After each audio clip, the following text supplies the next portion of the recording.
Hello, hello. Hi, Starfight. Yes, automated means KOS.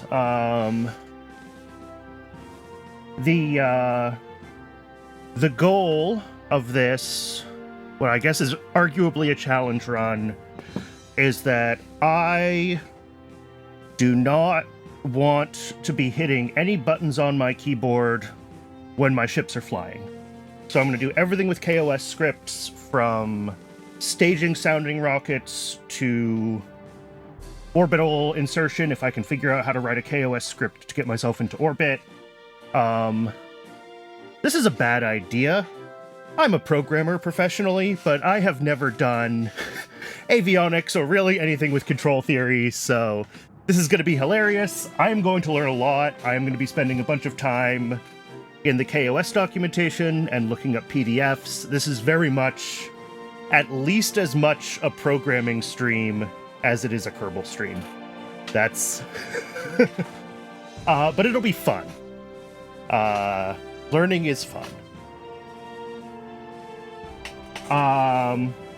So yeah, that's basically the intro blurb. That is the goal of the stream. Hopefully it tracks well and is fun to follow, and is fun for folks who see it on YouTube later. So in service of doing things fully automated, I'm going to turn on these two checkboxes that everybody always hates, but I think are important. Require signal for control means that if I don't have a connection, I cannot do anything on the probe. It has to be able to, like, run a KOS script to perform its actions. Plasma blackout, comm leaks weaken and going down when going through the atmosphere. Again, on re-entry, I could lose control if I don't have automation.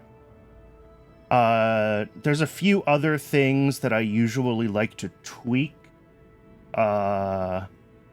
Lifetime radiation is on. I turn off the electrical charge alert because at the beginning of RP-1, your sounding rockets can often be running out of charge on their way back in from their mission, and it's just annoying to get pinged. In KOS, I want to start on the archive because all my scripts will be in the archive. There were a couple of other things that I wanted to tweak. Crank RO parts up to max. In RO mods, I flip these. This is just personal preference for how I like the editor to work. I don't like the flag decal on by default, and I like to be able to change the texture within my already selected color scheme. RP-1, I will turn off this procedural avionics window checkbox because I have played RP-1 a bunch, and I know that I need to set up my avionics. If you're new to RP-1, leave this checked. Otherwise, you'll forget to set up your avionics, and you will not go to space today. And then, because I hate myself, we're going to turn on pre-launch ignition failures. I think that's everything I wanted to change. Most of these don't have other settings that I care about. Yeah, I think that's it. We will be the Aeronautics and Space Society. The Aeronautics and Space Society is a very serious space agency with a very serious space agency flag, and they will abide no laughter. And with that, we can get started.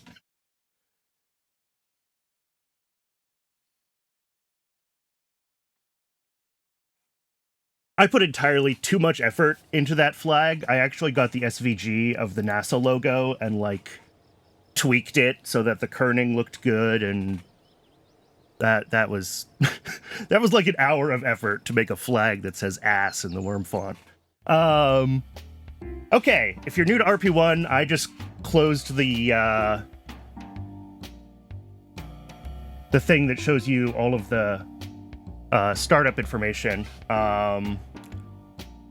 But the basics are that RP-1 has this whole program set up where you select these programs which give you funding for some number of years. And your goal is to hit certain contract completion deadlines by the end of that time frame. I'm not a big fan of planes in RP-1. I just don't find them fun to build. So I'm going to skip the X-plane research for the most part and go right into these 2 rocket contracts. And I will grab early rocket development and suborbital research. All right. And the other thing is that we start out with a little bit of science now in the current version of RP-1, and I always throw that right into engine upgrades, both liquid and solid. This fantastic view, by the way, is the RP-1 Tech Tree Compacted with a K mod. Very, very recommend this. This is so much nicer to look through than the sort of default layout. Okay, so this is going to start basically the same as any other RP-1 save. We have a couple of standard rockets to design, which I've built a bunch of times, so I'm going to move through them pretty quickly. The first is going to be something similar to the US WAC Corporal, which is the predecessor to the Aero B. And in fact, the engine that we're going to use is called Aero B. And let's see, coupling. Back to engines for our booster. And where is it? Structural launch clamp. There we go. All right, believe it or not, this is a rocket. Now we just have to basically size things. This is a really, really simple early rocket design. It pretty much just goes straight up, gets a little bit of science. It'll kiss the edge of space if I spend a little bit of time like tweaking the numbers on like the size of the fins to like perfectly optimize it. I probably won't do that. I just have to hit the contract requirements.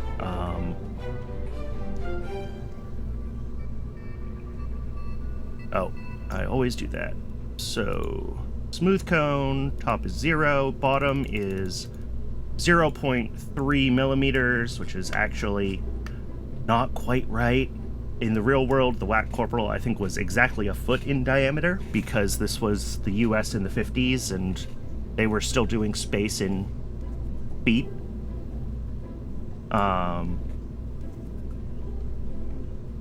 But this is why I turn off the, where is it? The avionics configure by default. If you leave that setting on, this panel always opens anytime you right-click on your avionics. Which again, if you're not familiar with RP-1, you probably do want this to open, so that you remember to configure it. Because this rocket is just going to go straight up and come straight back down, we don't need like any sort of real control. We just need something that can collect science. I know from doing this before that 45 electric charge is more than enough, and then I apply and preserve dimensions. We'll look more about what the dimensions mean when we design the next rocket, because we will care about avionics control on that one. The next thing we want to do is experiments. We want a thermometer and a barometer. Those are the only experiments we have, and we can click these buttons here to turn these on so that they'll run automatically when the ship launches. The last thing, to just save a little bit of mass and a little bit of power, is under communication, is we can change our transmission, our antenna power. And if I look in here, we're currently going to Cape Canaveral, and you can see that this calculates 32 bits per second transmission. And this is kind of arbitrary, but the short version is that our science is very, very small, and we can get this down to its bare minimum number. So as I turn down the transmit power, our maximum distance is not 1,000 kilometers. It's going to be like 150 kilometers. There we go.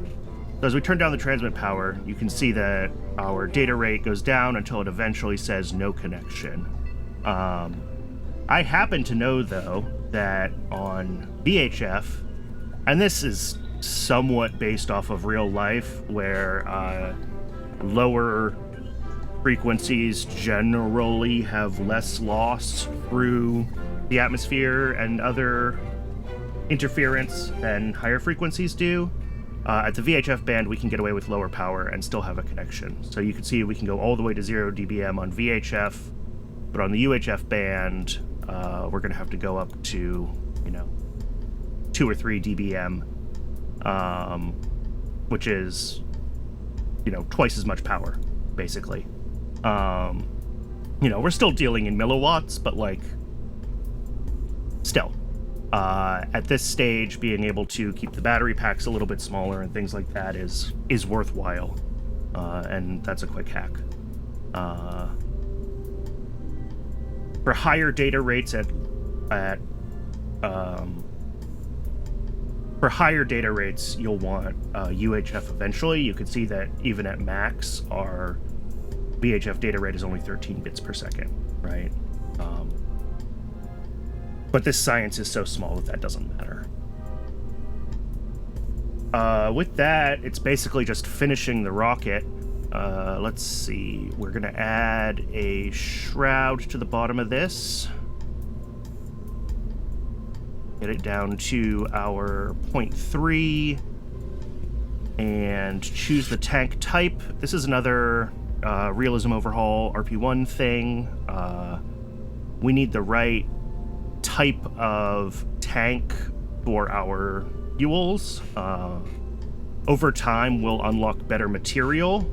This is very early steel construction, fuel tanks.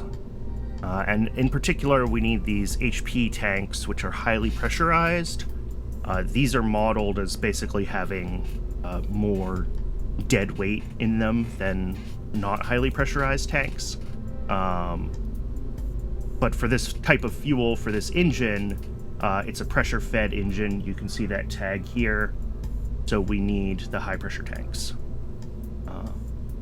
We could fill that, and then we need to size it. This engine has a rated burn time of 47 seconds, but test flight always gives you 5 extra seconds.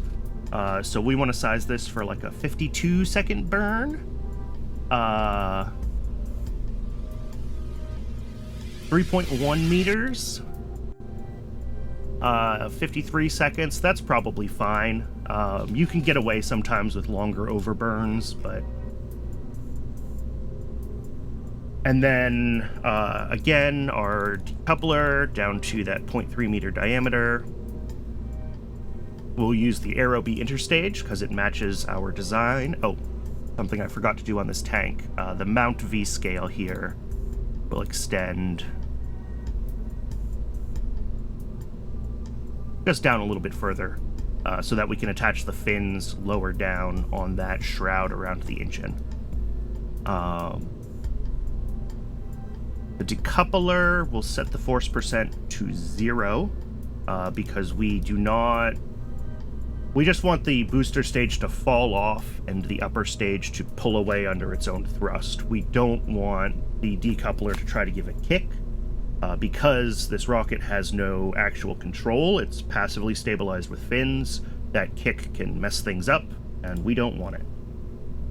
And then there's nothing we need to do for this Tiny Tim. I should check staging. Just like in the real world, we're going to ignite the upper stage engine at the same time as the booster, and this booster burns so fast that we can do that and decouple it before the upper stage engine, melts through anything. Okay. So with that, the next thing we need to do is add some fins to this, because if we launch this as it is, it will flip upside down. If we look at our center of mass and our center of lift, we can see that our center of lift is way too high. Generally, for stability, the center of lift needs to be behind the center of mass, and we will achieve that, shockingly, with fins. You could do 3 or 4 fins. Obviously, 3 saves a little bit of weight, but it's harder to get the center of lift balanced. I will use 4, but it doesn't really matter. I'll set my angle snap to 45 degrees, just so I can get those where I want them. Alright, if you have not used procedural wings before, they're really easy. It is just click and drag. I know where you want everything to go.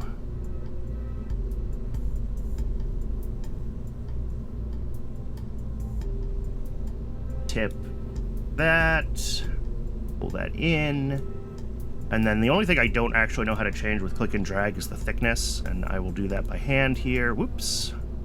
Using numbers, 0.025.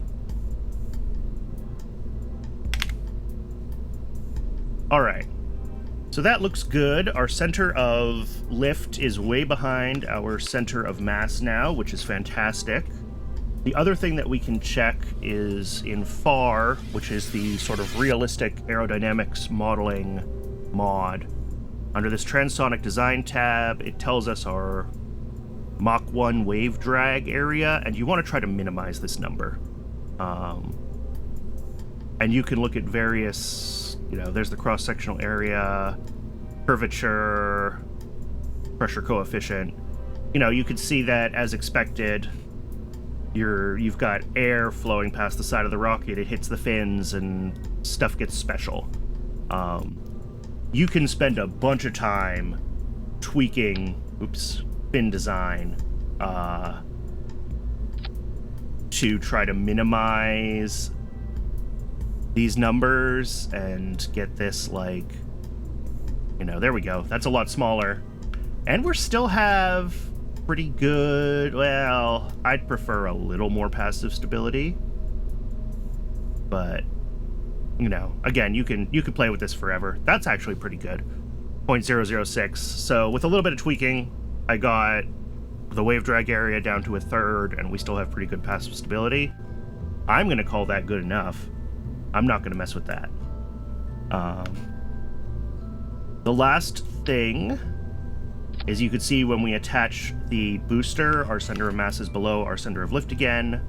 So just duplicate the fins down onto the booster, and that should get it passively stable right at launch. Okay, so this is the fun part now, where I'm not staging this thing by hand. This rocket is whack. So I've actually already written the script for this rocket when I was doing some testing. So we could flip over to my IDE. Hopefully I've made this font big enough that people can read it through the compression. Let me know if it is illegible. But basically what we're going to do is we're going to... the top is just some KOS setup stuff. We grab our 2 engines, the booster engine and the sustainer engine. We do a little countdown. We launch. We wait until the booster... Basically, the booster burns out. When the booster thrust is less than the sustainer thrust, we drop the booster. And then this doesn't have a payload to drop. But if it did, and future iterations will have a payload that we want to drop, this basically waits until we hit the top of our trajectory and start coming down, and then separates the payload. And we will see that with sort of the next couple iterations of this design. But I know this script works. I've run this script before. This was sort of my playing around, testing this concept script. Everything else I'm going to have to write on stream.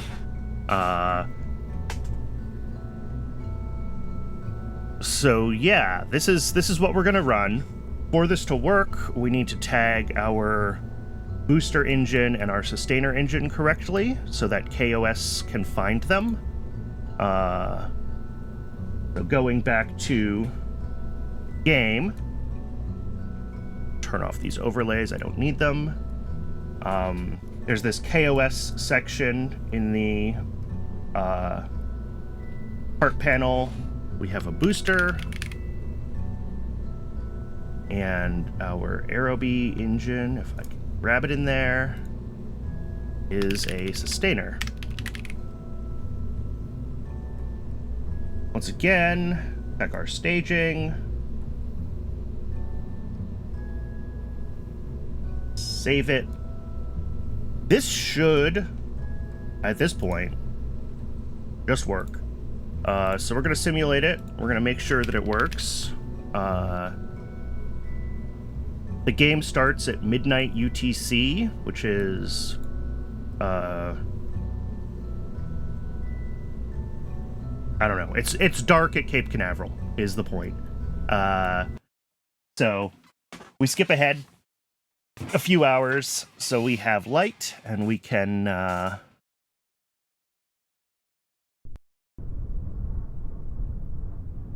need you open. This should... Oh, I didn't set up the script right. Alright, well, we'll,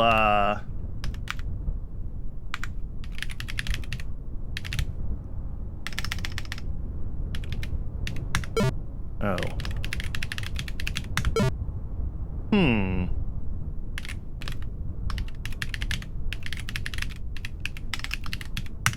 There it goes. Okay. I'll need to fix that when we go back to the... Yep, there we go. And that works perfectly.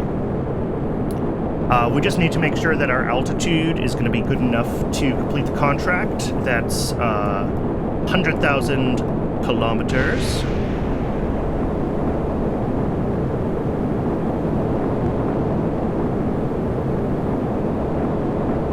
While we're waiting for this, fun fact about the early Aerobee designs, there were actually variants with both 3 and 4 fins at the bottom, depending on which launch site they were using, because the launch sites had different hardware that couldn't accommodate certain shapes at the base of the rocket. So they had 2 different fin cans.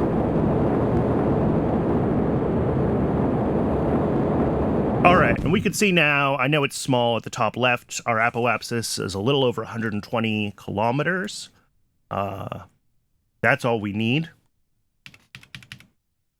And if we check here, we can see our electric charge is doing well, and we should still have plenty as we go up over 120 and start coming back down. We basically want to make sure that we still have charge and we can still broadcast science all the way down to, I think it's 40 kilometers is where we still get science.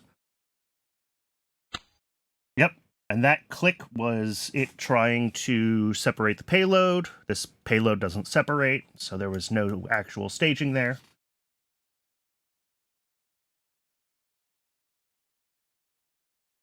And I think we've got plenty of charge.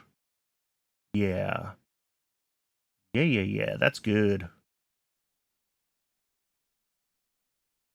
I could definitely min-max this a little more. I could tweak the size of the fins. It looks like we've got a whole, like, minute and a half of extra battery charge that I could remove.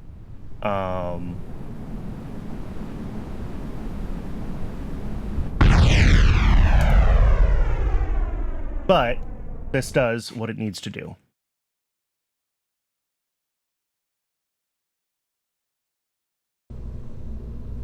Alright, so the thing that I missed doing before that simulation was setting, here we go, under KOS, the boot file, to the sounding rocket script.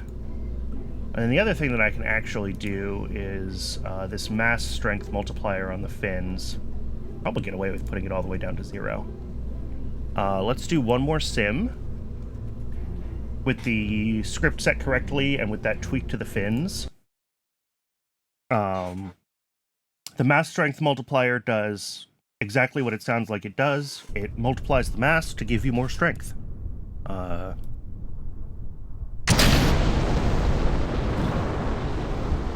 And I forgot to turn off part failures in the simulation, and that engine failed at ignition.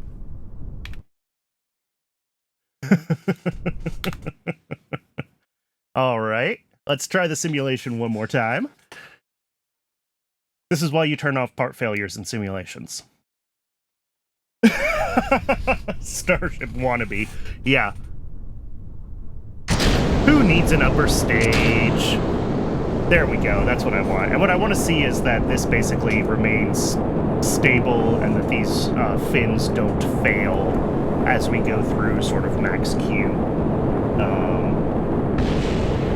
If I find MacJeb, where's MacJeb? Turn on... Where is it? Where's the flight recorder? There it is. I can turn on Q. Yeah, we're already past max Q, so these fins are fine. I don't have to finish this sim. They're doing their job. We can see they're getting a little bit of heating, but the atmosphere is already thinning, so they're not going to heat up anymore. And we should get a slightly higher apoapsis out of it. Oh, 138. Oh, now I do want to min-max it. I want to push it. I want to get it up to 140.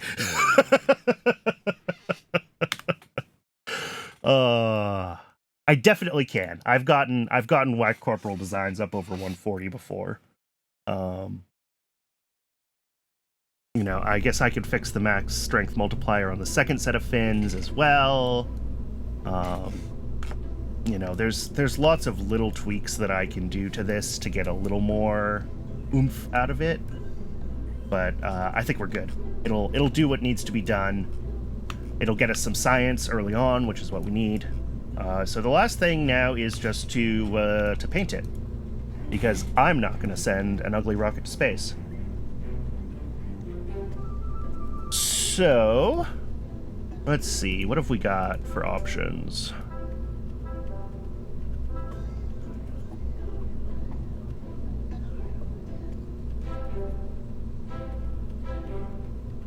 You like the silver tip?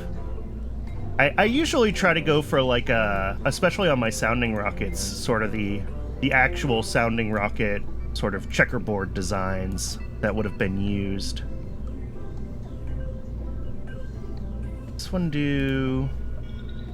No, the white paint is everything on this one.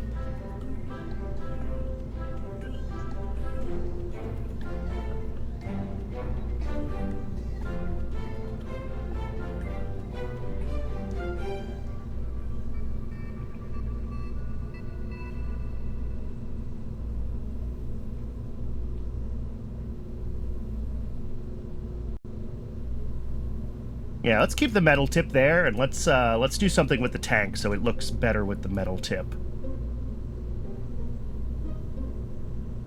We do, yeah, there we go. That one. And down here...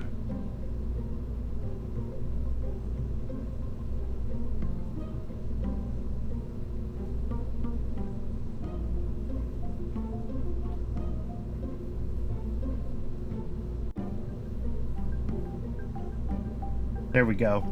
Just go full Starship with it. That's always an option. And then, let's see, the mount needs the same.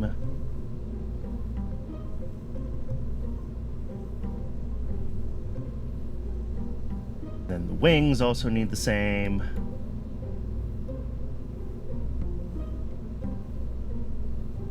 Oh, the silver metallic's the default. Okay.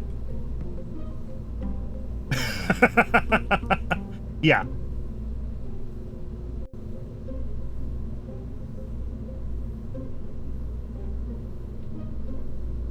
You say /S, but I'm not convinced that's actually a /S. I think that's just the reality of Starship right now. We can have fun with some of the details here, make the pipes on the sides a different color.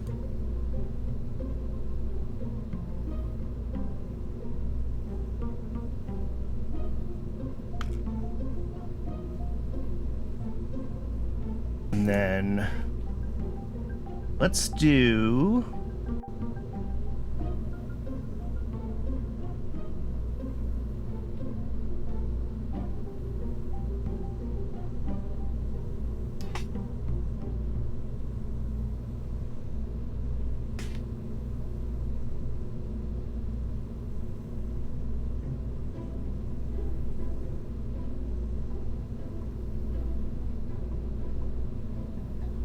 I'm gonna do these ones in a different metallic, like it's made from a different alloy or from a different manufacturer, just so they're a little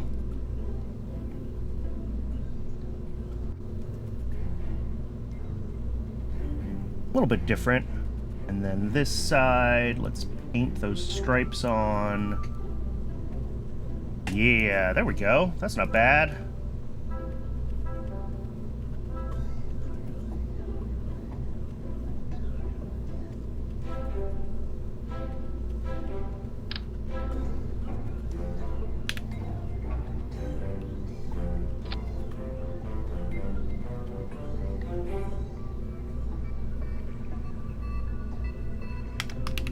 And of course, once again, the Aeronautics and Space Society is a very, very serious space agency, a serious logo. Let me double check.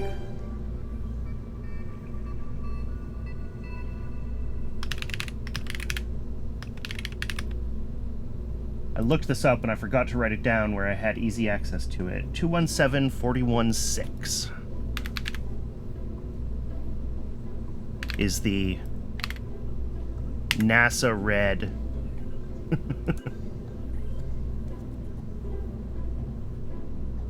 And then give it an outline.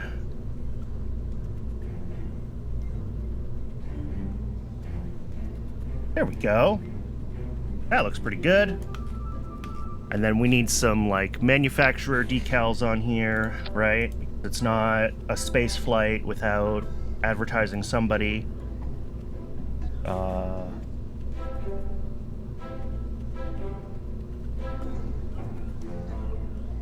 In the real world, the Aerobees were made by Aerojet.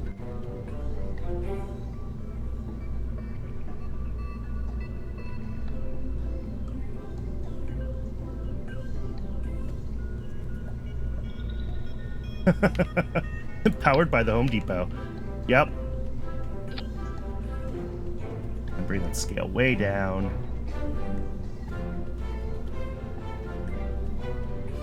There we go. That's not bad. Got the Rockomax logo. Put one of those on this booster too. Let's add a little, like, oh, which decal is it? Is it the generic decal? I forget which ones have which things in them. One of these has, like, a danger explosives.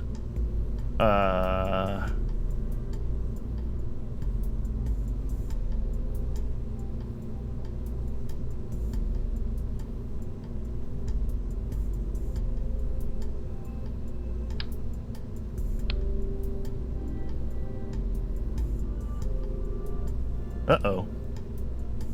There we go. I was like, did I break it by deleting the thing while the... No, it's not the semiotic decals. It's this one, then?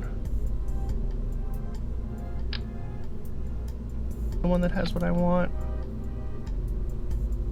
Yeah, here we go. Class 1 hazard, flammable solid. We'll just put that right there. Kind of like offset.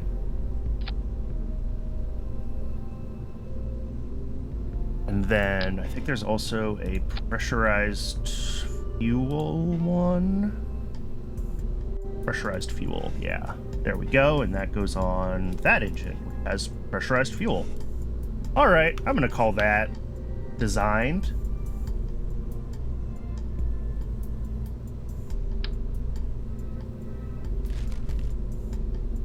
No idea how these ended up out here. Okay.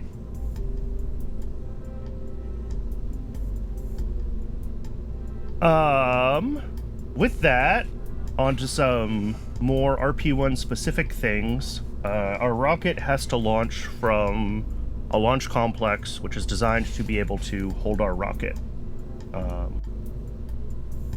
That means that it has to have the length, width, and height limit here, maximum mass of the rocket, as well as the right fuel resources. I'm going to go ahead, and when I look at this design, where's our rocket size? 7.3 meters tall. They're going to get taller. And they're also going to switch to a slightly different fuel mixture. We can prepare for that now, and this will take a little bit longer to build the launch complex. Or we can update the launch complex later on, which will get our first flight out faster. But when we upgrade the rocket, we're going to have to upgrade the launch complex. We're going to have some time to kill later on, so we can go ahead and upgrade this later. I'm not going to change any of this, but you absolutely can future-proof your launch complexes. If you know you're planning on upgrading your engine, you're going to launch slightly bigger designs. You can build all that in, and it will just be, more expensive to build in the short term to save you time and cost later on. But we are just going to build the launch complex now. LC1 is fine. Build.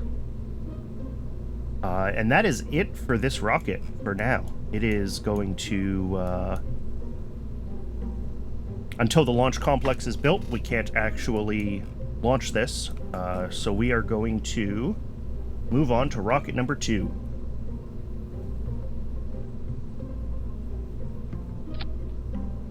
Rocket number 2 is going to be basically a V2.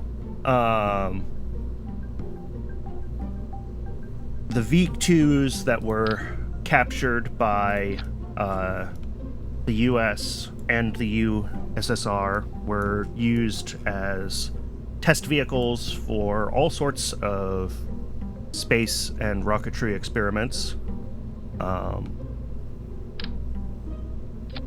And we will basically build the same thing.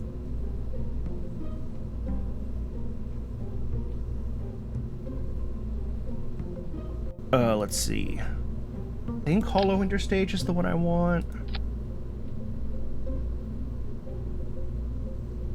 Yeah, there we go. The S4B, open diameter selection,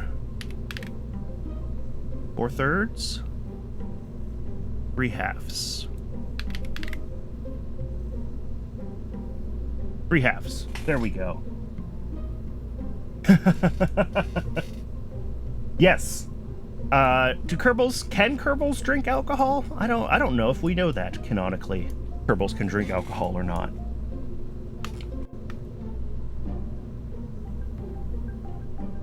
But yeah, the where is it? The A4 engine runs off of... Where's our propellant? Ethanol 75. Oh, it's only 150 proof. It's fine. Okay. Fuel tanks. Where's tanks? Tanks. And the A4.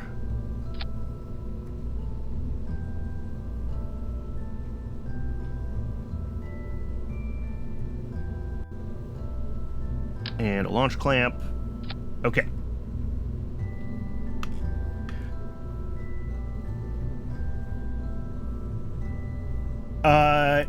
Yes, it uses, and actually we'll see it in here when I set up the tank. I can do that right now. So this is going to be a steel fuselage, fill for the A4.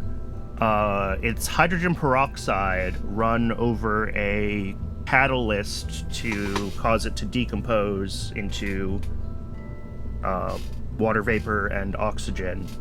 And that hot steam is what runs the turbo pump for the V2. That's HTP, for those not familiar with rocket fuels, is high test peroxide. Just meaning that it's, I don't know, above... I don't actually remember what the percentage is, but it's high. It's much higher than you would want hydrogen peroxide in your house. It's to the point where it will just, you know, dissolve things and maybe even explode.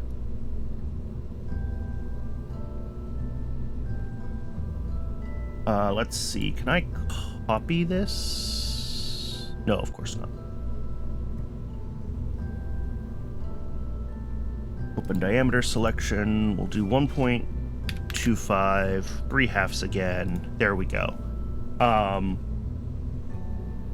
This 1.25, 3/2, by the way, the camera here is 1.25 meters, and this decoupler that I chose, that's based on the S4B decoupler stage, is a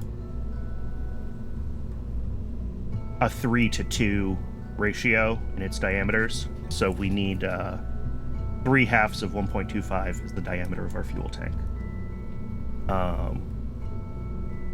All right, so if we look at the A4, this has a rated burn time of 70 seconds, which means we can push it up to 75. Once again, we're going to have a shroud at the bottom. We can actually probably use the boat tail. Boat tail looks a little bit nicer.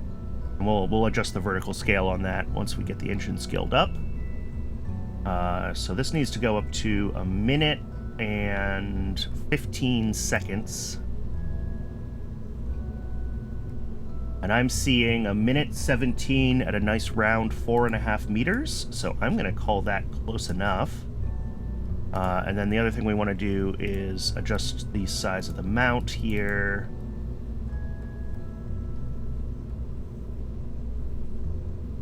So that we can, I don't know, until it looks good. You know, how much of the engine do you want hanging out the bottom, etc. Aerodynamically, you kind of want it to go all the way down, but that's not as fun.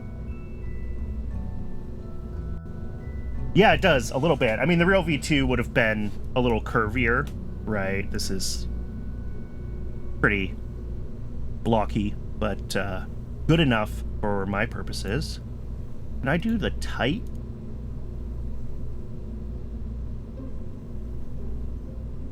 Oh no, that was the wrong thing. 4.5, the mount shorter. Yeah, the tight is not great, is it? I mean, I can make it work without stuff clipping out, but yeah, I don't love that. Nope. We'll do the boat tail at like 3, or do we like it a little shorter, a little more engine hanging out, like the 2.75? I think I like the 2.75.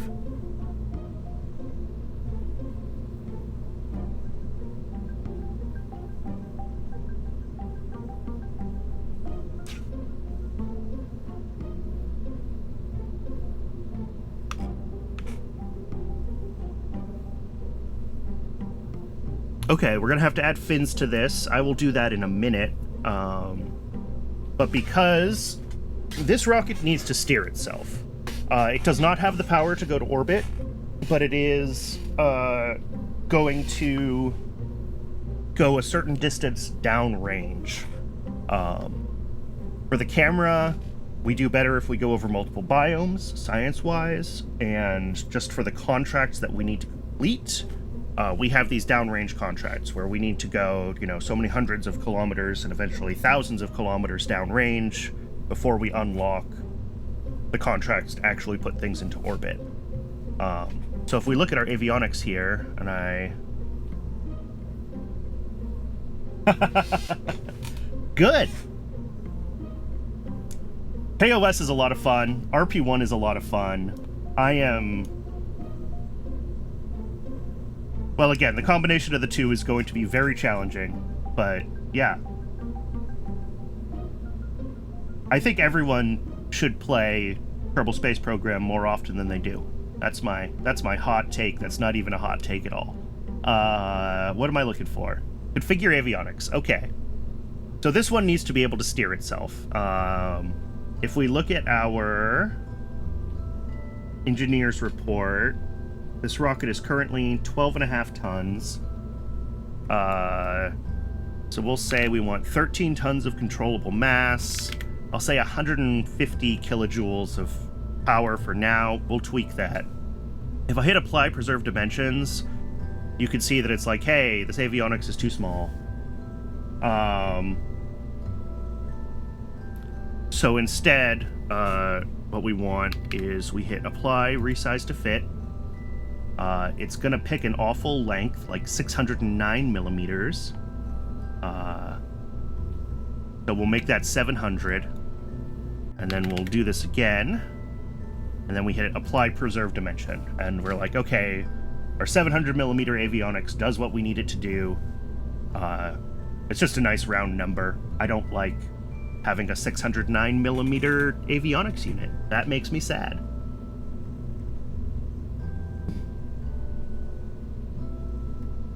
Never done KOS with RP-1 though. Yeah, like I said, I've done a little bit of testing, right? I did the, Aerobee launch, and I've done some thinking about how I want to do the guidance for this stage. And I had actually started writing that script, and then I accidentally deleted that RP-1 install while I was debugging a mod issue, and now I have to start over on that script, is my point. But,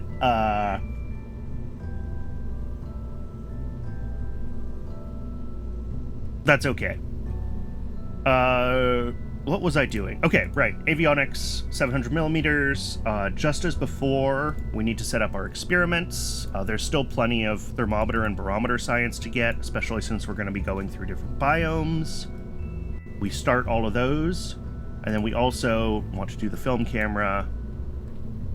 Start that. And just as before, we want to look at our antenna planning. These avionics are going to be going, I think the first mission is like 100 kilometers up, 200 kilometers over, and, I could do the math on the parabola and figure out what the worst case distance is from KSC for that. I'm not going to. If we assume that that is a right triangle that is 100 kilometers tall and 200 kilometers wide, we can grossly overestimate our maximum range at about 250 kilometers. 230, actually. So we'll do 230. And you can see, again, it defaults to the UHF band. The film camera, we're going to recover physically. This isn't transmitting pictures. This is supposed to be, a 1950s actual film camera. So we can, we recover it. So we could use basically the same antenna setup on the VHF band. And you could see even at this 230 kilometers, this 0 dBm VHF antenna can still transmit our science back.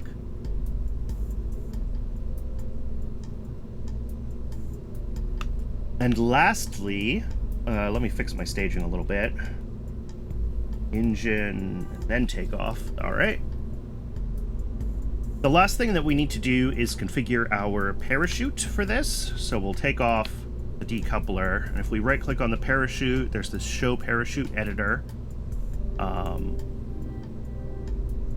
There's a lot going on in this, but for early parachutes, Generally, silk is good enough.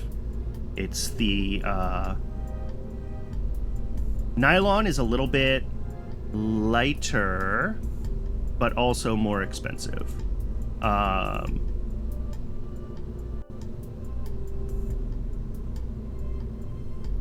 So maybe I will just leave it on nylon.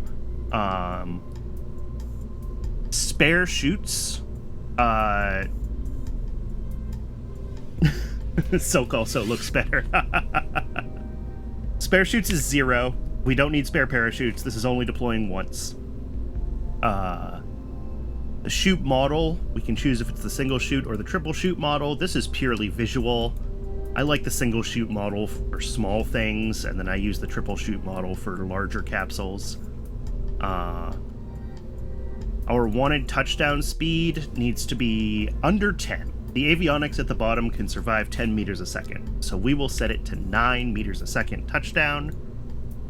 And then these deployment altitudes are very conservative by default. I set them more like this. 1.5 kilometers pre-deployment, 700 meters full deployment.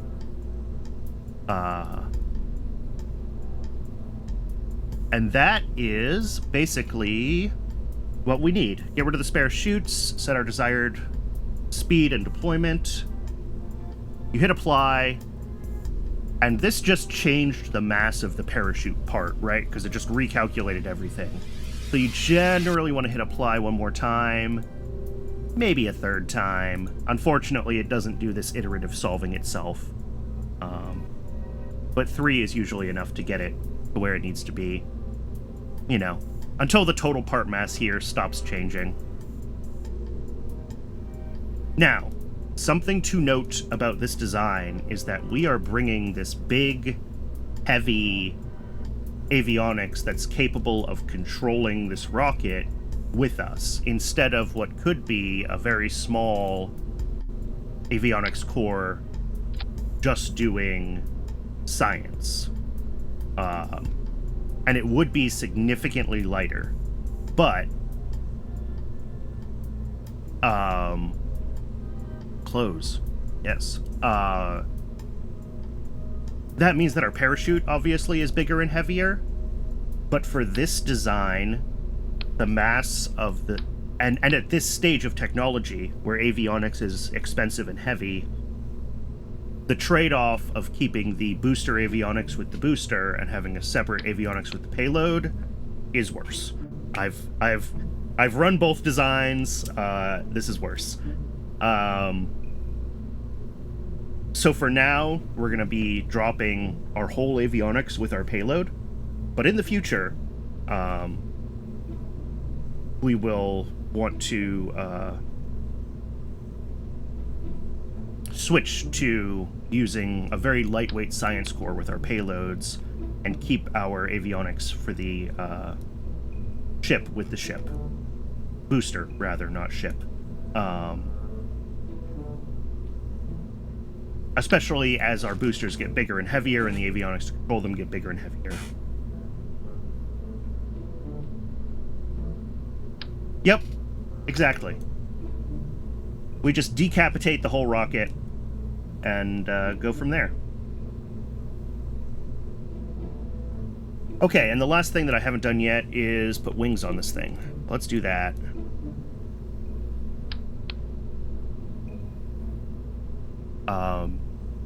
We don't want this to be...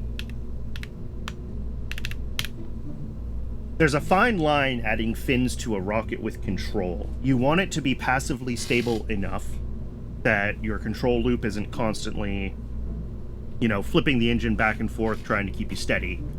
But if you have too much passive stability, then you're going to be sort of constantly fighting the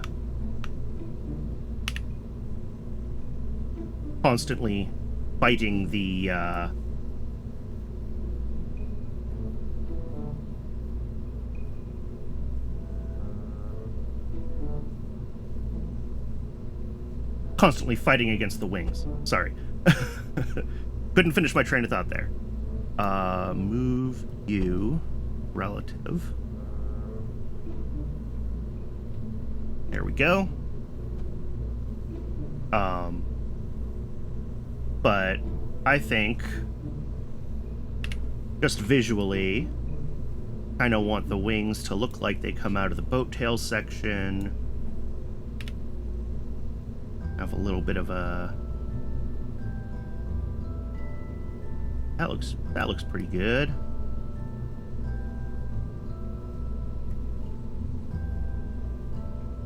On these bigger rockets, I don't pay attention to the far stuff because realistically, almost all of the drag on this rocket is this really blunt parachute nose cone that I probably shouldn't use.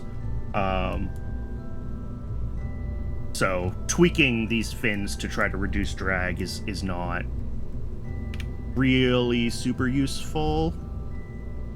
You know, just kind of making them look visually good, have enough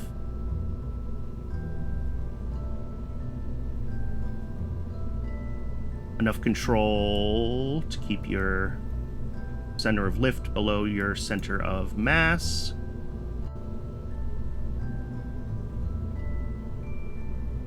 I don't know, something like that is probably fine.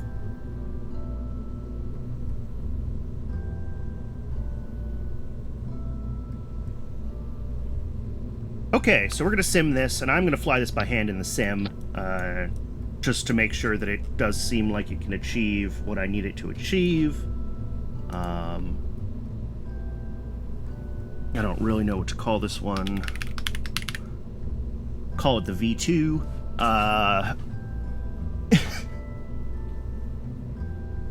Turn off part failures in the sim this time, because I can learn from my mistakes.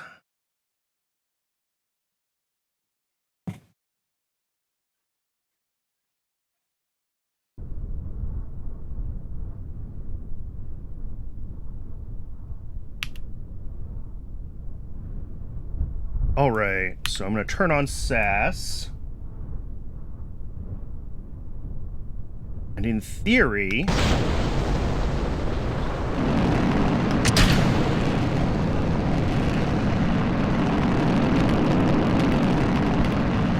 this thing should have no problem. Oh yeah, that steers great.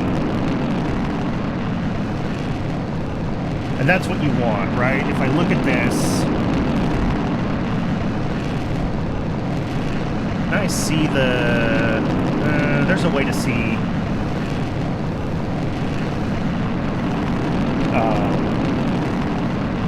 that is loud in the final mix, isn't it? There we go. Zoom out a little bit and it's quieter.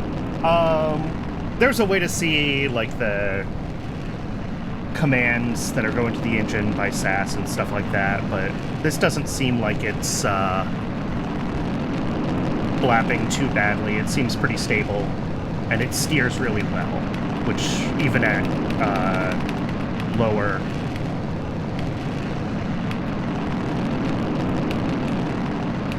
Woo! Steers too well.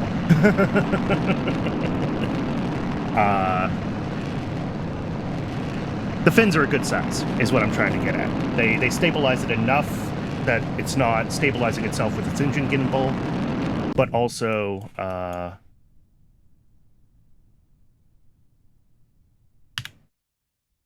and I definitely flew that badly. The apogee is too low.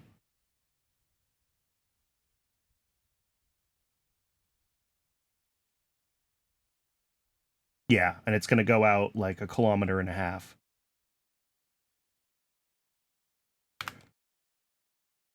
So let's try that again. Let's see if I can get a better...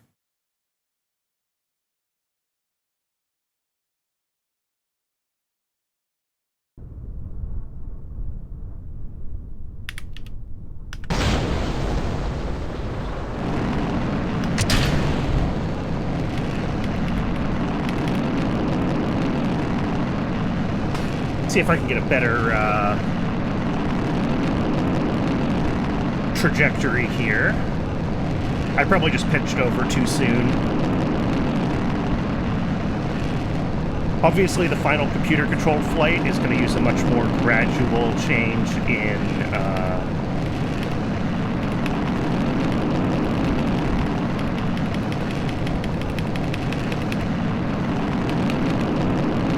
a much more gradual change in its pitch, but let's see.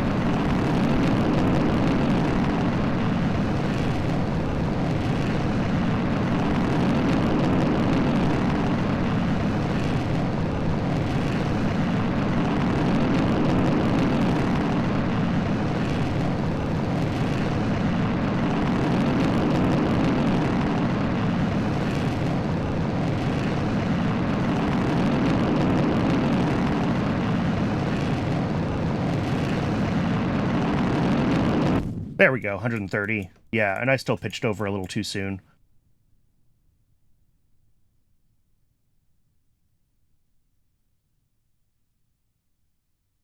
That'll do what we need. And if we look at our projected vector...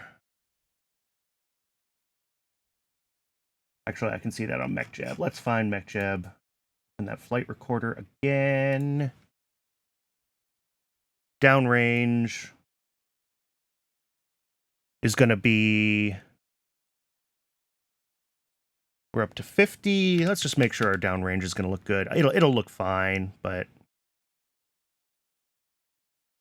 70, 80, 90. Yeah, we're at 100 before apoapsis, so we will definitely hit our 200 downrange. Cool. Yeah, I'm also interested to see how I'm going to build this ascent profile. I have a vague concept of what I want to do. Let's flip over to the editor and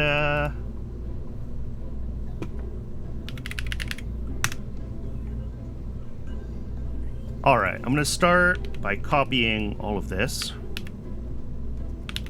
and remembering that I know my key bindings. There we go. Okay, so the first stage here is engine ignition. I'm gonna do this at like 5 until countdown equals... we'll just do ignition at countdown T0. It's not really T0, but... We're just gonna call our engine in this one. We only have one engine. Alright, so wait until engine thrust is greater than like 90%. That should mean the engine is spun up. I am pretty much entirely in the JetBrains IntelliJ ecosystem. I have programmed in enough different languages in my career that I just gave up, and I bought their, every IDE pack subscription, and it just... Whatever language I need to program in, there's a decent IDE for it, and I can copy my settings between them, and it just works.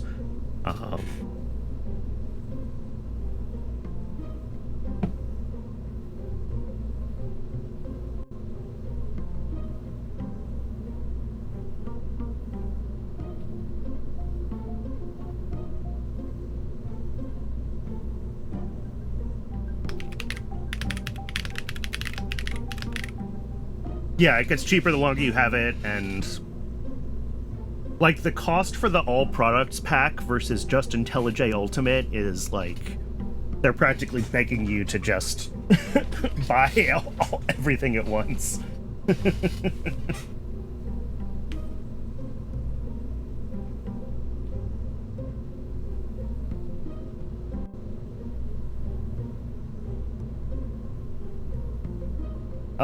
Okay, this drop payload and arm shoot part is also fine.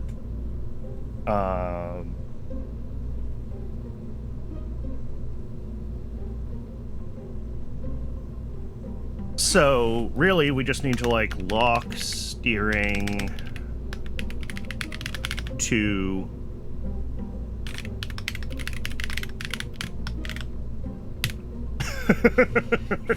to this, right? We need to calculate our target pitch.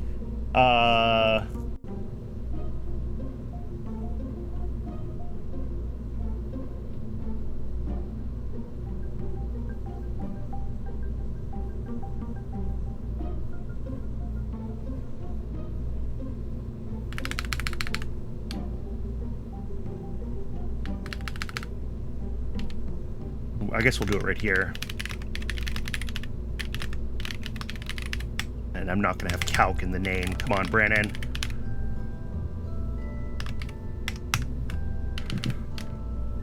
Okay. So my thought in this is that we have a target pitch, and by the time the engine is burnt out, we want to be at some final pitch, whether that's 45 degrees, and we can figure that out. And then, you know, at start, I know it's totally optional. I just like it.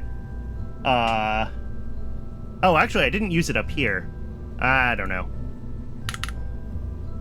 I'm not very good with CurboScript. Like, I've only used it a little bit. So I'm constantly going to have the KOS reference up here.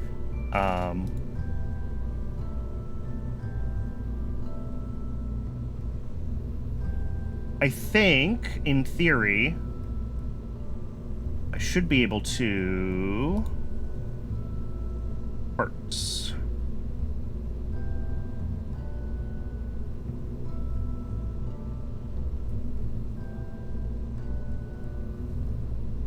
Parts have, yeah, resources. Okay. List of the resources in this part. Yeah. Because I don't think engine has like a... Yeah, exactly. And there's a CurboScript plugin for IntelliJ, but it is just bare minimum syntax highlighting.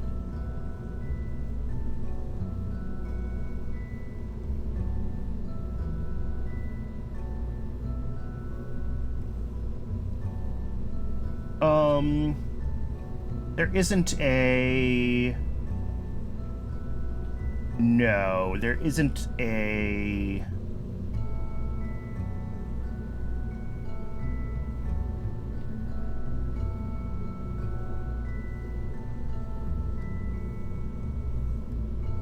There isn't a way to see how much burn time we have left on the engine from here. So we are going to have to get the vessel's resource. Can I get the resources from the vessel, or do I have to do it from... Yeah, I can. Okay.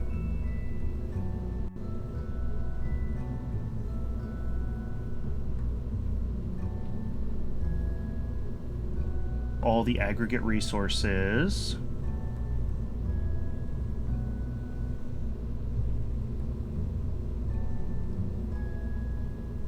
Yeah, so...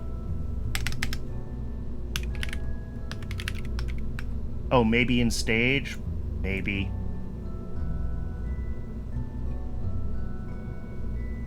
No. We have... Oh! There is resources Lex on stage, though. That's nice. I don't think Vessel has resources Lex. No. Okay.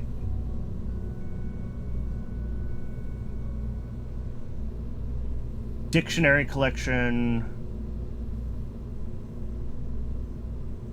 Okay, so how do I get... Stage... Yeah, so I want...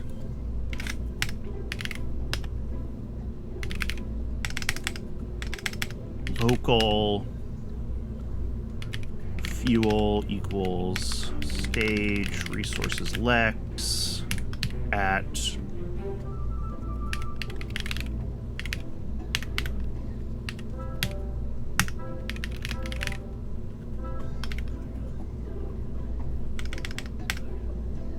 Let's see.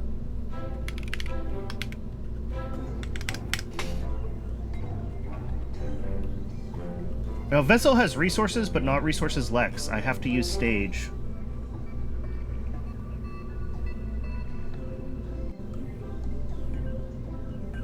Which is really weird. Oh, to get the stage struct. Oh, maybe.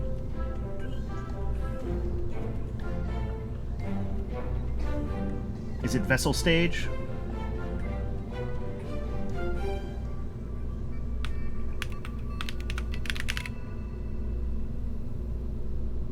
Stage number...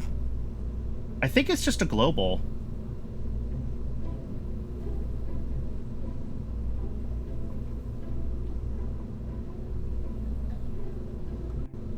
Yeah, because that's how you get stage ready.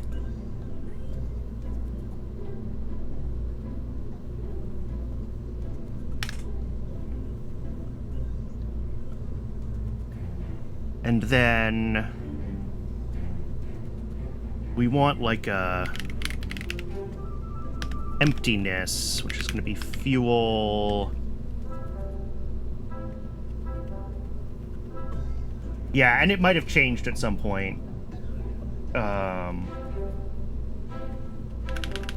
So our emptiness is our capacity minus our amount out of our capacity. And that should be a number between 0 and 1 based on how much of our fuel we've burned. And that's basically how far through our burn we are.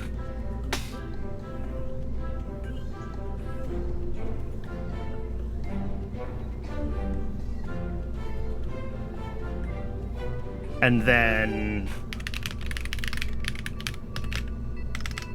I mean, this is the stupid way to do it. Which might work for a rocket this simple.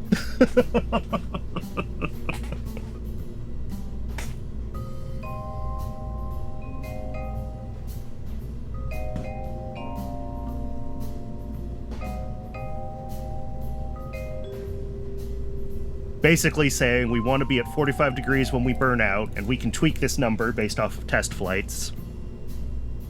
And then start at 0 and tilt down to 45.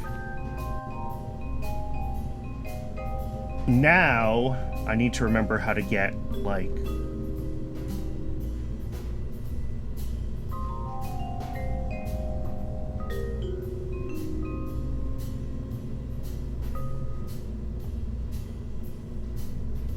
Yeah, relative altitude to a target altitude. And if I was launching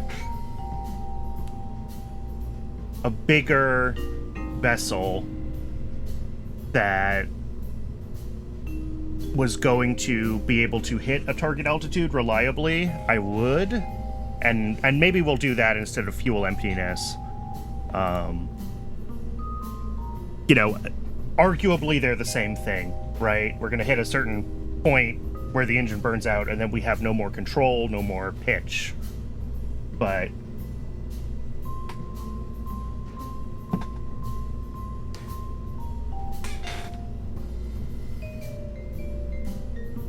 okay. I love local emptiness. That's fantastic. Okay, so I need to remember... directions.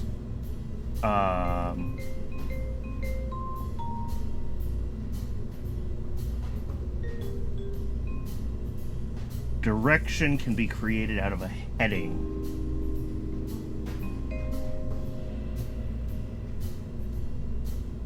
Okay, and it's pitch above horizon, so I actually want this to be like, instead of 0 to 45, I want it to be 90 down to...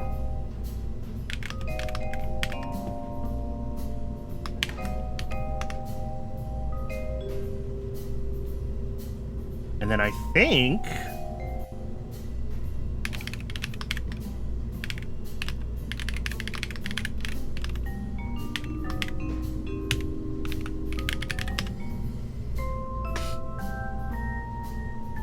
Yeah, for sure. The target alt is a lot more important when you're going to orbit, and, you know...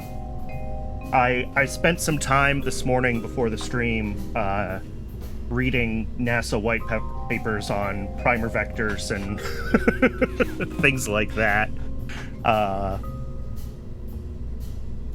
Alright, well, this probably has a bunch of issues with the actual... Oh, well, these equal signs aren't going to work, are they? These need to be...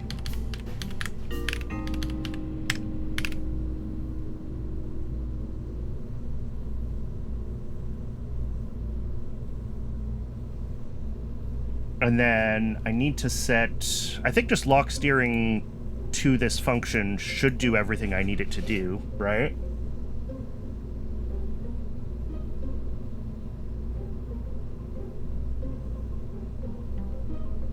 I don't know. Let's, that's not how I save things. Okay. I'm gonna try this. I'm gonna see what happens. There's probably bugs. It probably won't launch the first time. Oh, I need to tag my engine as engine. Unlock or shoot. Oh, yeah. That's right. We need to... Yeah, wait until stage ready. I mean, it doesn't matter. At that point, it has no control. But you're right. When the ship vertical stage is 0, unlock steering.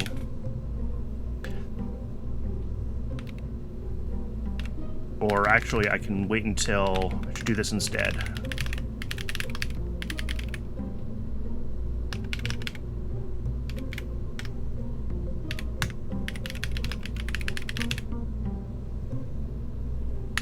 Wait until the engine burns out, and then unlock steering.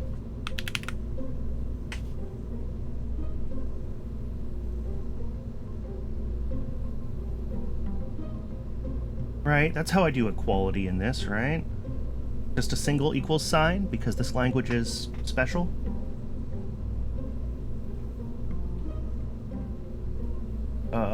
Language syntax?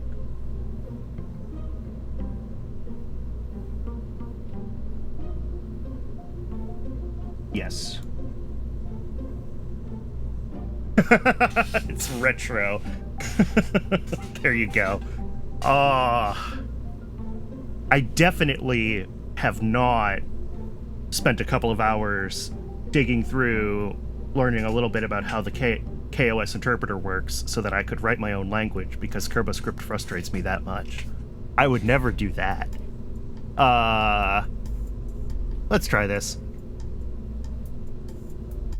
We need to tag our engine as engine for KOS. I'm not going to set this as the launch script because I want to run it manually, because I know it's going to have issues. So let's go ahead and simulate this. Oof. I need to look into KRPC and see if it does what I want. I have sitting in my basement an old Tektronix graphical terminal that would have been used for like CAD back in the 80s. And I want to get some hooks into KSP so I can draw like mission control charts on it and stuff like that. I think that would be super cool. I know KOS has some stuff, and I can like telnet into it and pull some stuff out that way. And that's what I was trying to do, but having a proper RPC setup would be better. Alright, let's do run boot /v2.ks. Cool, there we go. Unexpected token S found, line 18. Oh, whoops, I didn't switch to... Oh, I missed a period, that's fine. I'm just gonna fix these typos without switching back and forth on the stream.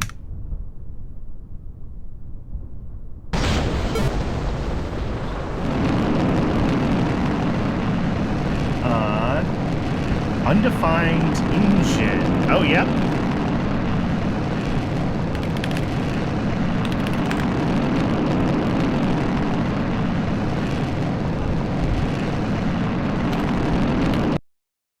This one needs a revert, unfortunately. I don't think I can fire that engine more than once, even in a simulation.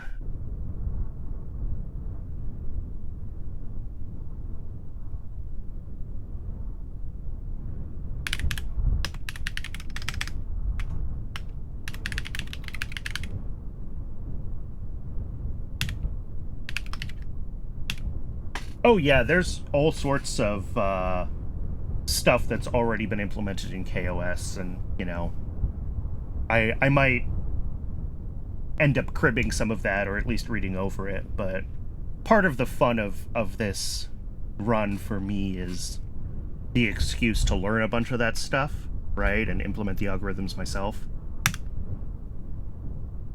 One, ignition, stage, okay. Whoa! Yep.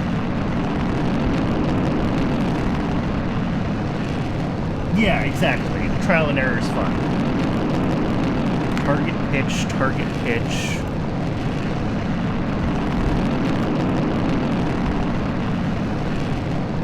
Oh! Okay. I think I am going to flip back to my editor for this one, because this is funny. I have a local target pitch inside the target pitch function, and I don't think KOS likes that.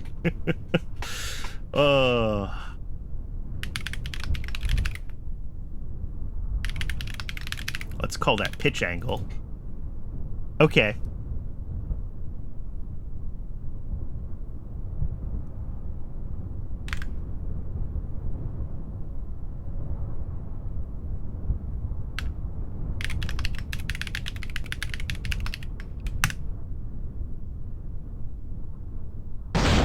It can in some cases, but apparently having functions, and I don't like that we're spinning, but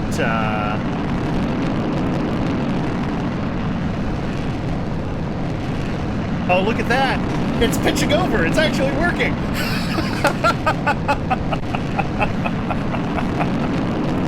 Oh, man! Yeah, roll 0 is never where you expect it to be. I agree. I think it needs to be roll -90.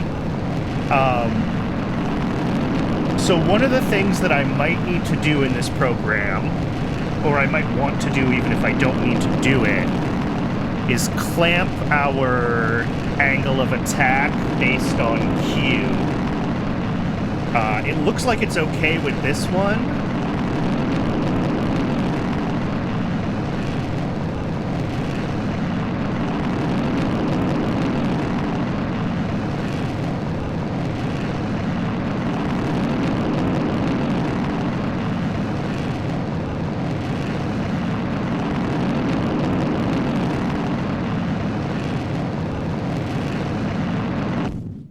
Oh, look at that.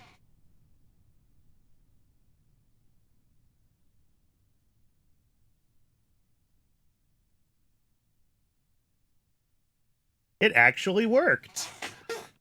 All right, it lost a bunch of altitude there because the rocket kind of tumbled at engine cutoff, so that's important to keep in mind. I think 45 is a little too aggressive in terms of downrange versus vertical.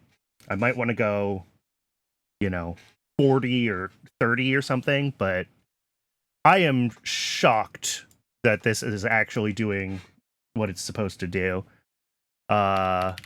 We should see it deploy the parachute. Maybe, I mean, there's no control outside of the engine, right? So it doesn't really matter when we unlock. I think we just need to go more vertical, so we're more out of the atmosphere, so that when we do tumble, it doesn't matter. I think is the thing to do.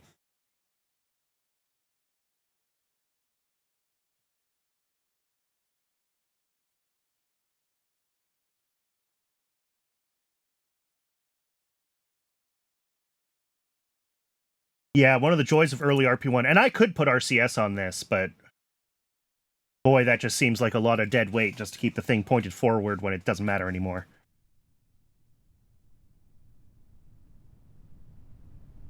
Yeah, our downrange is over 300 kilometers, and I think for the first camera mission, we only need, how did it control roll with only one engine? I don't know.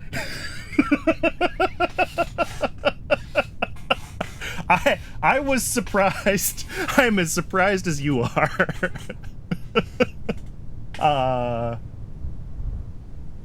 I also might need a little more. Redeploy, please. There we go. I was going to say, I might need a little more charge for it to be able to deploy the parachute.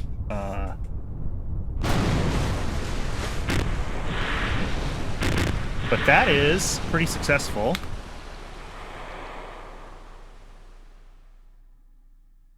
Yeah, well, that's how the actual A4 engine / V2 controlled itself. It had thrust vectoring vanes. This should have no roll control. I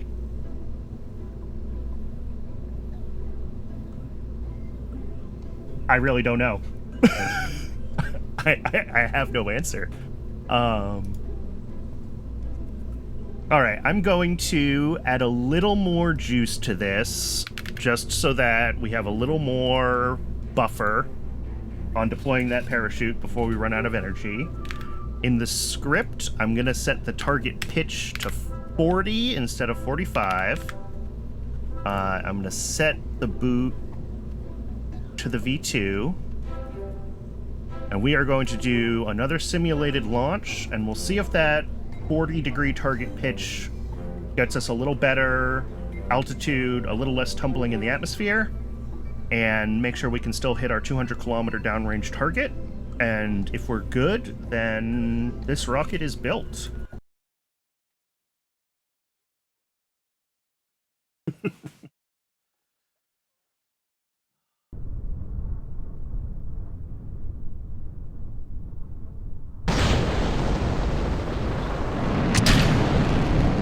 Turn off the MacJev overlay.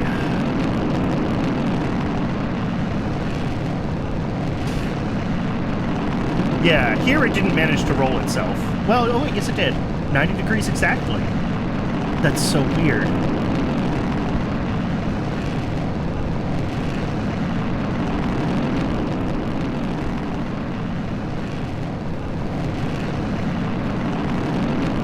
Yeah, I can definitely tell, even though I just went from 45 to 40 degrees, this pitch over feels much less aggressive.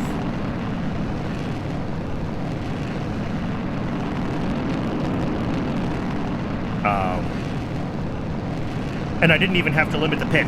I was worried that I was going to have to add a little bit of logic to limit the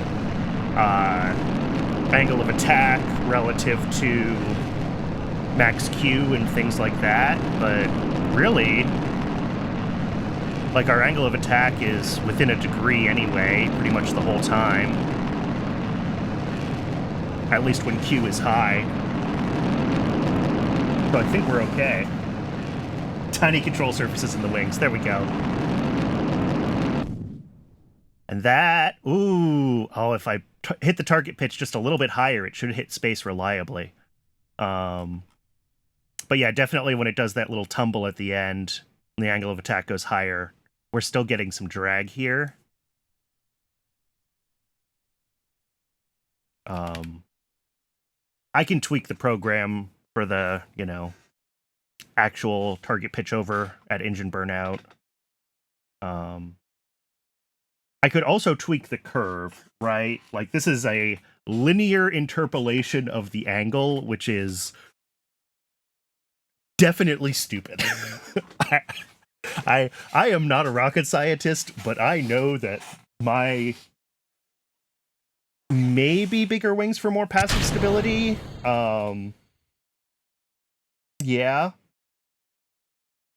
I think in the V2, and I'll double check this in the VAB, because the engine is so heavy relative to the camera and the avionics, its center of mass actually moves backwards as you burn out the fuel. So I might need to make the wings a little bit bigger for passive stability in the upper atmosphere.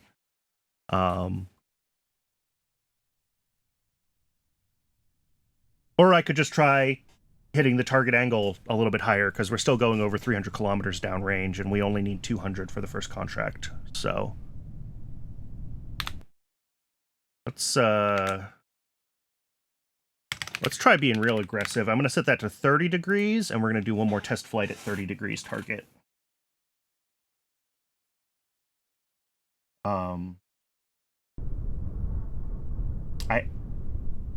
I think...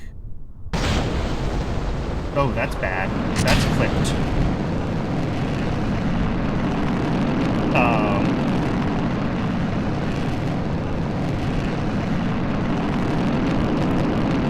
I think it makes more sense to just try to be further out of the atmosphere so that the drag doesn't matter, rather than trying to have control, because, like, yeah, when the rocket's in a ridiculous AOA and, you know, flying sideways through the air, that's a lot of drag, but, like, the size of the wings to actually have passive stability at 50 kilometers, they're going to be real big and real draggy.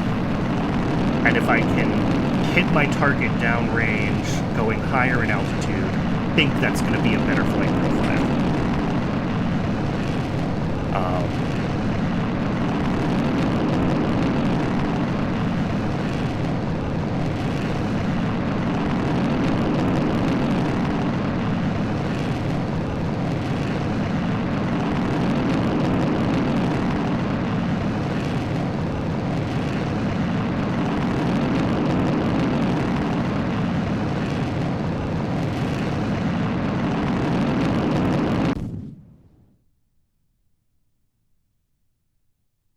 Yeah, and then it does still want to tumble.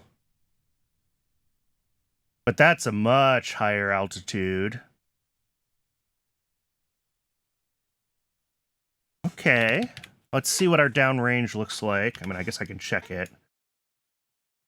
Predicted downrange is... Oh, there we go. Just changed our...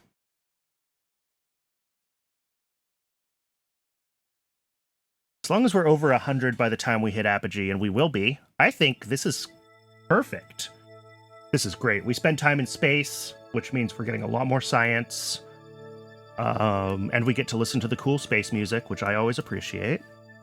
We're still going to hit the requirements for the first film return, the first downrange.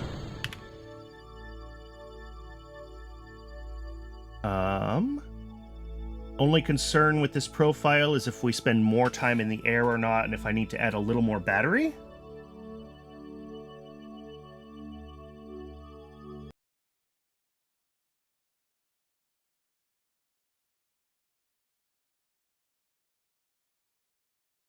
Oh yeah, and we're still getting plenty of downrange. We should hit at least 250. I might be able to do the first couple of camera contracts with this thing. Just tweaking the...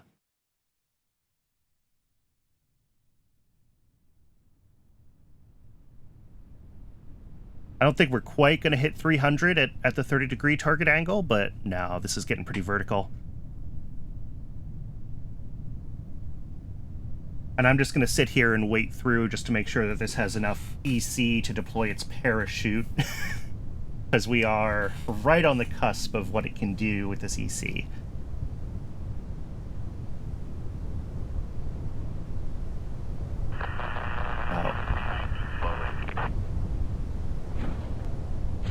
Yep.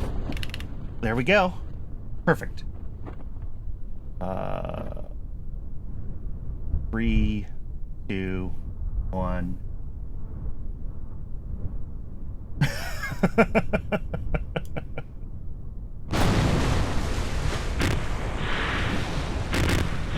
And the good old bobbing physics. Perfect.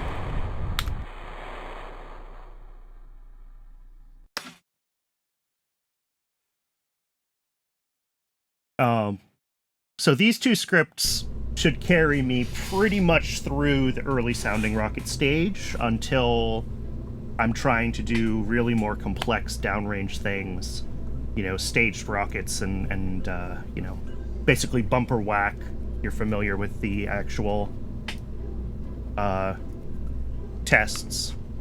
But something I wanted to check, it's like I was saying, I think... Where's RCS build aid?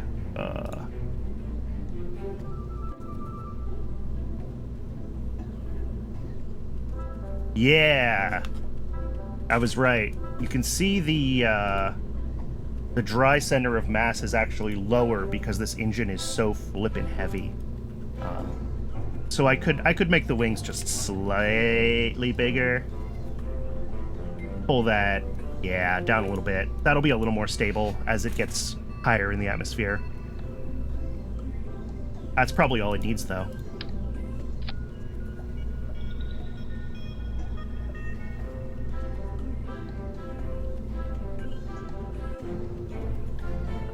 Alright, unfortunately, we're kind of stuck with the base KSP colors for the camera and the parachute here. So we're gonna have to work around that in our coloring selections.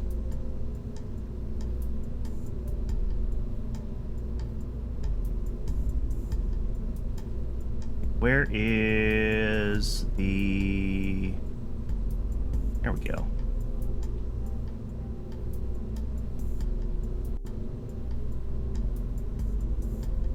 I mean, I might just go with the classic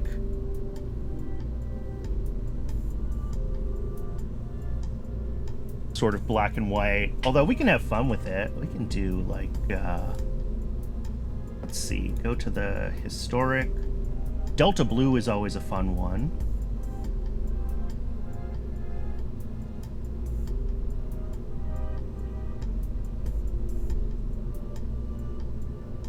Olive.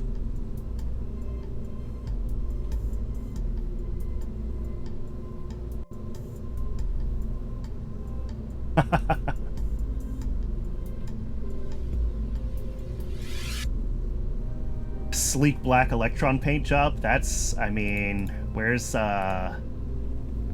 black metallic for everything?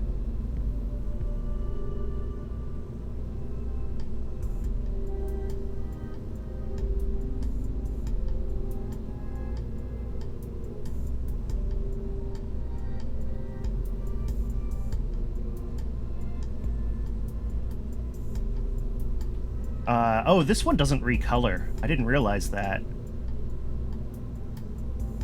Oh, there we go, recolor. That's what I needed. But it still keeps its pattern a little bit, even under the recolor. That's not as ideal.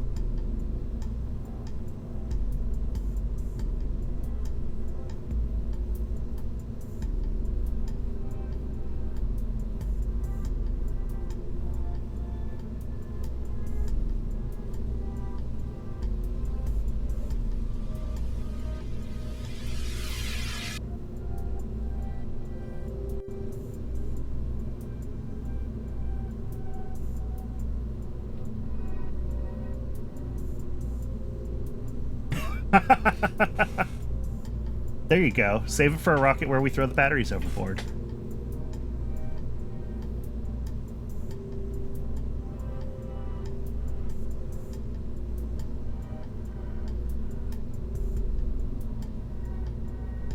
Whoops.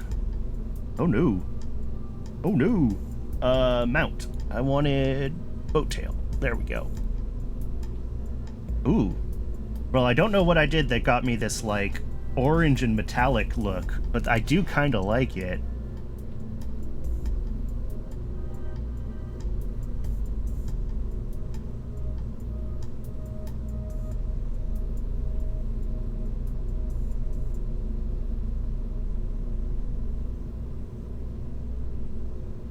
That's just like normal metallic silver, right? Yeah.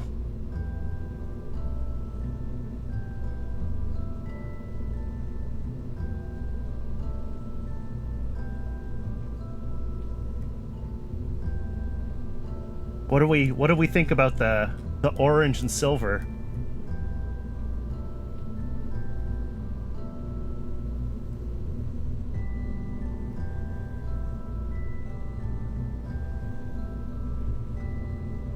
We want to keep, keep the pipes on the outside in the gold. That's always a good look.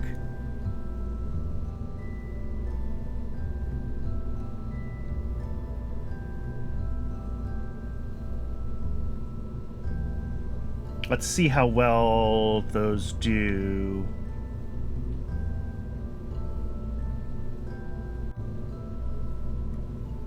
Here, don't want to. Orange. Yeah, this definitely lightens up its colors a little bit. Maybe I swap and I do the silver here, or do the darker silver. Yeah.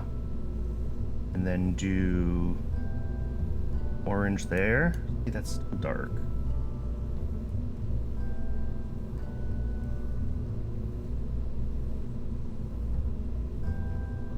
That's okay. It's clearly a different part by a different manufacturer, and I think that's okay. That's how real-world rockets were built. And then load the pattern. Should be the silver.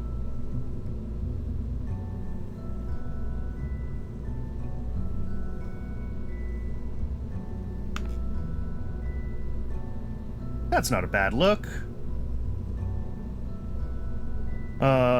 Something I'm gonna do is take this whole... Close that. Can I please have the rotate tool? There we go. I'm going to rotate the tank 90 degrees here so that I have a clear spot to add my flags and stuff to where we don't have the pipes. And once again, it is time for a few decals. I think the payload probably has our flag on it somewhere.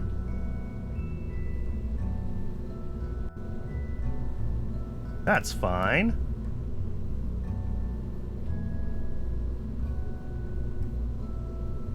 And then on the front, we're gonna have, again, our logo. It'll need to be on that, probably like 0.5. A little bigger. A little bigger. Just the depth. There we go. And then, let's see. The other rocket was a Rockomax, so I'm going to say this one's Curbadyne.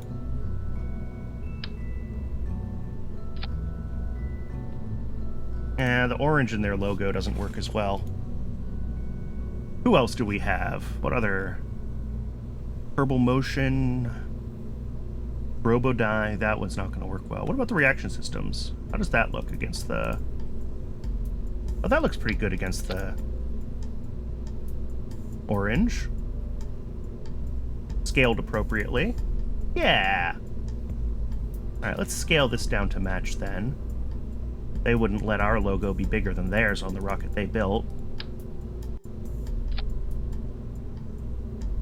And I want these to be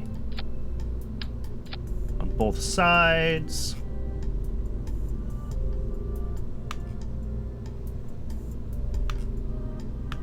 I mean, technically, all rocket engines are reaction engines.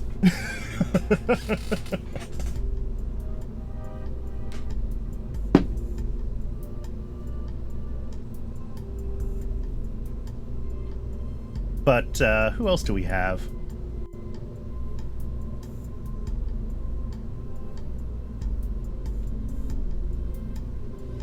How does Rokia look against the orange? Oh, that one's not bad.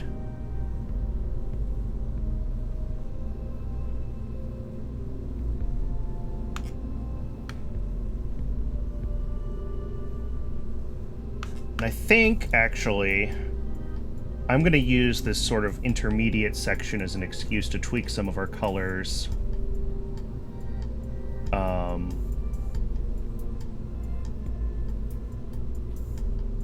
Maybe just go up to that. Do I like the plane? I don't love the orange checkers, especially with the blue details in the camera and the pod, so I'm kind of like, what are my options here with,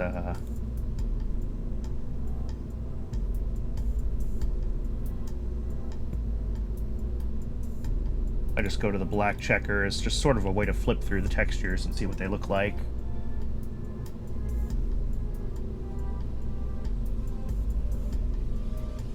Maybe just something like this. White paint there. Not that shade of blue.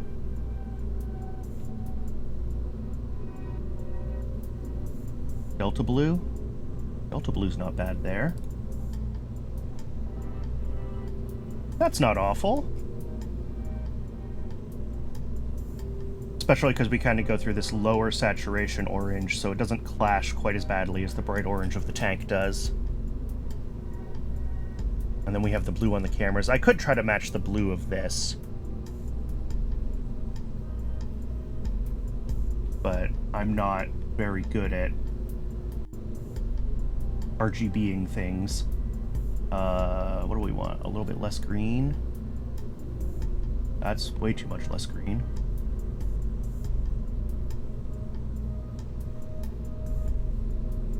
I don't know. I'm fine with that green. I think it looks okay. It's a reasonable contrast with the orange.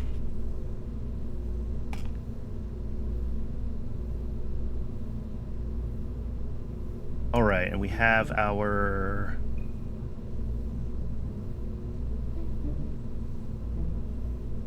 What I might do, one thing I want to check. I take this front, I make it a metallic instead of a white. No, don't like that at all.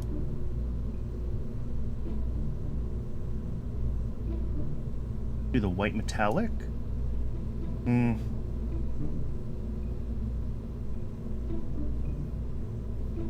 I'll stick to the white paint. Maybe even the beige white? Beige white. There we go. That's what it needed.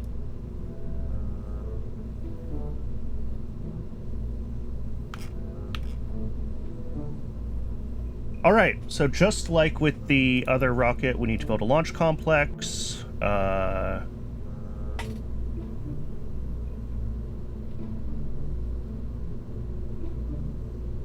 For this one's going to take quite a bit longer to build, but it needs to be done.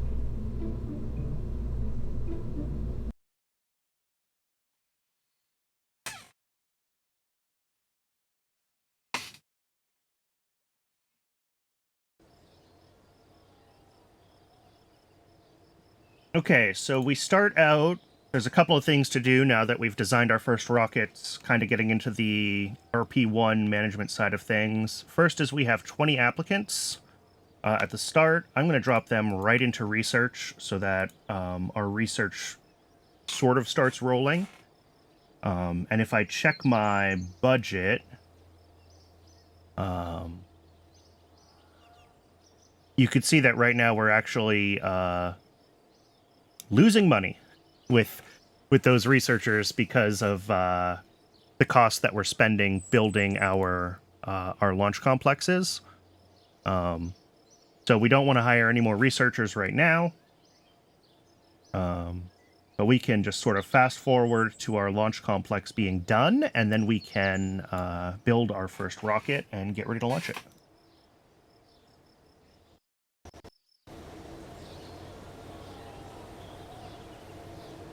All right, Launch Complex 1 is done. So let's go into the vehicle assembly building and launch this rocket. Not this one. Let's grab the whack.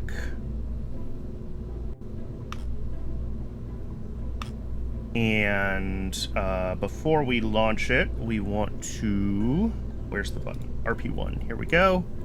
RP-1 has this tooling system, which is basically like you've paid a manufacturer to be good at building tanks of a certain diameter and things like that. And you could see right now this rocket costs 170 funds, but if it's tooled, it'll only cost 76. And it will also build quite a bit faster. I don't know if this says integration at... Oh, no, because I haven't put... Do it from in here. Show management. Staff. Yes, okay. I need to put some engineers on my launch complex. There we go. And now it'll show me the build time. And you can see if we don't tool it, it'll cost 93 days. If we tool it, we build it in 40 days. And because we're on a time limit with our programs, we basically always want to tool everything. And especially in the early game, you start out with a bunch of unlock credit, so tooling is effectively free, and there's no reason not to do it.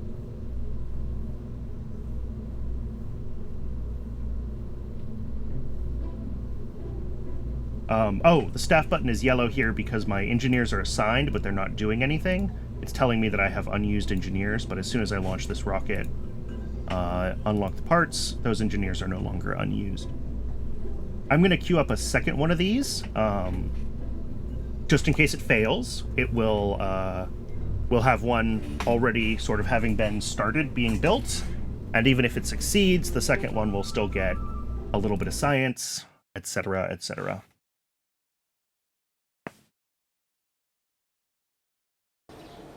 And the other thing we want to do is grab the contracts for our first launch and for the Carmen line, which is 100 kilometers, and we know that our WAC can hit 100 kilometers easily.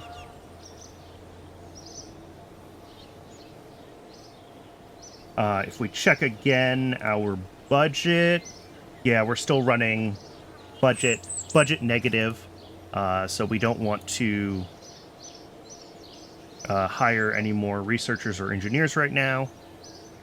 So we will go ahead and warp until this rocket is done. And then the rocket is built, and we need to roll it out to launch pad. Again, we warp. And then, because I don't like doing launches at night, we'll skip to morning.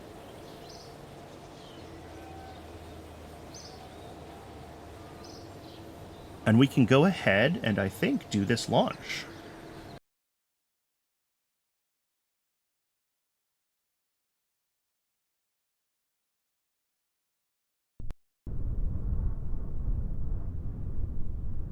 And this should just do everything automatically for me. We've already tested this, we've simulated it. Let's get ourselves at a nice fun angle for the automatic screenshot. Take a screenshot myself.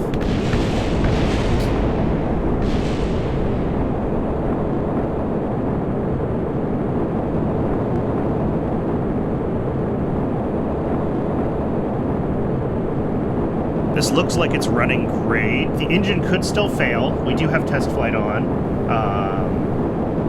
But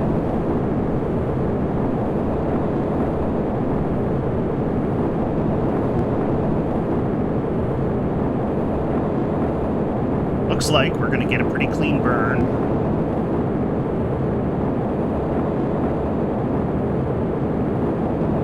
There we go. 100 kilometer apogee. We are all set.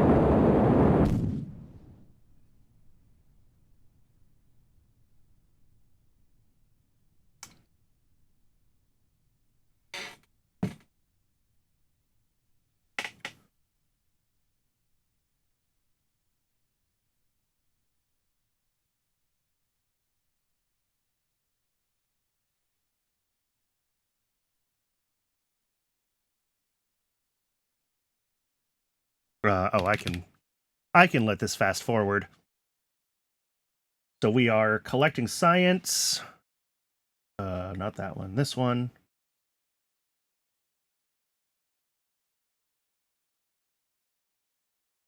I look at the ship. Data, yeah. This is all Earth flying high. I think temperature scan is the only one that's per biome. There's the click. As we expected, it's trying to stage a payload that doesn't exist on this flight.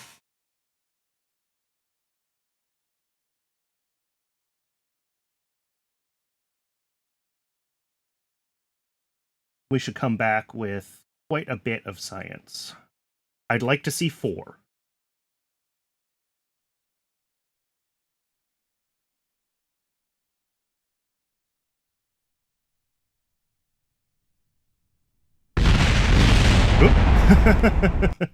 That's those weakened fins that I did earlier.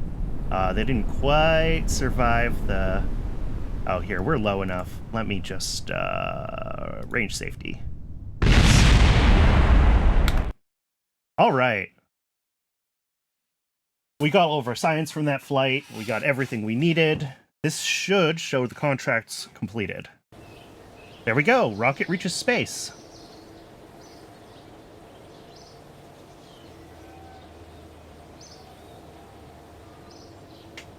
And if we look at all of our messages here, we're going to have a bunch of contract completes. We hit the Carmen line. And we also unlocked leaders, which is another part of the program's part of RP-1. So let's go ahead and go to the administration building. And leaders in all of these different slots give you some combination of bonuses and detriments to different parts of your program. I am sure people have been maxed the heck out of this. Early on, though,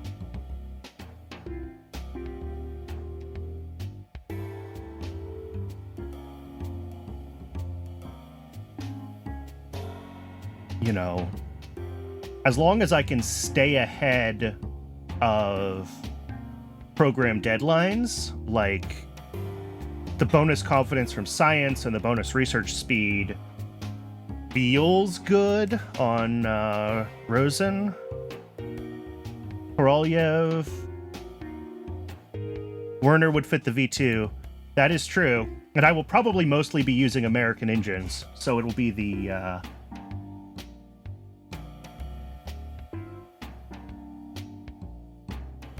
you know, they kind of all have... This Glushko's not bad. Researcher salaries reduced, and bonus reputation.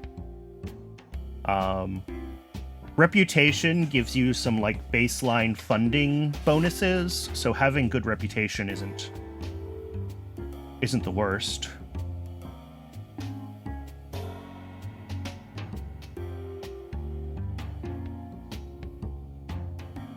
More money, more better. Yeah. Plus cheaper researchers. I mean, 50% researcher salaries versus 10% research speed. I think Glushko's actually better than Rosen on that one. Yeah, let's do Glushko. I can always change him.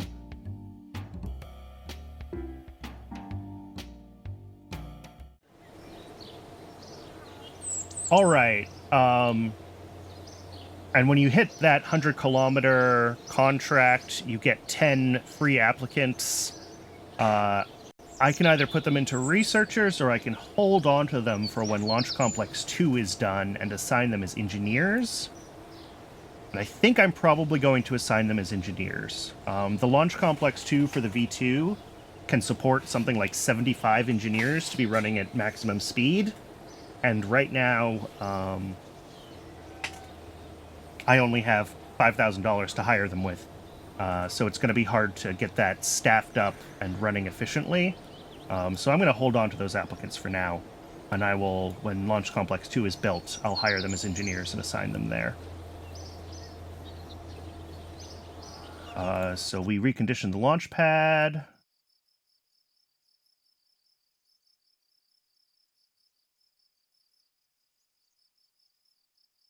Why are we not reconditioning the launch pad? Cover the debris.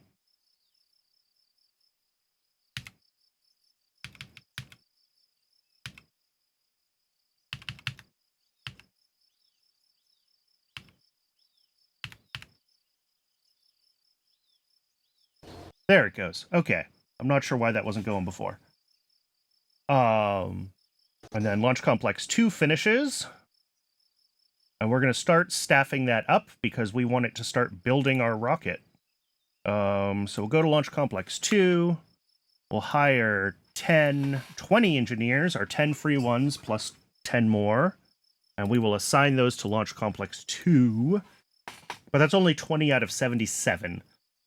So it's going to be building slowly. At this point, though, we are very budget positive. So as we hit funding thresholds, we can continue to hire more engineers for that launch complex. Okay, let's grab the V2. Let's make it not a stupid height above the ground.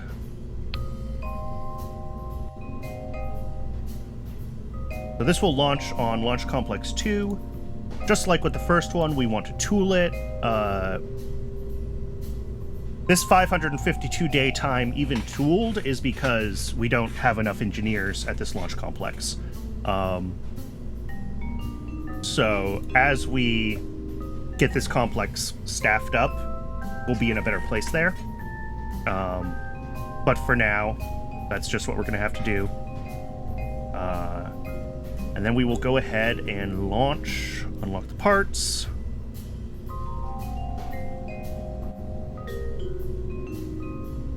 And do I want to put a second? Yeah, we have a second whack going. That'll run. Once that one flies and I get the science from it, I'm going to assign those engineers over to this second launch complex.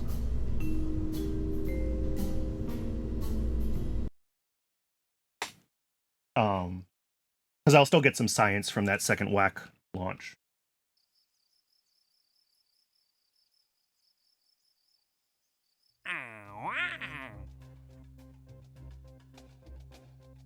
And yeah, what we're going to be doing is this first low space film return, which wants 100 kilometer altitude and 200 kilometer downrange.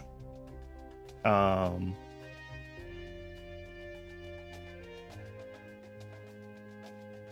we know that our film rocket hits this no problem.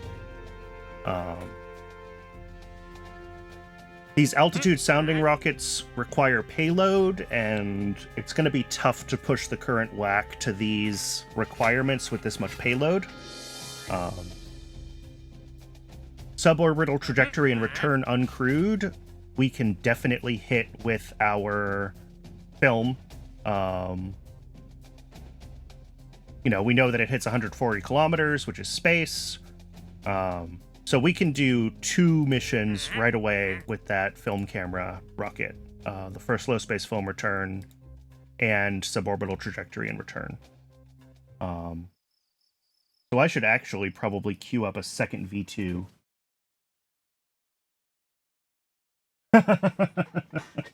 Catch the film while it's undershoots? Yeah. Do I have the funds to launch a second one? I do. Yeah, we're going to launch 2 of them. Okay.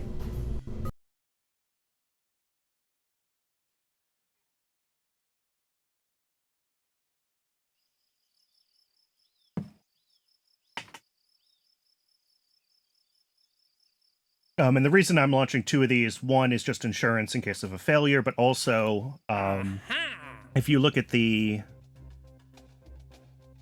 requirements for, you see them under here.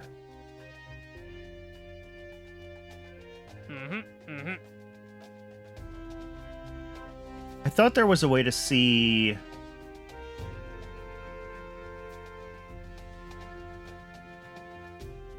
in the UI, but basically they don't let you grab multiple contracts at once, so you can do, you know, in earlier versions of RP-1, you could do 3 or stack all your sounding rocket contracts and get them all done with one crazy launch, and they specifically have set it up so you can only take 1 contract at a time. I thought you could see that in the mission control UI somewhere, but I can't find it. I'm not going to grab the mission yet, though. I don't think our second whack can successfully do any of these missions, so I just don't need to even grab one.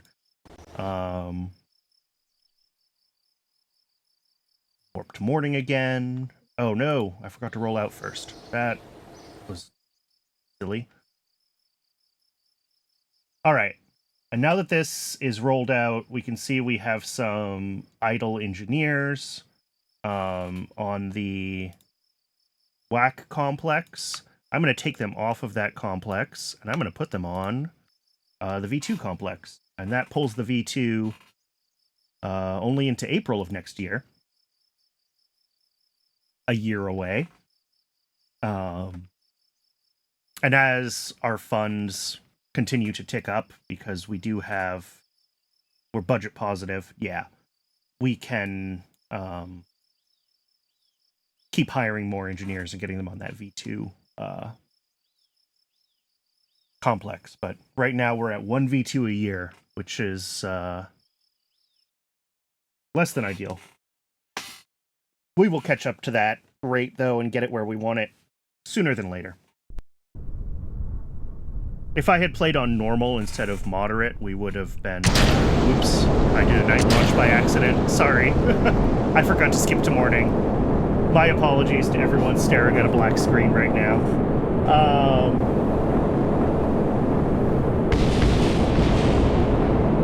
This is just for science, really. We have Candle, yeah. And I'm kind of actually almost hoping we get an engine failure, but I don't think we're going to. This looks like it's burning cleanly.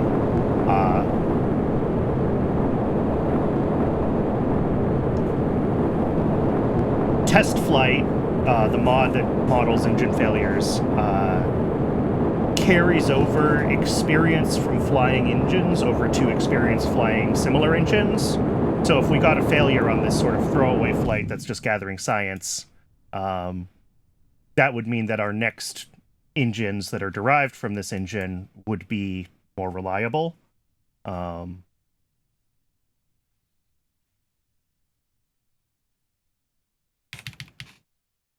unfortunately, I was going to say, unfortunately, it worked perfectly. That's a sentence.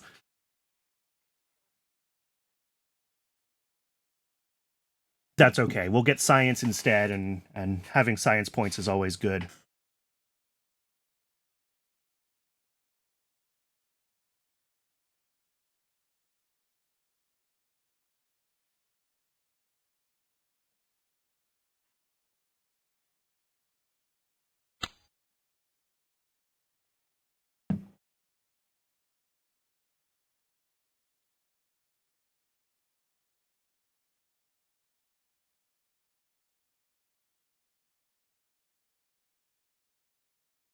Oh, yep.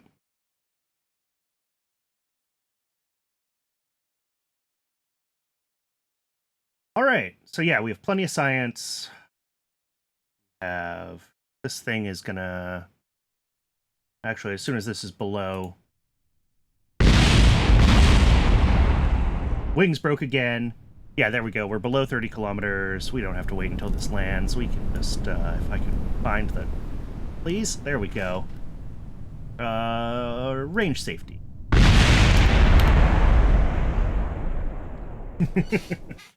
All right, and we're not expecting any contract completions from this. This was just a little extra science, since we had the rocket being built anyway.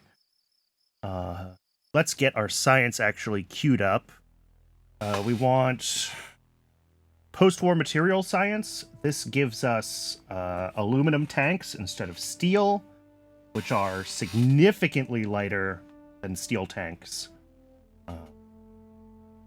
We will also want to grab early tracking systems, which gives us lighter avionics and access to the biological sample. And we've got 2.2 left. These avionics prototypes, these are all too expensive. We could grab basic solids. This gives us a couple of engines that were historically used on upgraded Aerobees. This 1.8 KS 7800 was used as the third stage on some Aerobee launches. And the Nike M5E1 was used as a replacement booster stage on some launches as well.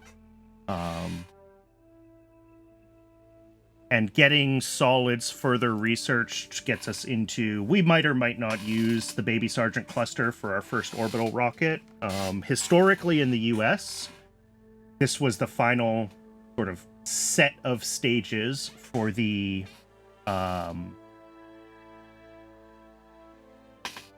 for the first orbital launch in the US. This cluster of solid rocket motors, 11 and then 3 and then 1.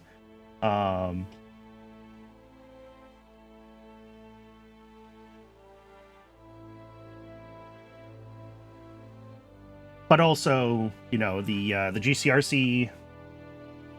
Yeah, the Explorer was a very Kerbal launch.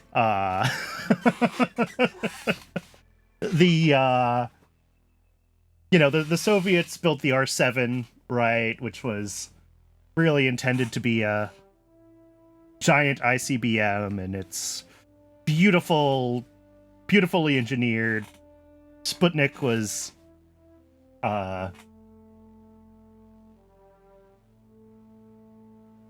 and then you have the US launch, which was, you know, basically a medium range rocket with a cluster of solids strapped to the top of it.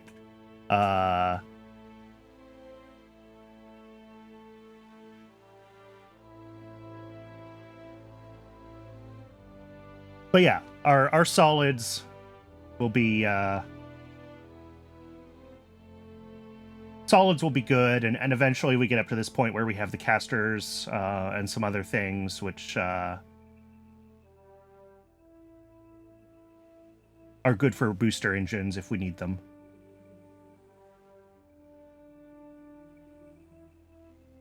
Boosters in the real world are not like more boosters in Kerbal, of course. You know, in the real world, your boosters are generally there just to push up your thrust, not your total delta V. Most of your delta V still comes from your core stage.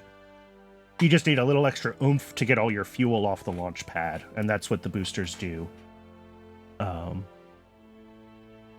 Which is why you don't see... Well, I was going to say why you don't see huge clusters of boosters, but we've all seen an Atlas V or a Delta II with its ring of solid boosters around it.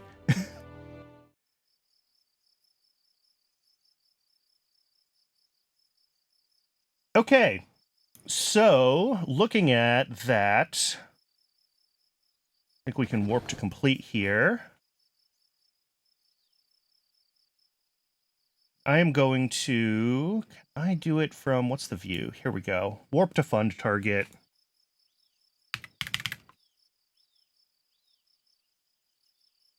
Basically, every time I have enough funds in my bank account to hire 10 more engineers, I'm going to hire 10 more engineers and get them assigned to the V2 complex. I could do this one at a time every time I could hire one, but that would take forever, and that doesn't sound fun. So we're going to do them in groups of 10.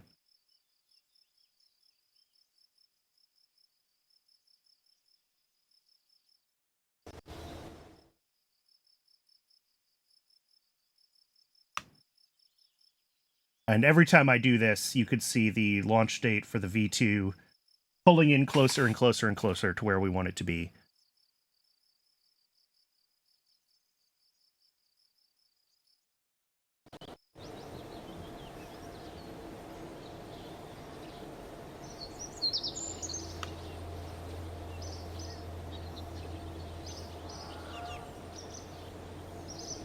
This says 24th of November. Oh, yeah. That's funny. So basically, right as the first one is finished, we can hire the engineers for the next one.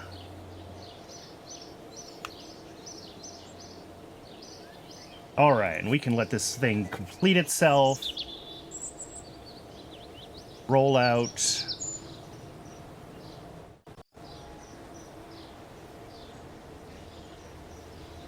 Grab our contract.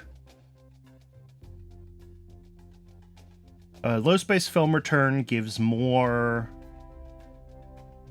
reputation than suborbital trajectory and return. So I'm gonna... Oh, but suborbital trajectory and return unlocks leaders. Ooh. Let's do suborbital trajectory and return first to get our next leader slot going.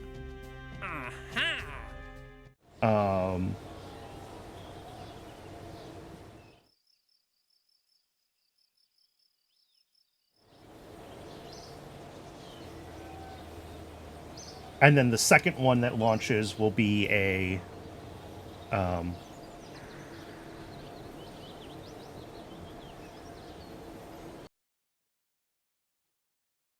will be the film return and boost our reputation.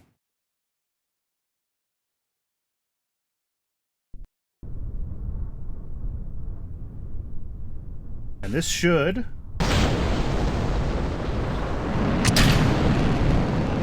I know I don't have a camera, you can't see me, but I'm like sitting here with my like hands up next to my head, demonstrating that it's flying itself. We've already tested this, assuming no failures of the engine. This should be a nice, clean flight.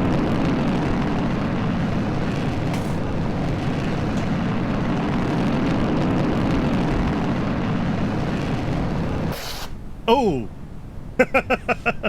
What did I say about no failures of the engine? I don't think we're even going to get high enough to get any science out of this, unfortunately. This is just straight up a failure. I mean, it is worth, you know, test data, right? We get that 1000 DU for a failure. I'm curious if this is going to stage right in this failure case, so I'm just letting it... Yeah! It's actually going to try to return itself. Okay. I don't remember if we're going to get any science for recovering a non-orbital flight or not, or if it has to go to orbit. So I'm going to let this recover. That stage full of fuel is just falling right down into... where's that going to land?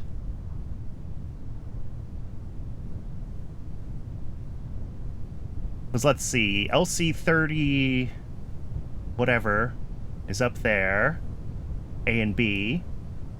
Down here is where, like, Mercury was flown from, I think. We're down near, like, the Redstone or the Atlas launch pads. I don't know the layout of Cape Canaveral by heart.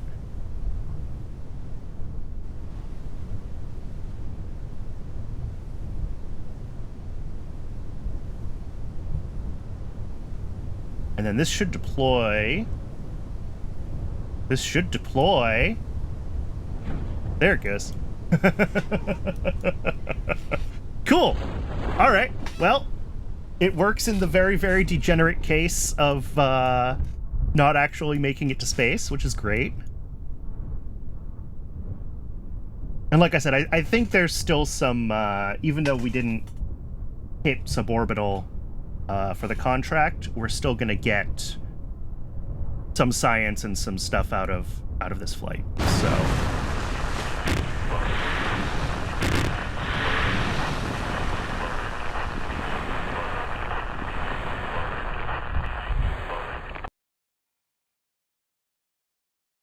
and we get engine XP. Yep. Yeah, we get some funds from the recovery. Oh, maybe not. Maybe we don't get science for not hitting orbital. They must have tweaked it. You used to get science for your first recovery no matter what.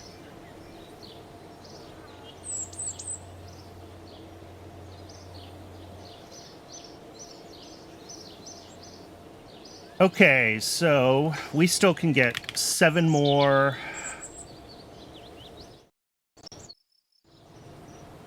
staff.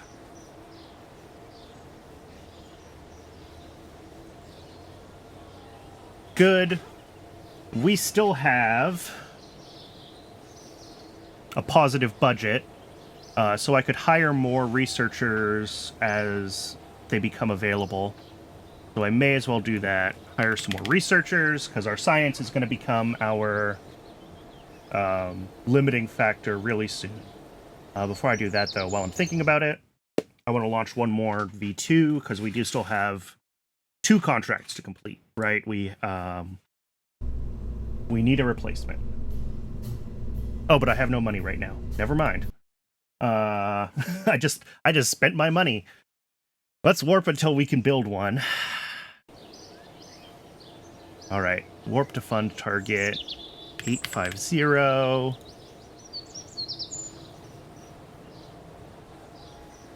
Fifth of March, 1952. Yes. Oh, this thing's getting faster with 77 engineers, which is excellent.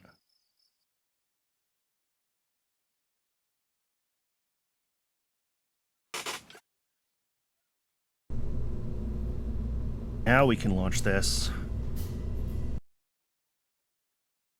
How long do these take to build now? I didn't actually check when I was in the VAB. 3 months. That's not bad. We're down less than 3 months. 2 months and 3 weeks, give or take.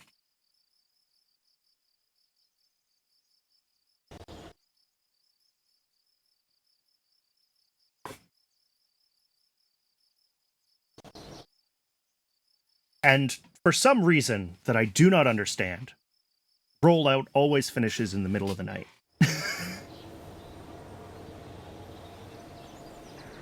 All right, let's try this again.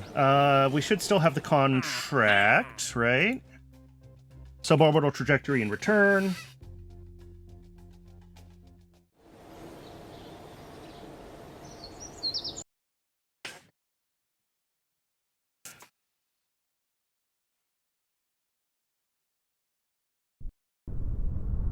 All right, let's see this thing fly.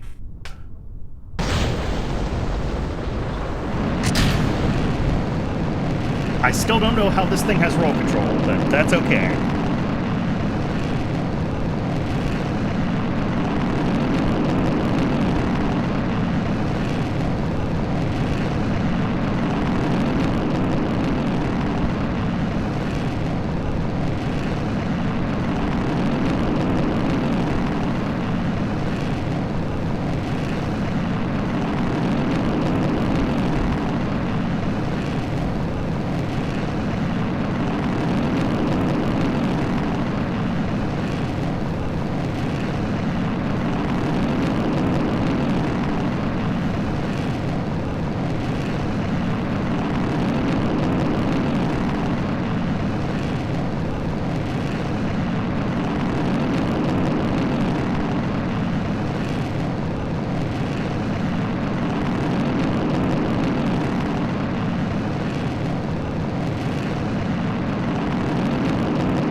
Sorry, I stepped away for a second while it was launching. Yes, KOS can trigger the range safety. We could build the flight termination system into it. And yeah, that looks perfect. On one of my earlier sort of tests playing around with this concept of using KOS for everything, I did build some flight termination stuff into it.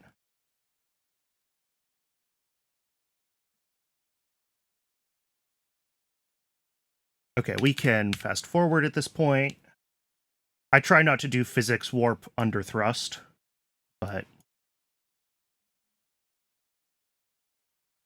once we're no longer under thrust, I'll just let it run. Altitude record, 140. And all of these records give us more reputation, which is more funding subsidies. And then we should deploy the payload. There we go.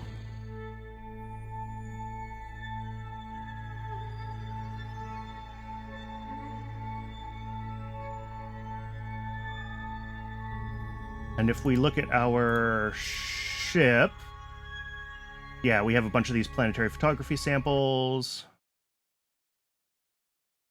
Worth various. Flying high forest, flying high water that we're collecting now. Flying. Why do we have 2 flying high water? I don't know.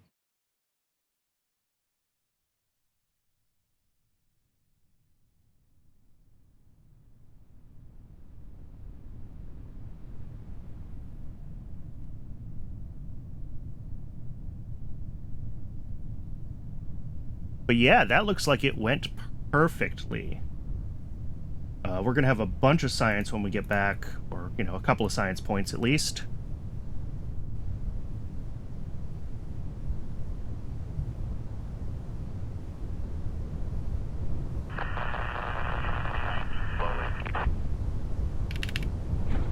All right. Deployment looks good. Fully furled.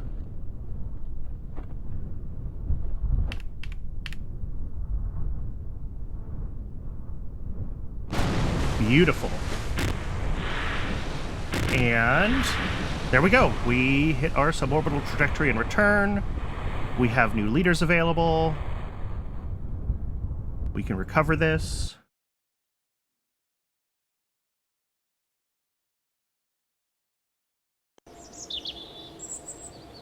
There we go. Recovery of a vessel after suborbital flight. 5 science. Plus the 2 and change science here. And some funds refunded, which is fantastic.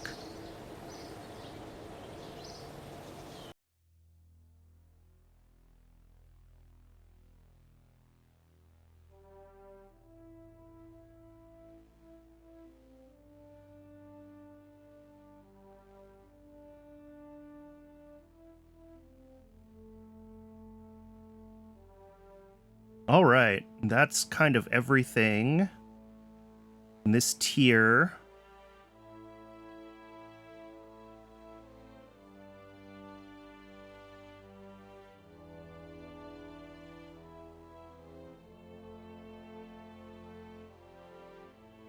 We need to grab this material science node to get the engine upgrades as well.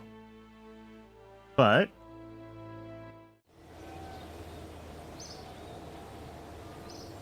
yeah, our science is definitely lagging behind where we want to be with the rest of our stuff. So we're going to have to hire more researchers. But we can grab this low space film return now. The other thing we can do is look at our chief scientist.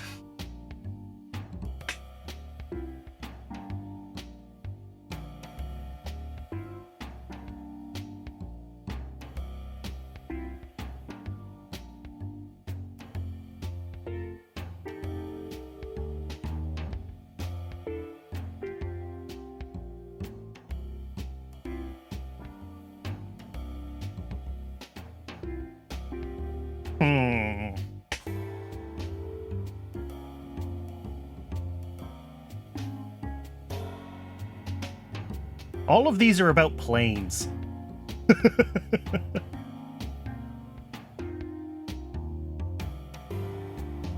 Except this guy who's about solids. And I guess I could invest more in solids. I wasn't going to use a ton of them.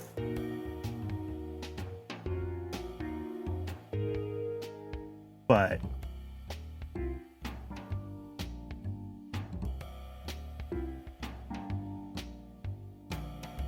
this slows down integration, which I really don't want right now. 15% reputation decay. I mean, as long as I'm constantly flying contracts, that's not bad.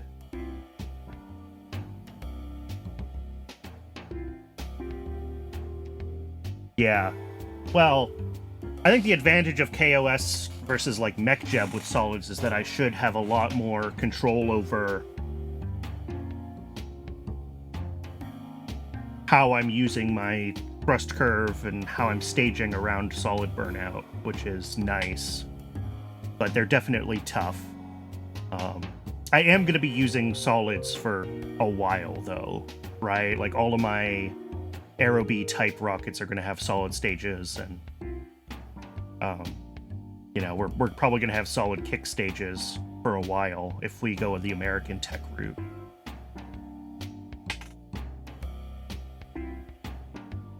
I'm going to go for it. I can always change them later.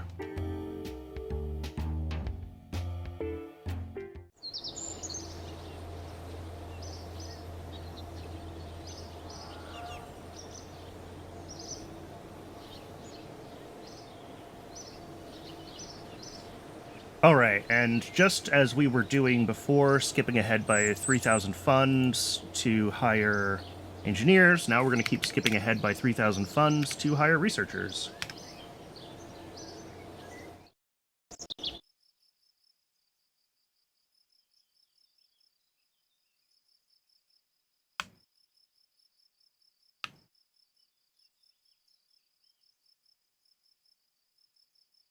September 52. Okay, this is actually going to be done first.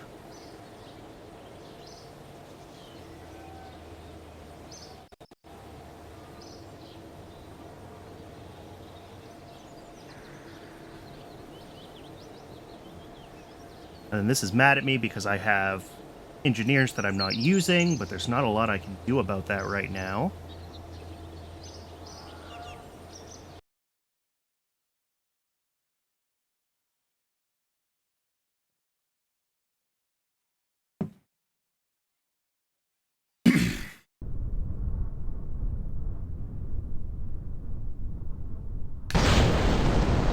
All right.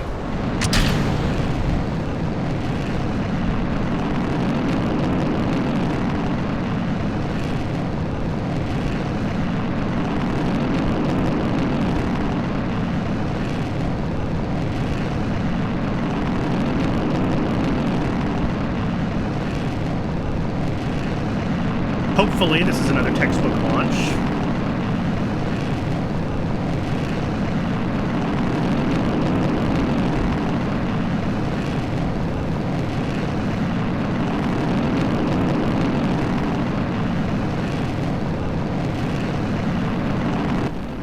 Oh, performance loss. All right, we're going to have to fly another one of these.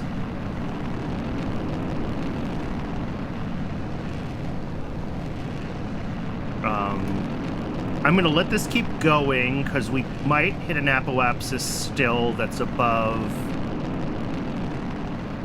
flying high and get a little bit of science.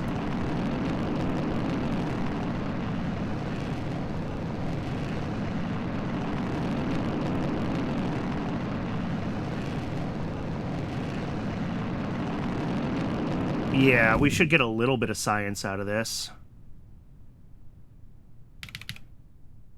I am not having great luck with this engine.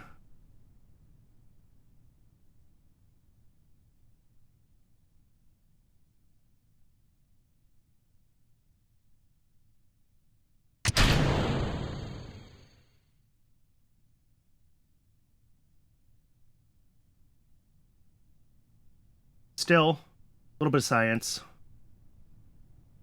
Not a lot, but I'll take it.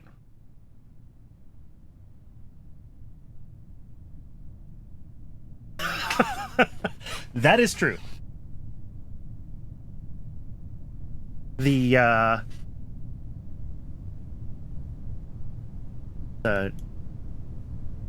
guess the F1 is more well known for its combustion stability issues, but the A4 didn't really solve combustion stability even at its much smaller scale. The injector and combustion chamber assembly is absolutely ridiculous to try to keep it stable.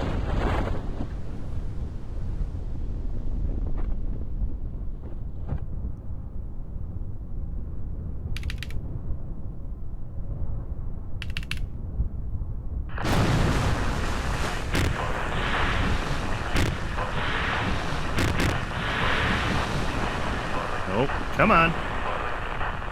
Oh, come on. There it goes.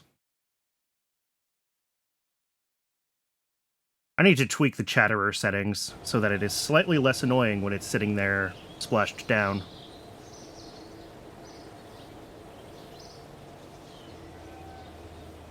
Alright, well I gotta launch another one of those.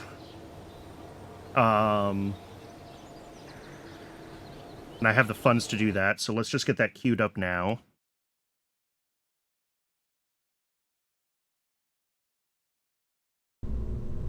These ones, about 850, 847. They're not too bad.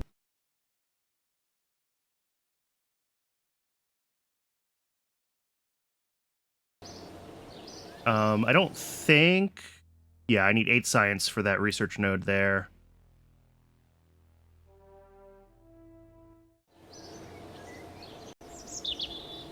What I can do, even though I don't quite have post-war material science researched yet,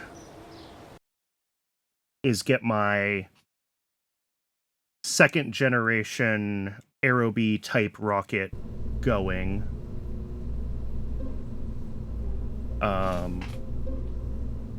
With the updated avionics, the updated engines.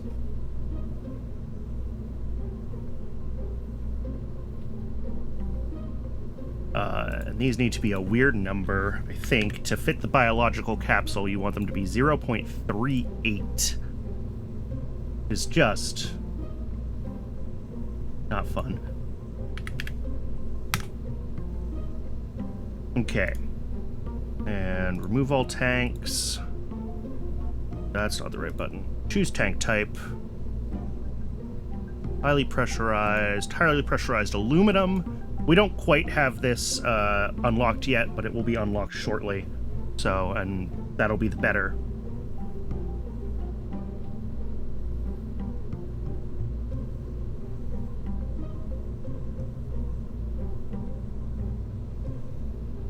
And then this engine will be the Zasser 1.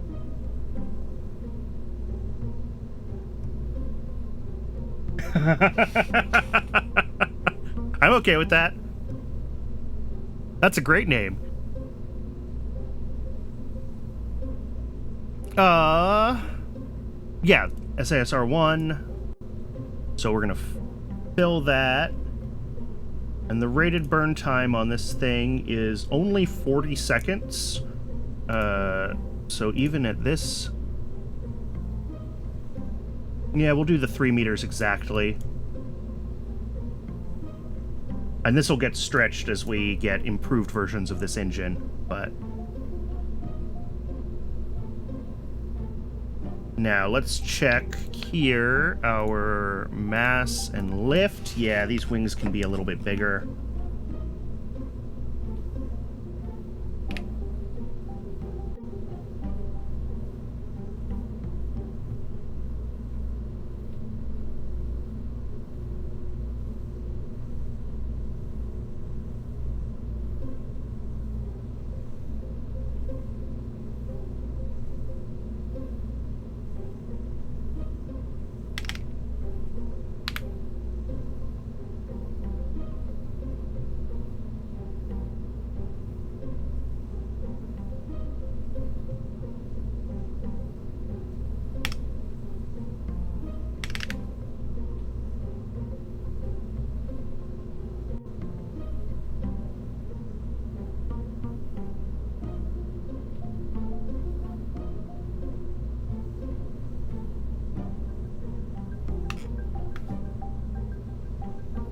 All right. The other thing I need to do... Go to the avionics. Oh, we don't have the new avionics unlocked yet. Okay. Where am I at on that? Management. Material science, early tracking systems isn't until 54. Okay, I don't want to wait that long to build this. So we will use the same avionics. That's fine. EC amount of like 80. That's fine. This needs a little more electric charge than the other one because it is going to be going higher and it's going to have more science on it, but not like dramatically so. And then we're going to get rid of that solid, and we're going to use this one. And AOS tag is booster. Yeah, I mean, I think the avionics being modeled at this stage is like electromechanical, right?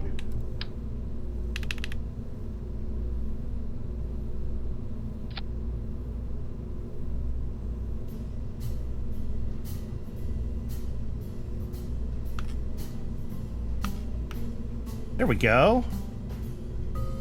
This is not recolorable, unfortunately.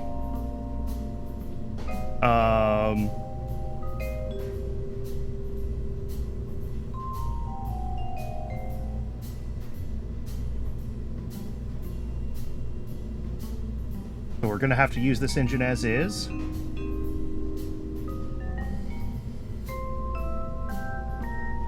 All right, and the other thing we can think about doing here is, I'm not sure if we can quite hit the biosample contract. I think we can. So let's get that science in there. Biological sample capsule. Oh, but we're going to need to wait for early tracking systems if we want to launch with the biological sample capsule.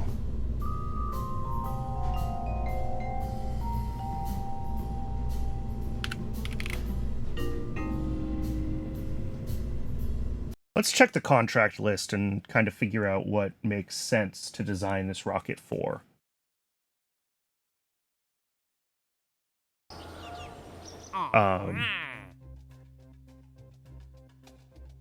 Oh, I've got film return.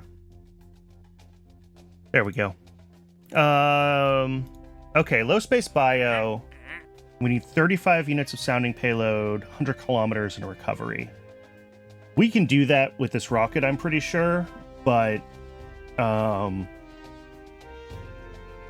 we have to wait for the science for the biological sample capsule. This just needs to hit 75 units of payload to 80 kilometers. No other requirements. It doesn't even have to be recovered. Let's do a test with that 75 units of payload and see if we can hit that. I somehow doubt we can do 130 kilometers with 75 units on this design. So let's see where we're at here. Oh no! I saved it with the part disconnected. Ugh.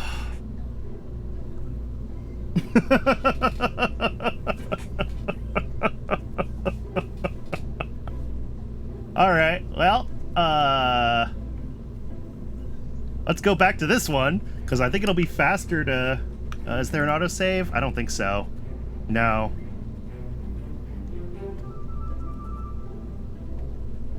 Yeah, this one already has the wings and stuff on it, so I'll just go back through the process on this one. It won't take me that long. I already talked through what I'm doing, so I'm not going to talk through it again. 0.38.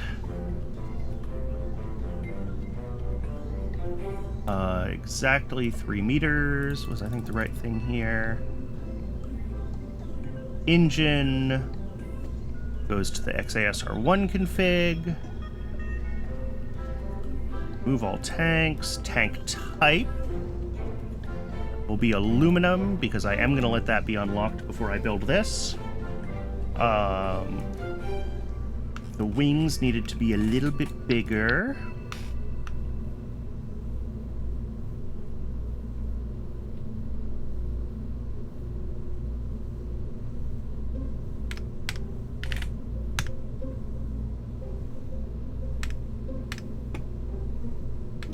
Okay. Let's look at the wings here. Oh, this is showing it's fine. Oh, but I didn't actually fill the... There we go. Slightly less fine once I actually fill the tanks. So let's just get this tweaked. A little bit bigger. Yeah, that works. And what have we got? We got a Rockomax decal. We have that. Want to keep that.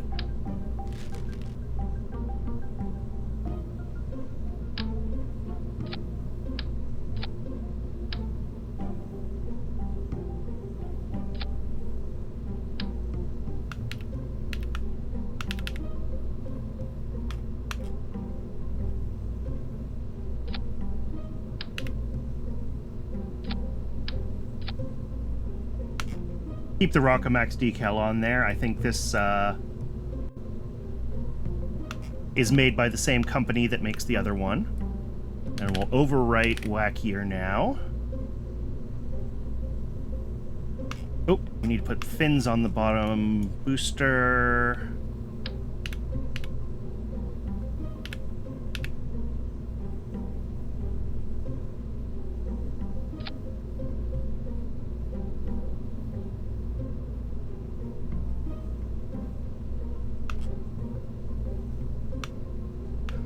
All right.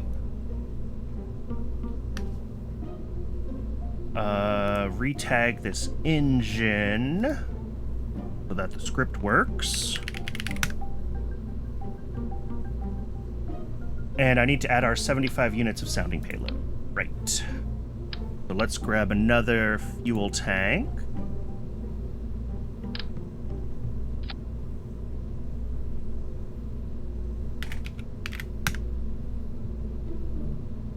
Tank UI is sounding. Oh, this has to be high pressure for sounding payload. It will be aluminum, just like the other one. Now we should have sounding payload. Okay, and of course we can only fit 70 units at this length.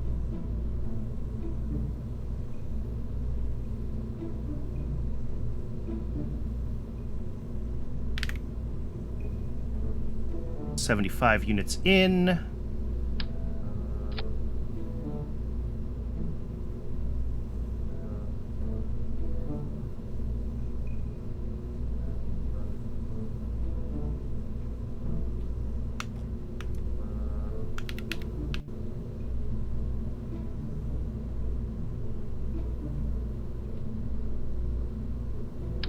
Our logo's up. Too far up.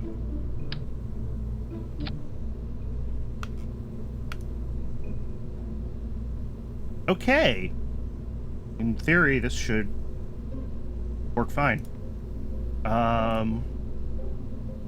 Let's sim this and see if it can hit our altitude requirement.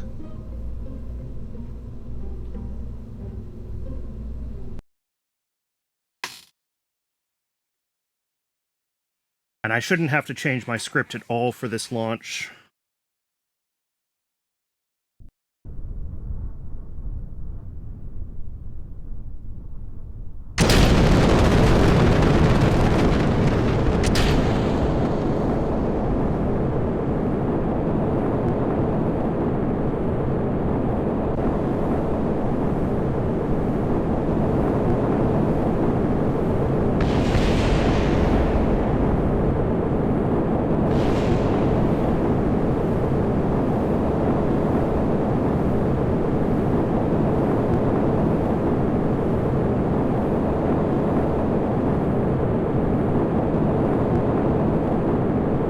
Yeah, we're going to hit the 75, no problem. But I don't think we're going to hit 130 with this design, which doesn't surprise me.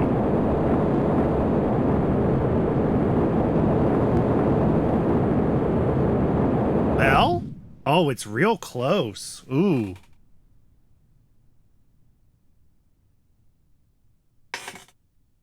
With a little tweaking, I might actually be able to hit that 135 and do the difficult contract, but it doesn't really matter. The difficult contract is really for it gives you a little more reputation, but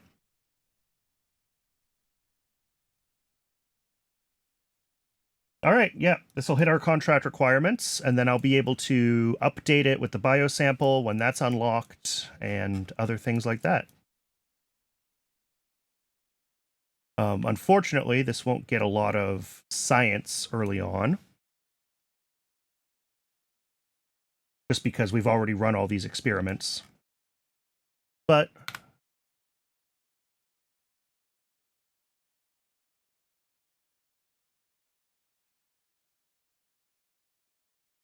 and I can't quite start building this yet because I'm still waiting for the technology for the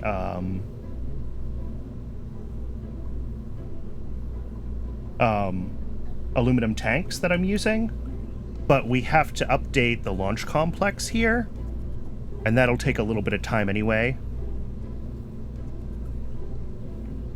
And we can see when we modify this, it's going to add the Ampha 37 and maybe nothing else. Length, width, height, I think are all basically still the same.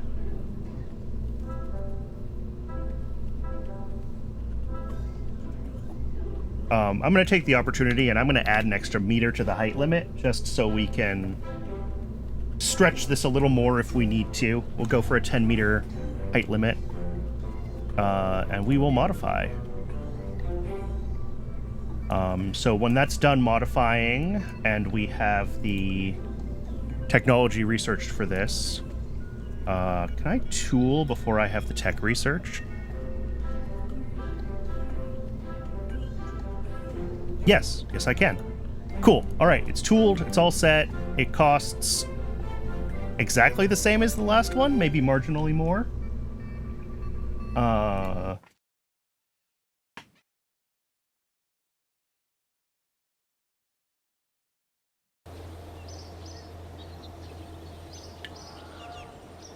Okay, so yeah, LC1 will be done before the research is done. That's fine.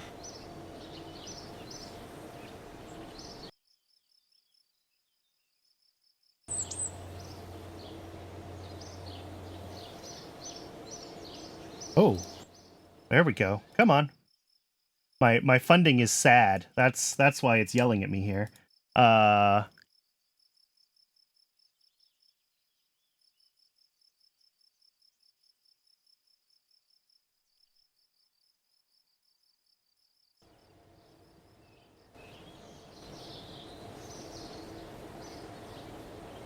Force my way through that. There we go. Once the launch complex is done being modified, it should stop bouncing back and forth on funding. We should be positive again. I hope.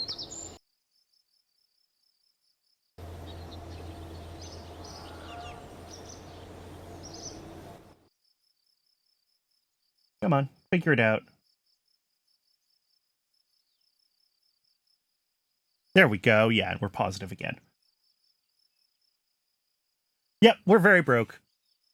That's okay. We're still, you know, if we look at our funding curve, like, our funding will improve.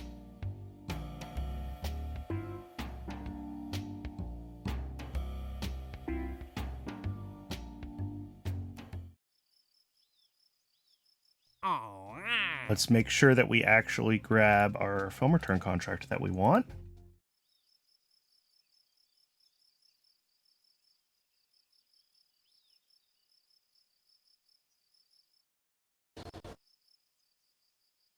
Okay. Can I actually check? Maybe I can check this. RP-1. Suborbital research, low space film return. The second one is 150 kilometers of altitude and 400 kilometers downrange. Okay, so I do need to upgrade my V2 design to hit this. And we'll need to tweak our launch profile for that. That's fine. I'm not going to do that right now.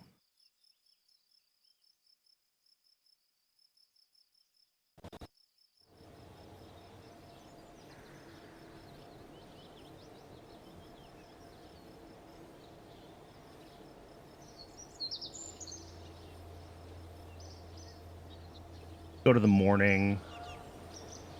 And then I guess the question is, do I upgrade the V2 design? Well, yes, I upgrade the V2 design, but do I wait for aluminum tanks or not before I sort of lock in my design? I locked in my Aerobee with aluminum tanks, which is why we're just kind of waiting to build it. But I could potentially build this V2 with steel tanks and start building it right away, but we might still have to modify the launch pad for the new engine, and if we have to modify the launch pad, it's definitely worth just switching to aluminum. We'll see what that looks like when we go back into VAB, but for now, This should be our first, let me make sure I have the contract active, first low space film return.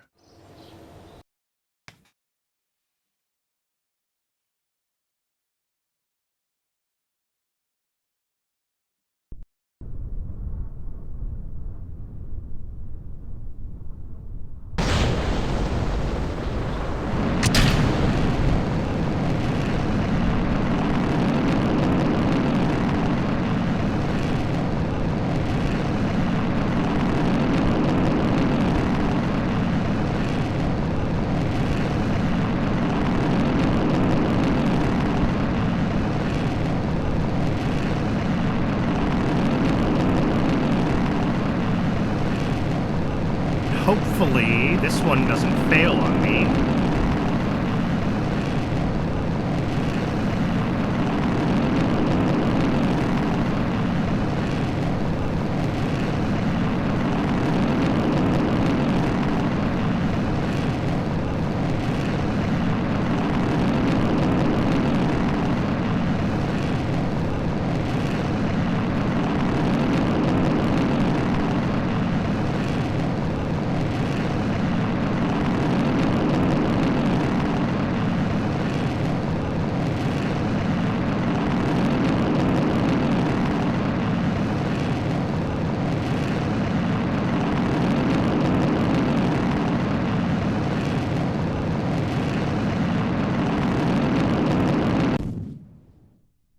Beautiful.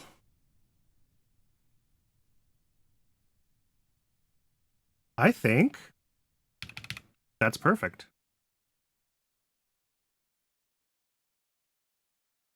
I also think our engine slightly overperformed. Our apoapsis is higher than it was in our last flight and in the sims.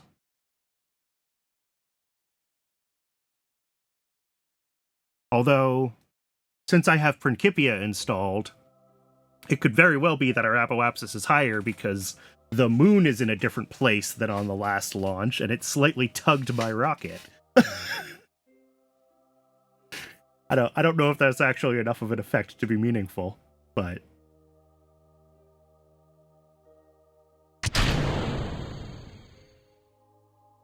it is proper n-body physics with Principia, so everything affects it.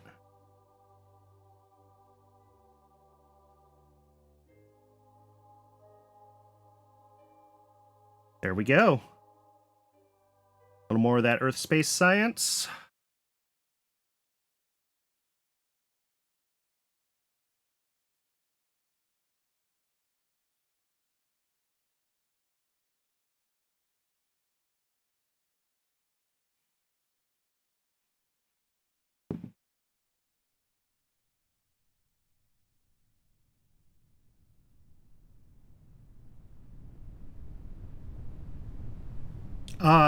Principia hooks into rail warp and does its own time warp when you're on rails, or quote-unquote on rails. So your rail warp speed is ultimately limited by your CPU, because Principia has to do all the n-body physics calculations.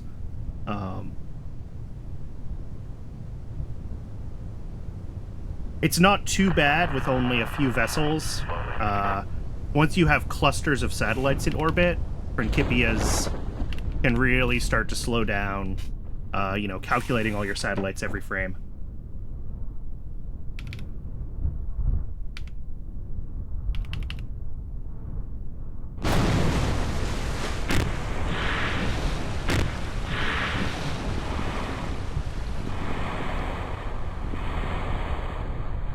And are you going to let me actually recover, please?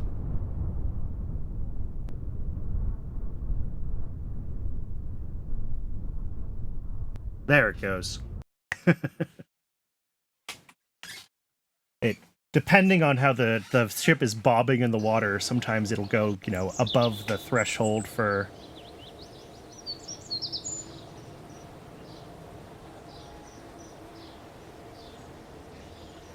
Alright, low space film return.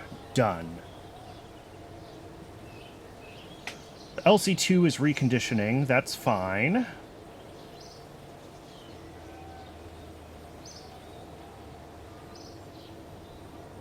Let's take a look at getting The V2 upgraded.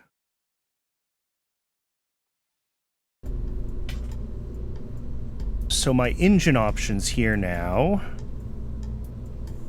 So the XLR-41 is the upgraded American version of the A4.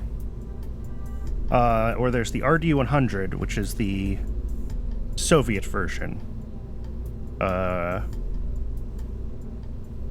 I am more familiar with the American engines than the Soviet ones. I think there's also an A4 upgrade. Yeah, the A9. But that's not really a first stage engine.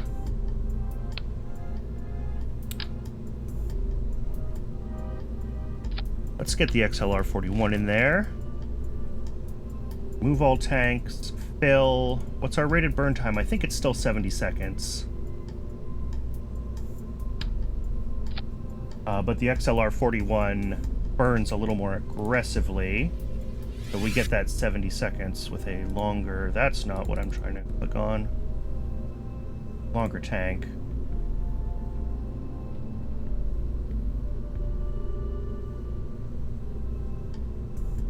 Yeah, at 5.2 meters there.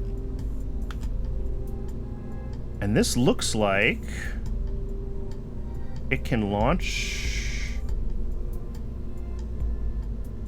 Yeah, because it's still ethanol 75. I think we're still within the height range. Okay, so this can launch without modifying the... I think I tagged that engine in the script. This can launch without having to modify our launch complex, which is nice. I don't know if just the XLR-41 is enough performance boost, though. So we might still have to wait for aluminum tanks. But let's sim this, and let's see what it does. Just with the exact same flight profile. No changes to the script. We're probably going to go too high. I'll probably need to tilt down our target pitch a little more for this one, just because this engine is more powerful.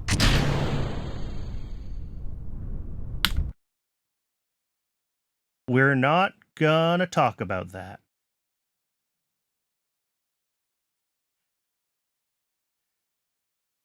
I set up my staging like Aerobee with the engine firing at the same time. Oh, of course, this isn't going to work. It's going to try to auto-launch. Ah! All right, revert back to vehicle assembly. I set it up with the decoupler at the same time as the engine ignition, and that's not what you want for one of these, because this engine does have spool-up time. So I just need to drop that down there. Now we can sim this.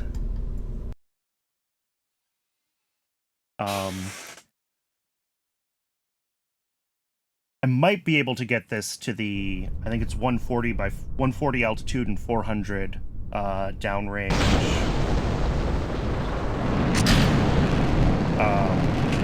And if I can hit that with this engine without switching to aluminum tanks, then I will, because that's one less design that I have to build and tool and all that. Oh, I need to fix the avionics. This is slightly too heavy for the avionics. Okay, so we might have to retool it anyway. In which case, going to aluminum tanks might be worth it. Because that research just isn't that far in the future.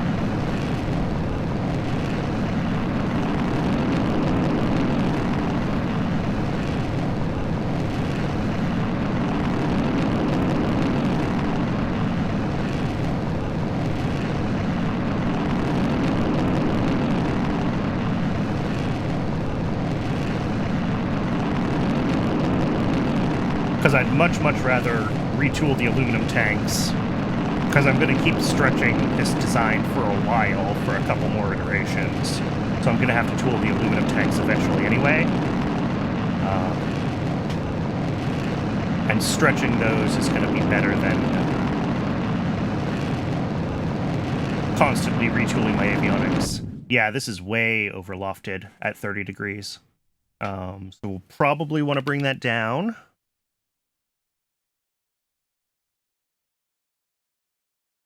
But this probably can hit what we needed to hit, the 140 at 400 downrange. This might even hit...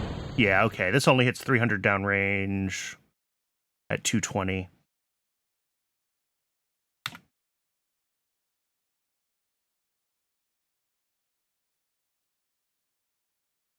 Let's switch this to aluminum. Let's just... If we're going to do the upgrade, let's do the upgrade. I can wait for the research. It's not a big deal. So we're going to go aluminum fuselage. Fill it. Same burn time. That's fine.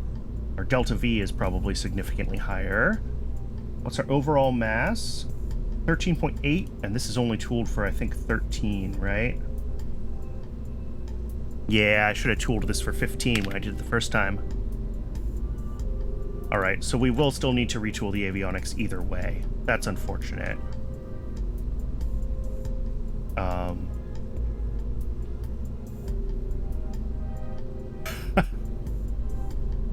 Hey, this thing can easily hit Cuba. That's something.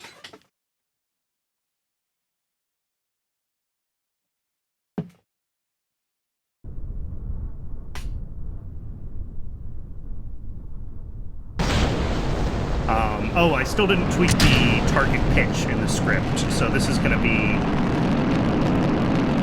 way overlofted again.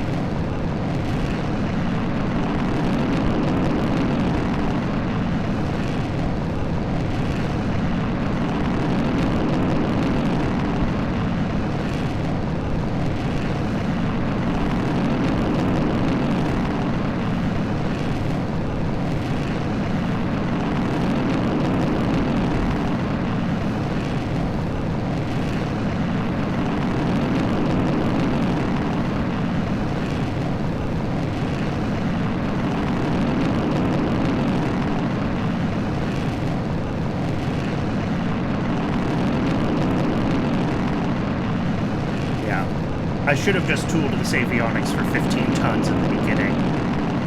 I wasn't really thinking ahead.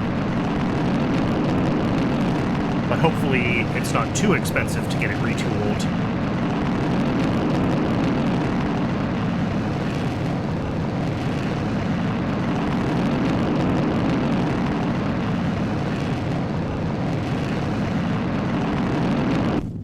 And yeah, we are going very, very high.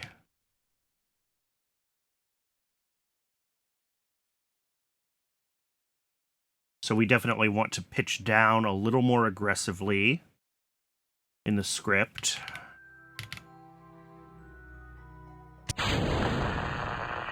But we do hit our 400 even with this, so that's good.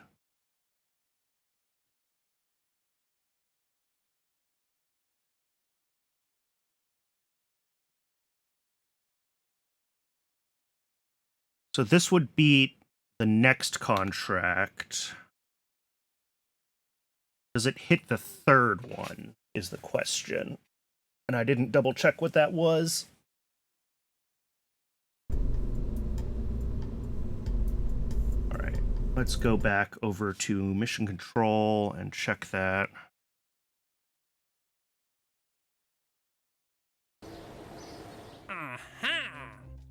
All. Research, low space film return.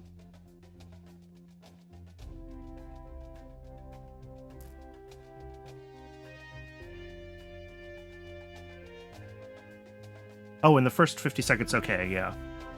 150 and 400. What's the third one? I thought it told me. I swear this used to tell me what the third one was. Maybe I had a mod at one point that gave me more information about this.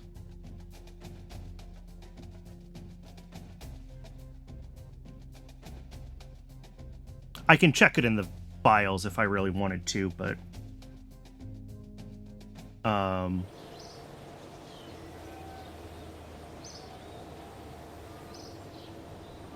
okay, so we're gonna tool this with the aluminum then. I'm just gonna tool the avionics for the 15. I'm not going to... I could tool them for more, but realistically, we're gonna get better avionics eventually, sooner than later. So I don't want to spend a bunch of money tooling this for even more mass when I'm going to change out the avionics when we get the next tech.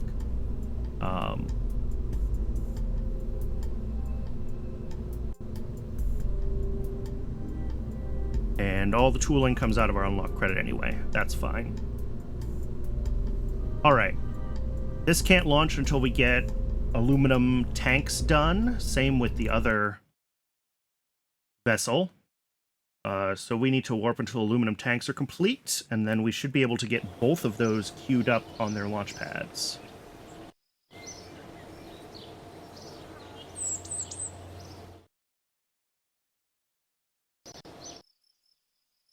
I probably could have bought some more research staff while that was fast-forwarding, instead of just fast-forwarding all the way to the end there.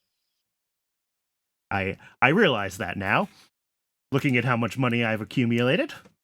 I wasn't paying attention to how far in the future that tech was. Anyway. Oh, I do need to modify this LC. Shoot.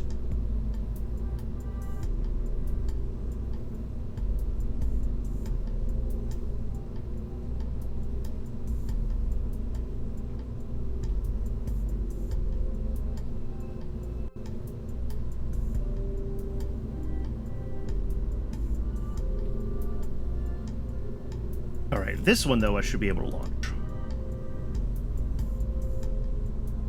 Yes.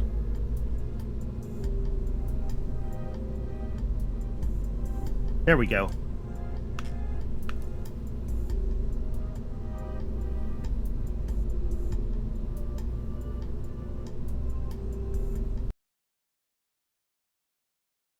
Don't accidentally buy aluminium tanks instead? Yeah.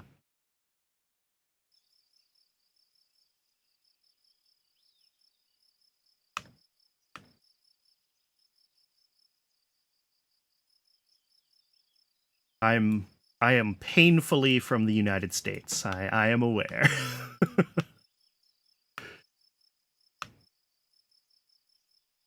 All right, let's hire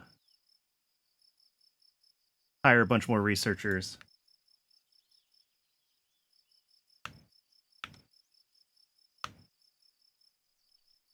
Oop, that's slightly negative. That's not ideal.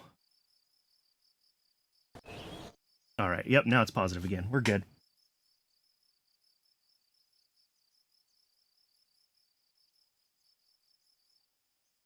Oh, and Launch Complex 2 is done. Okay, I can launch this one now.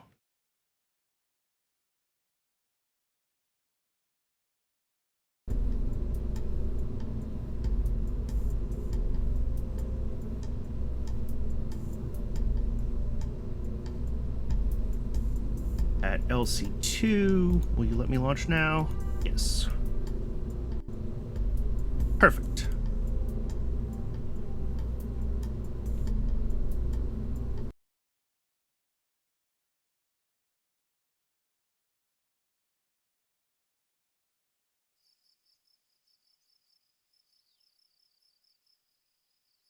And all of our staff should be assigned. Yes.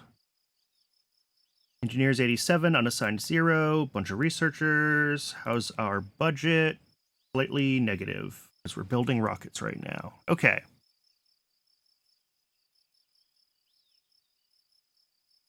Yeah, the integration teams. Hopefully we can keep up and I didn't overbuy researchers. If we have to, I can fire some researchers, though. I'm just trying to get these techs coming up faster. Looking at our programs. Oh, we still have a few more years to go on these. So I'm not too worried yet.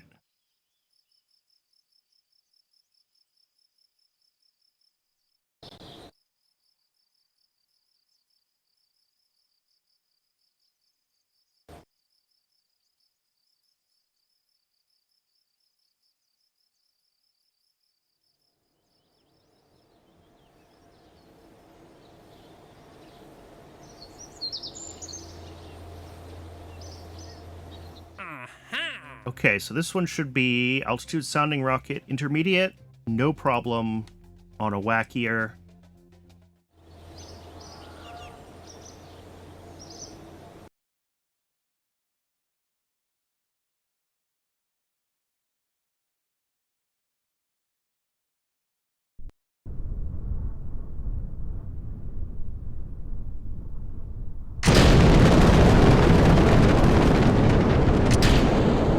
Oh, shoot, I didn't realize I had unlocked a leader from something that I completed.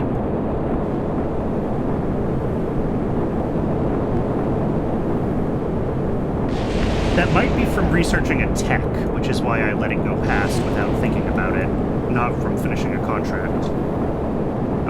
So I'll get that leader assigned for sure.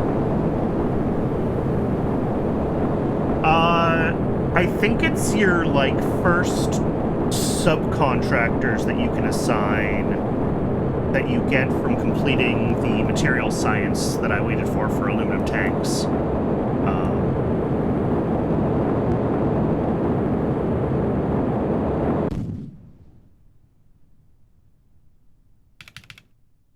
This should hit our contract when we hit 80 kilometers.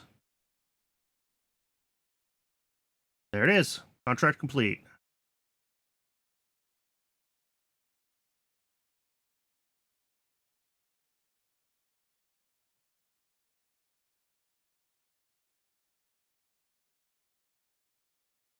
Is actually doing any science right now? No, it's all completed. Okay, and we finished the contract, so,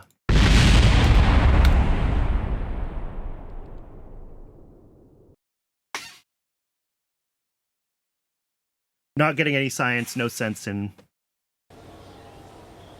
just letting it. Yeah, we have our various contractors.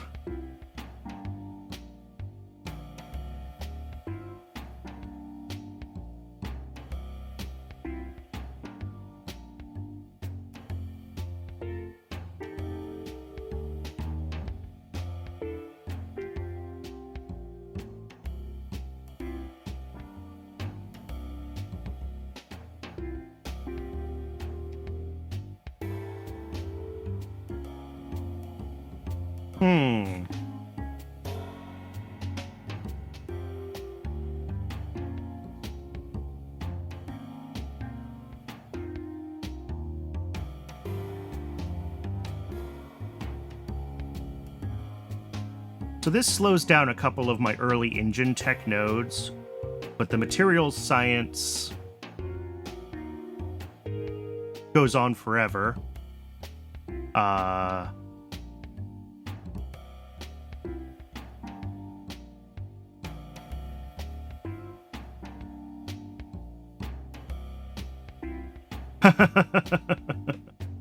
Yeah.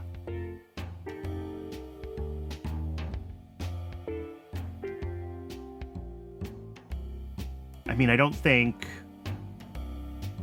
if I'm not gonna do insider info, yeah. If I'm not gonna do planes, then like a lot of these are not cockpits, yeah. All craft, but slower research.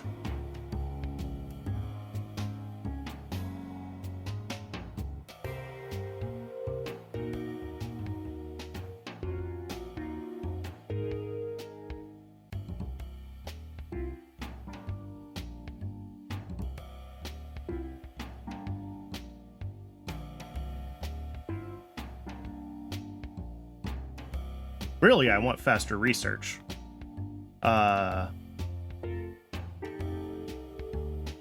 Maybe JPL is fine. My costs are not really in my vessels, right? It's in staff for research and everything else. So I feel like having JPL here is a reasonable...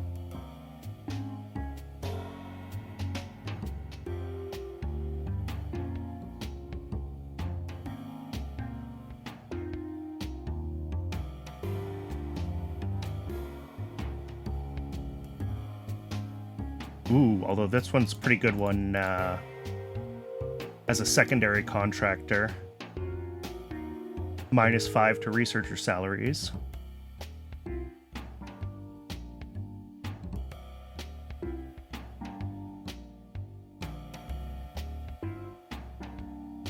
All right, we'll do GPL. We'll do Ilyushin and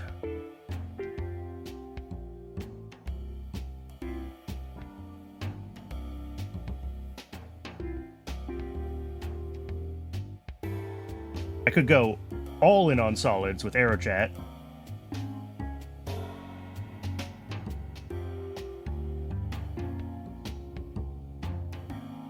Like, Rocketdyne is great early game, but I will need to replace them once I've got these techs done.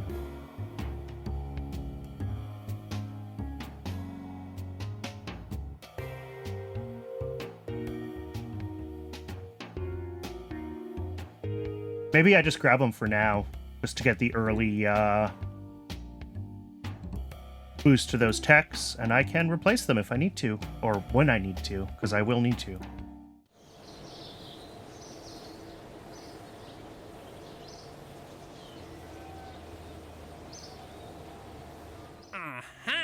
What's the next altitude?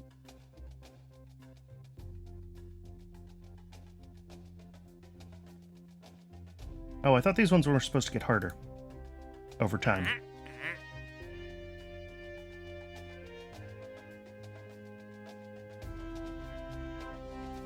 Maybe not.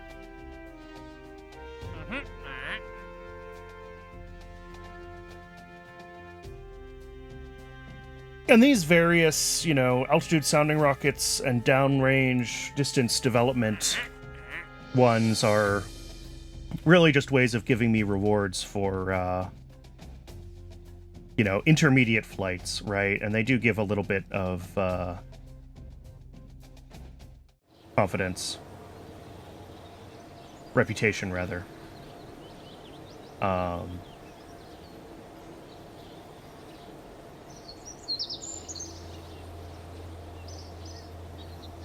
Which is nice, because reputation is money. But they're not critical contracts. Our next critical contracts are going to be... I can actually check that. Yeah, the 3,000 kilometer milestone, which I don't think we're quite at yet. I can check if we can do that with our current vessels. And then suborbital research, we've got to do the biological experimentation, and we're waiting on the early tracking systems tech for that.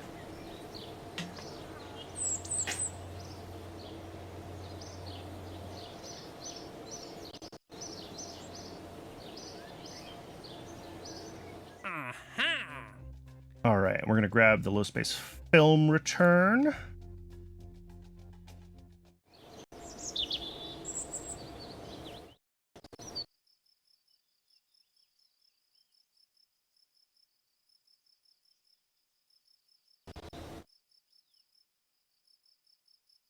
It looks like we're sitting pretty good on budget. We're burning a little bit of money when we're building rockets or rolling them out, but we're positive when we're not, and we're just doing research. So I think we're in a pretty good spot as far as that goes.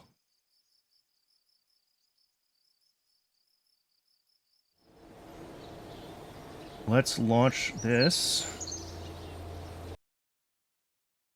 And this should be able to get the 400 kilometer with no problems. Oh, I was going to tweak the... Oh, well. It'll hit 400 kilometers with the current engine, so it doesn't matter. Or with the current pitch. I was gonna tweak the pitch so it pitched over a little stronger, but we'll be fine.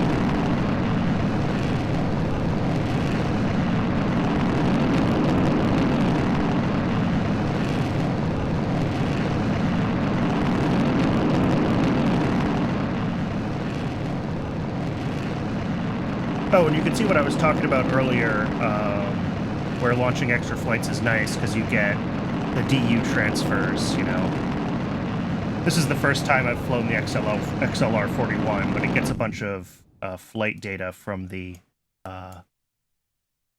previous A4 engine because the XLR-41 is a derivative of it.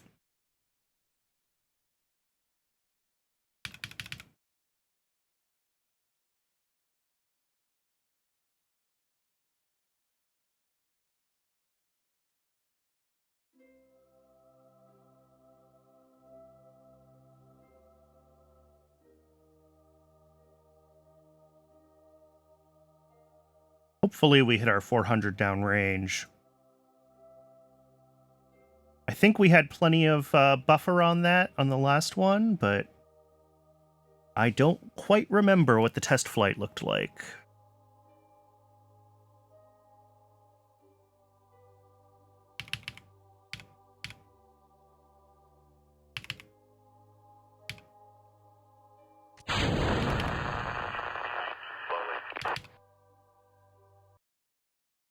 Oh, yep, we hit it. We're good.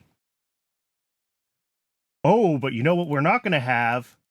Wait, did I not test this?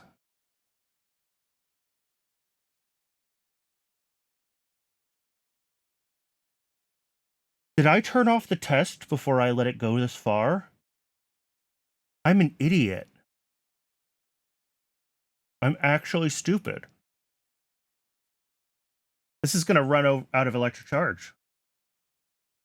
And I don't think the parachute's going to deploy.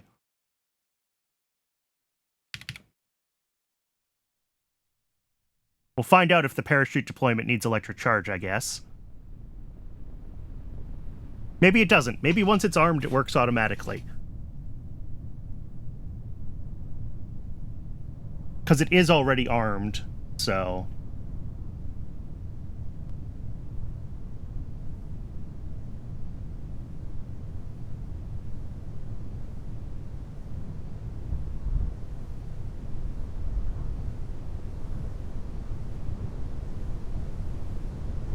Oh, it works once it's armed. You don't need electric charge. Oh my god. I'll take it. I will take it. Oh.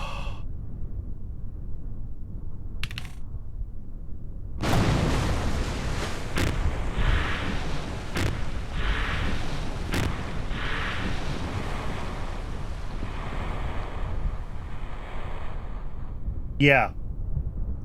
More reason to have it stage as early as possible. Agreed. Come on, let me do the recovery.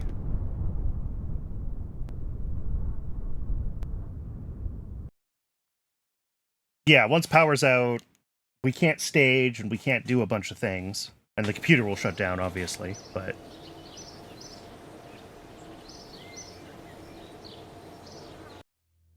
Alright, now we can get this material science node that I've been waiting for. We can get the matching rocketry node and solids node. Alright, this should be everything queued for research. I mean, in theory, I can even get to orbit with this tech level without needing to go to satellite era materials science, but it's tight getting to orbit at this tech level, so I'd rather not. Okay, this one's above 200 kilometers with a downrange to 600. That's gonna be snug with the current V2-2. We might need to wait for the V2-3.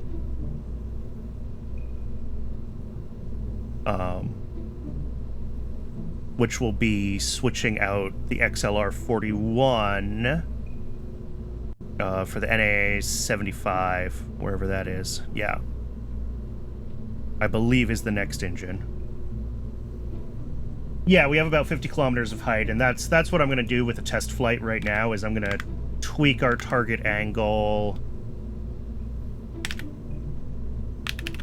tweak our target pitch down a little bit, and see if we can push this. The other thing I could potentially do, if I'm feeling spicy, is stretch the tank a little bit and get a couple seconds extra burn.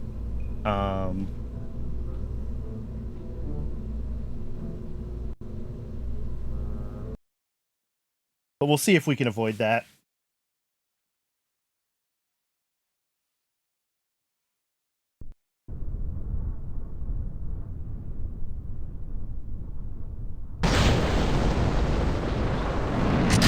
Alright, and this, I should add some debug prints so that I can just, like, open the terminal and see what's happening.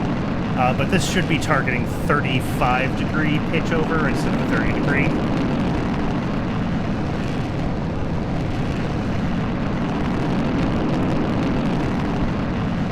So, just a little bit more.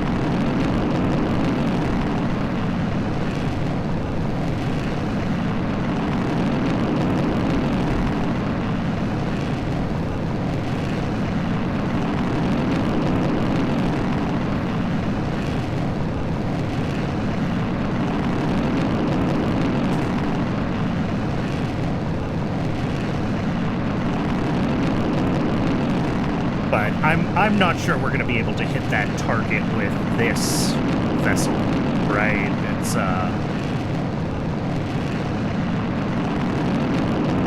It's going to be pretty tight and pretty aggressive to do that without another engine upgrade.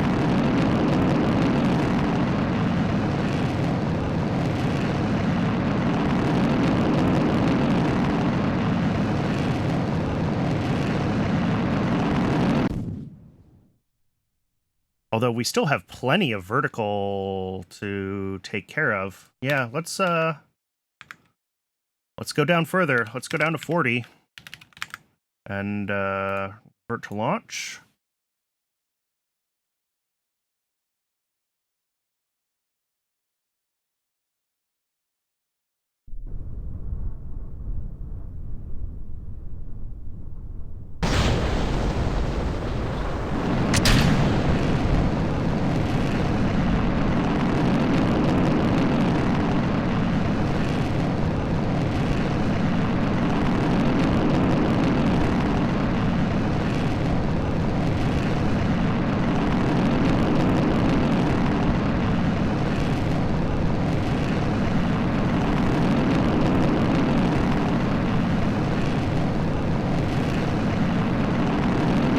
I may also want to change my pitch over plan so that we pitch less aggressively early and more aggressively later.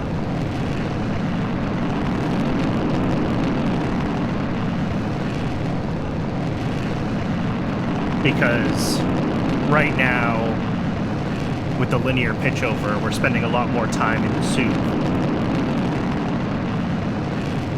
And that's just robbing us of Delta V.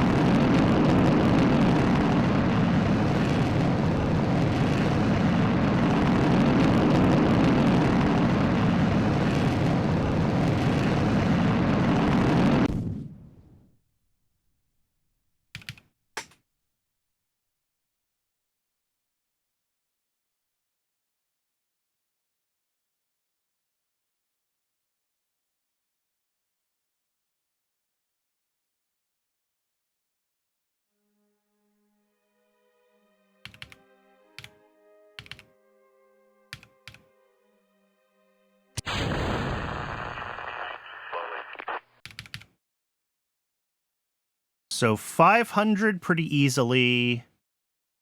600 is gonna need... I could pitch over a little more aggressively, but I think also we do need to have more of a curve to our gravity turn. Well, maybe. Maybe we can hit it with a 45-degree target. Let's try it at 45 degrees. But I think we're going to spend too much time pitched over. And I don't think we're going to get as much as we would hope we would get out of this.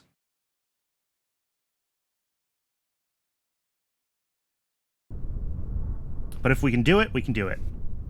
And I certainly don't mind tweaking the code.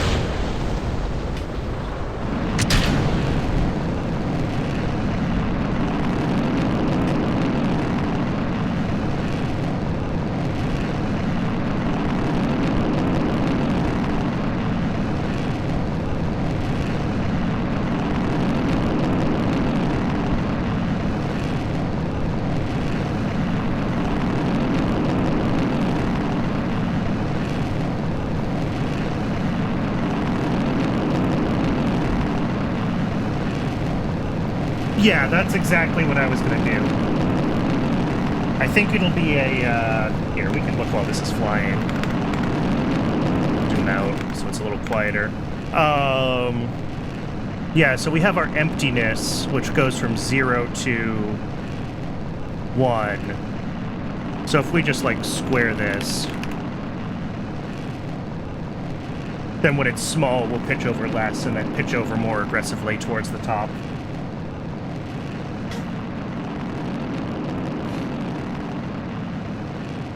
We can try that.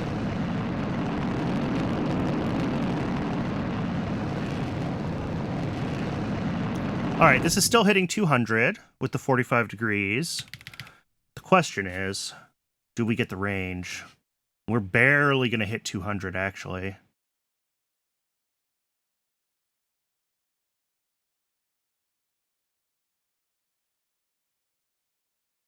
Because, yeah, I think just spending a little less time in the lower atmosphere will help.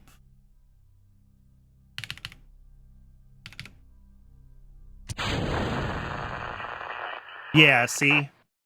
With that pitch over, we lose apoapsis, but we're really not doing much better on our total distance. We just lost delta V, really. And we're just burning it in the atmosphere. Okay, that's what I thought we were going to do. Let's try it with the emptiness squared and see if that is enough. And we'll probably have to change the target pitch again.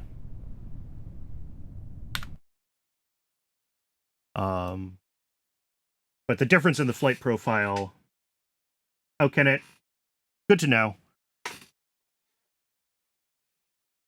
I will remember that. Maybe. But yeah, the flight profile difference should be really obvious using emptiness squared, right? We should see, yeah, nearly vertical at the start.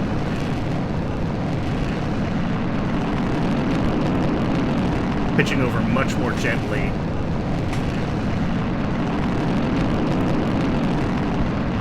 Zoom out again because this engine is really loud.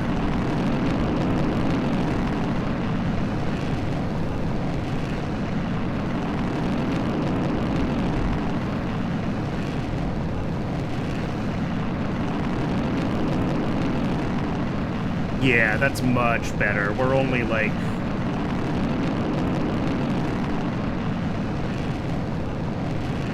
I don't have pitch on this flight recorder, but we're up over 10-15 kilometers now, and we're still not even 20-30 degrees pitched over. So this feels a lot better getting out of the atmosphere.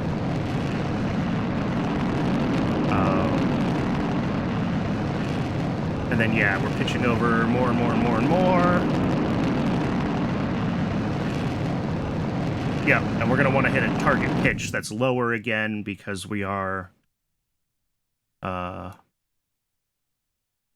spending more time going vertical. So I'll probably want to put that up to 50 or maybe even 60 degrees. But let's see if this helped with our overall kind of profile.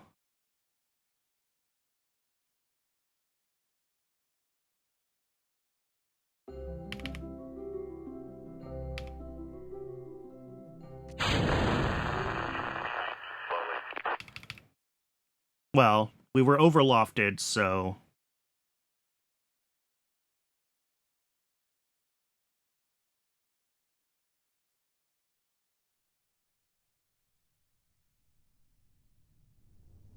And again, this rocket might not have the Delta V to do this. Like, this is just kind of experimenting and playing around. But yeah, let's set this to like a 60 degrees times emptiness squared.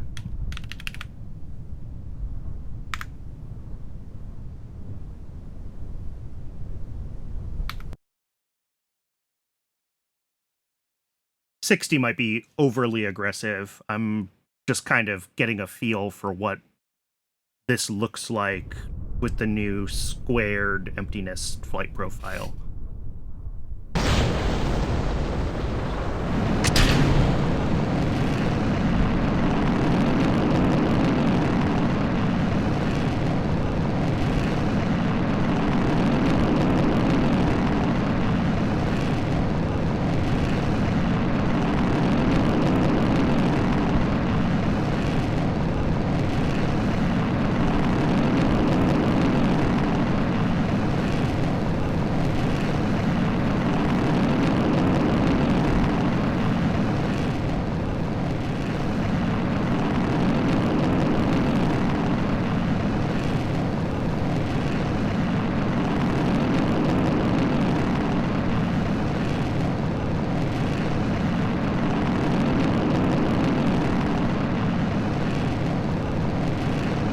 Yeah, definitely a higher AOA with these flight profiles.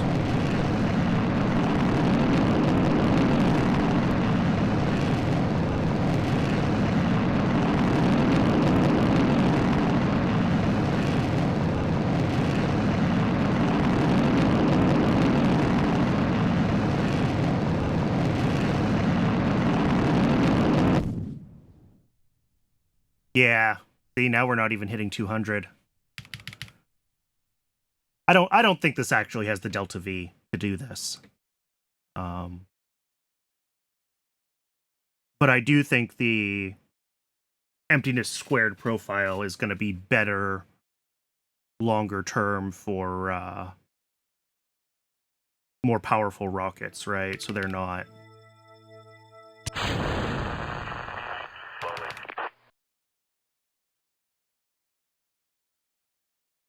Yes, exactly. Although this does get a lot closer to 600 with that 60 degree.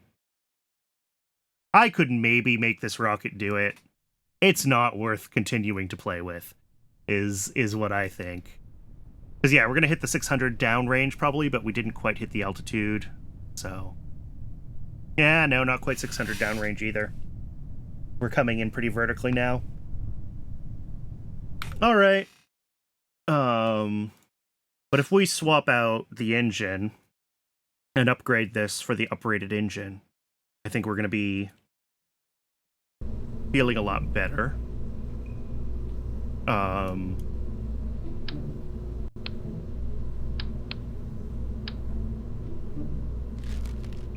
The next one would be the NAA 75. We'll get that before we get the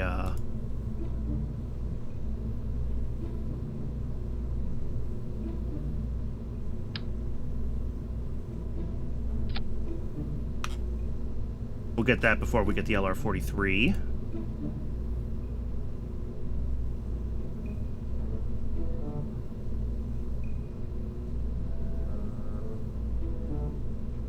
Let's see, 65-second rated burn time on this one.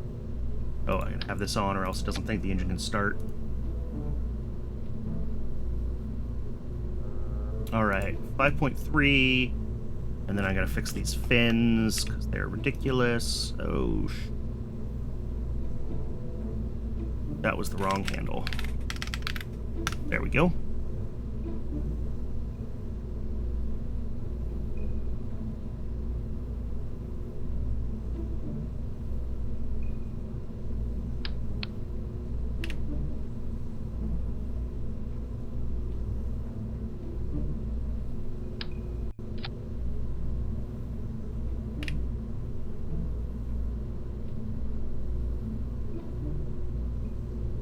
And this should be able to easily get where it needs to go with the upgraded engine. And if I'm waiting for that engine, then I will also probably have the better avionics research. Actually, let me double check that. That was my research order. Show management. Yeah, early tracking systems before early rocketry. Oh no, that doesn't give us better... We don't get until avionics prototypes. We don't get the better avionics. Okay. So this would be what we'd be trying to launch with the early rocketry tech. We waited for that. And that's a V23.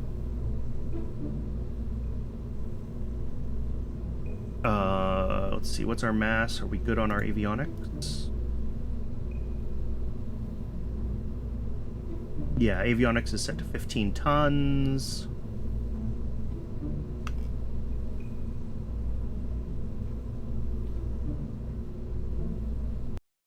I think this engine with its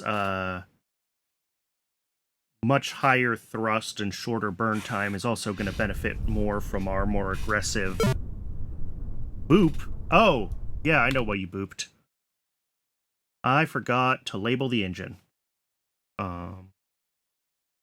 What was I saying? This engine with its higher thrust is going to benefit more from going vertically first, because we really need to get ourselves out of the atmosphere as quickly as possible with this higher TWR that this engine gives us.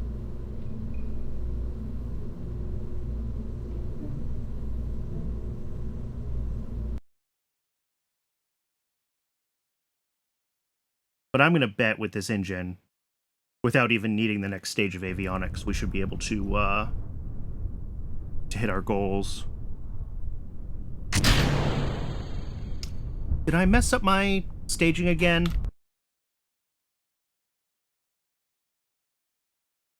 Can I fix this in the 3 seconds, or do I have to go back to the VAB?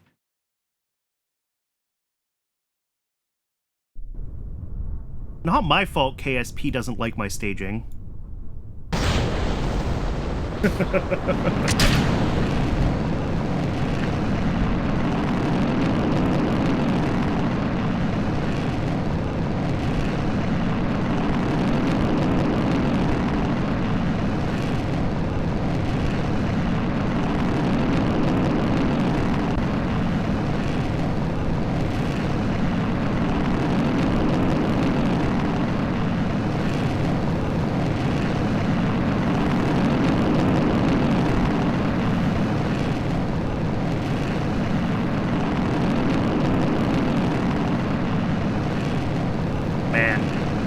Even squared, this feels like it's pitching over pretty aggressively too soon. I might need to cube the emptiness.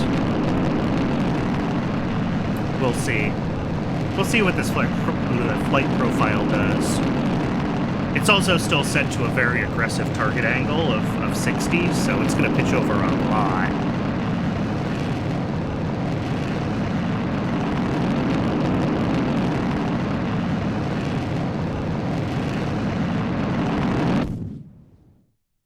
Yeah, we do have a little bit of extra apoapsis height still. Yeah, that's true. It does, like you said, arbitrary powers. So I could do something in between, but this might just work as is. This is looking pretty good to me.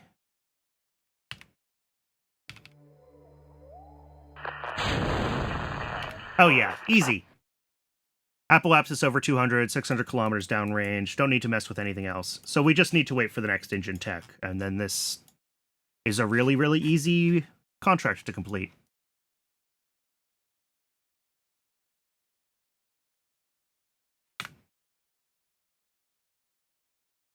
So we will wait for that tech before we try to do this.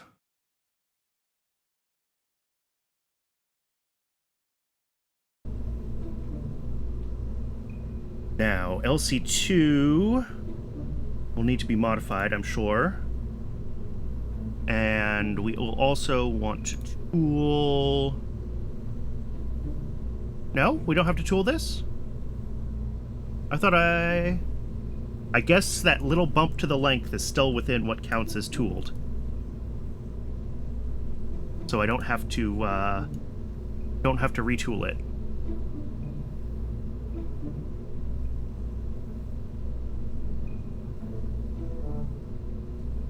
NAA 75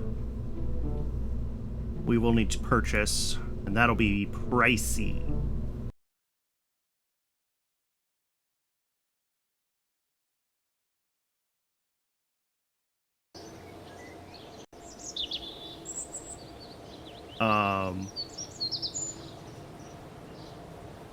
Yeah, tooling, no. How do I see my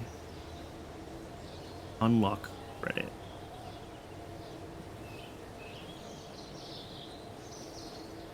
Total unlock credit right now is 11,000, and that engine is going to take 30,000 to unlock. Let's keep that in mind.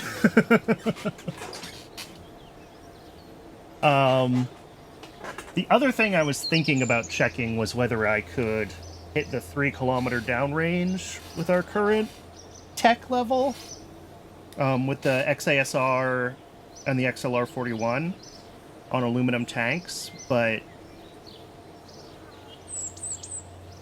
there's really not a lot of reason to do that.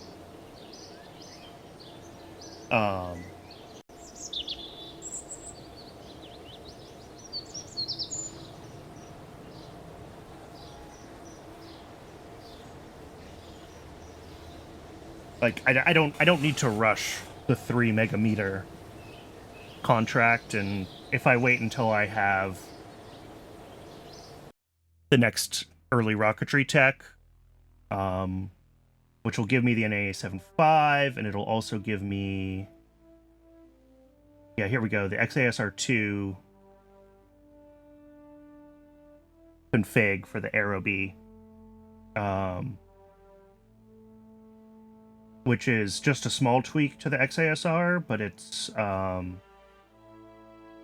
it switches it from nitrogen pressurization to helium pressurization, so you get a little bit of extra delta V because the overall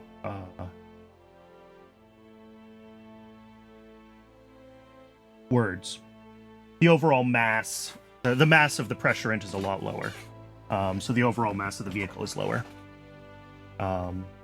This also gives us the AJ-10 config, which is what we're going to want to use for the biggest of our on-the-ground sounding rockets.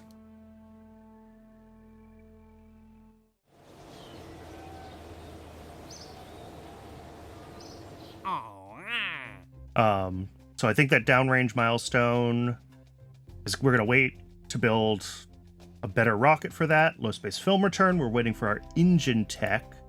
First low space bio, I should be able to build now, because we're going to have early tracking systems unlocked in, okay, 20 days this says. So first low space biological, we need 35 units of sounding payload, 100 kilometers, and we need to recover. So this is going to be a modification of Wackier to add the biological payload, to lower the amount of sounding payload, and to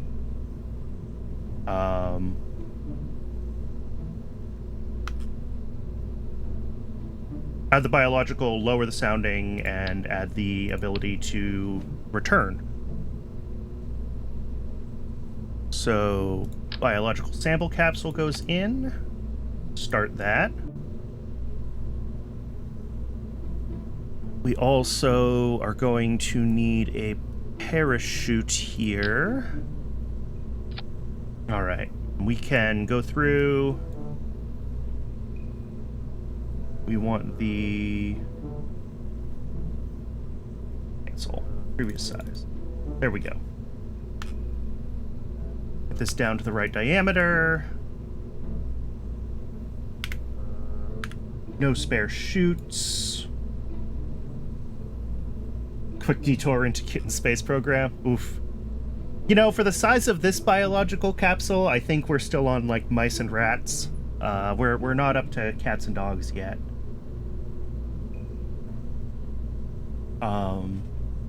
This is a dual parachute in this stack, so we need to make sure that we set our parachutes used 2 for our target speed, or else it's going to make the parachutes much bigger than they need to be. I'm going to set slightly higher deployment altitudes on this. I shouldn't need to. I should be able to use the same ones I was using before. What was that, like 1500 and 700? Is that what I did? This should be fine. And then we have a second chute here. Again, same thing. We'll make them identical, just 2 main chutes. I could set this up properly as like a drogue chute and then another main chute, but we're not going to be going fast enough. I don't really need to.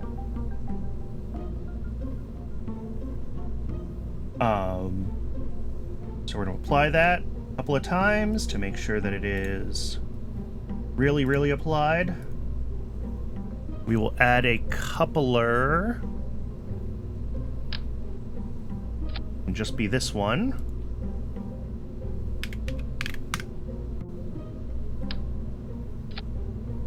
And then our sounding payload on this can be brought down to...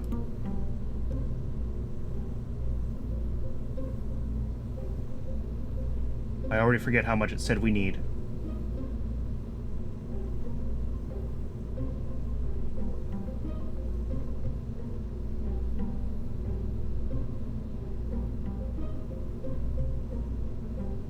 Was it 45? I want to say 45.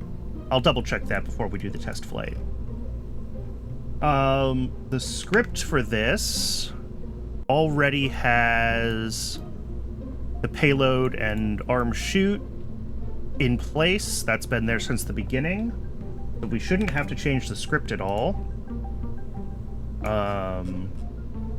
We can change our avionics because we are now going to have the post-war avionics by the time this is ready to launch, because that's the same tech that gives us the biosample.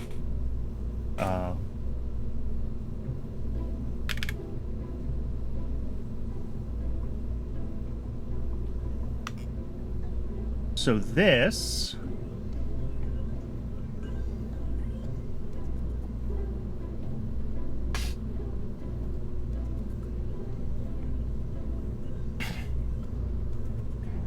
I don't know what to name this. For now, give it a generic name. I might come up with something fun. I might not. Wackiest? Oh, we're not there yet. We're gonna get wackier before, before we're done. Wait until you see the 5,000 kilometer rocket that I'm gonna have to build. 35 units of sounding payload for the first bio. Okay. I have 45 on there. I will change that down to 35 because we do want it to spend... We'll still hit the contract requirements with 45, I'm sure. But with 35, we'll spend more time up in space, and that's more science from the biocapsule, right? So there's no sense running with more sounding payload than we have to. Alright, let's make sure this is right. We launch our engines and fire. Then we drop the solid, and then we drop the payload and arm the chute.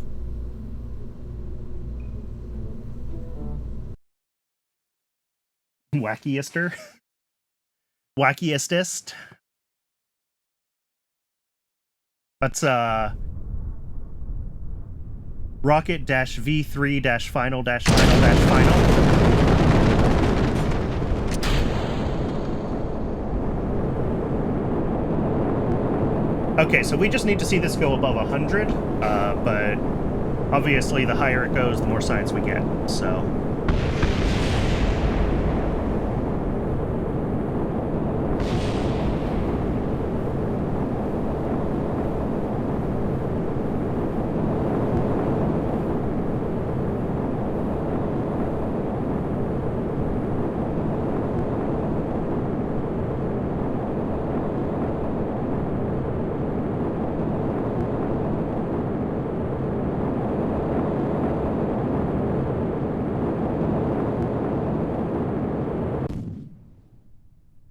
$130. Okay, that is acceptable. 130 is totally acceptable. Because this should be doing science as long as we're above, like, 3.5. Yep. Yeah, so we're just going to get the Earth Flying High research. We're not going to get space research from this, but that's okay.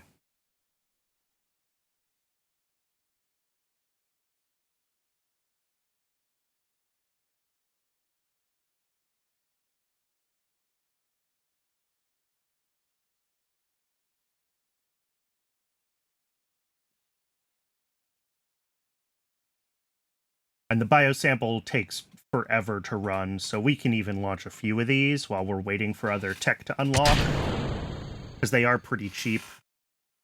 And that should give us... Ooh, that is some bad rendering.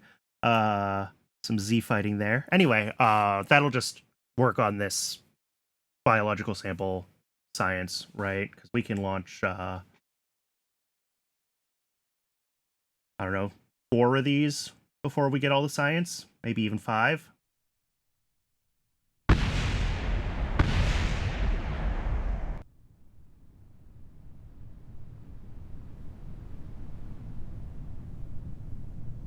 I could probably also get rid of the temperature and pressure scans, because I don't think we're getting any new data on those, and they do add a few grams to the overall mass of the vehicle.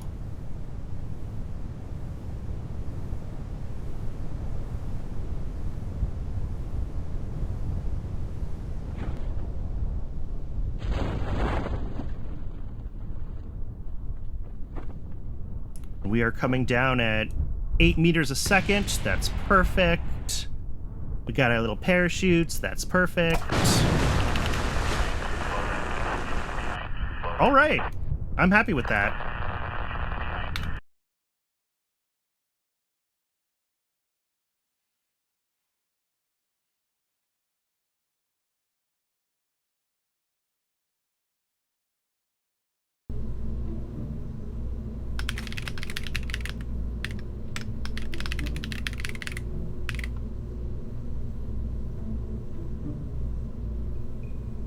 All right, so this is going to need to wait for the tech before we can actually launch it, but we should be able to tool the new avionics. Yeah.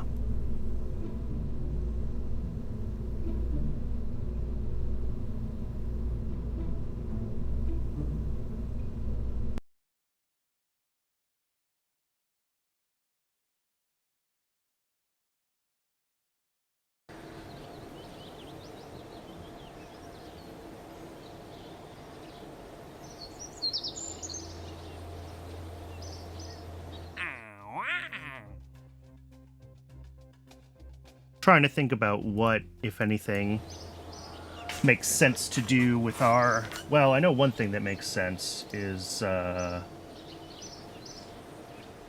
pull early rocketry up, because we're waiting on that for our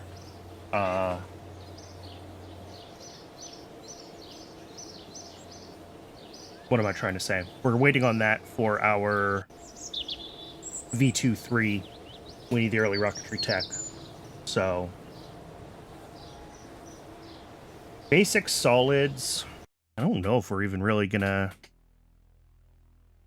need anytime soon, so I might let basic solids go even further down the queue. Pull avionics prototypes up.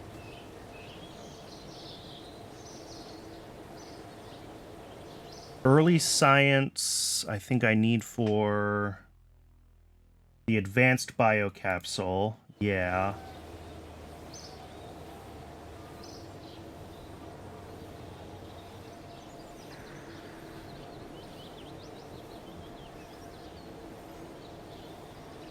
And then these two have to be below the early materials science, the basic rocketry, and the solid rocket tech that goes with it.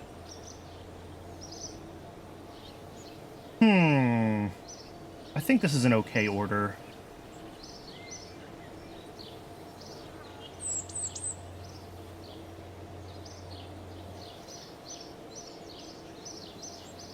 Alright, let's get early tracking systems done and get that biocapsule queued up.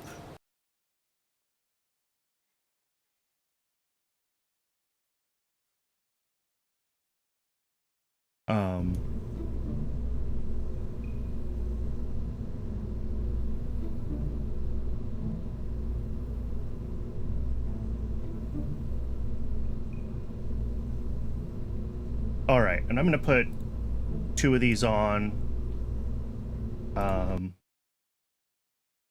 Just because, again, we'll get the extra science from it. There's no reason not to fly 2.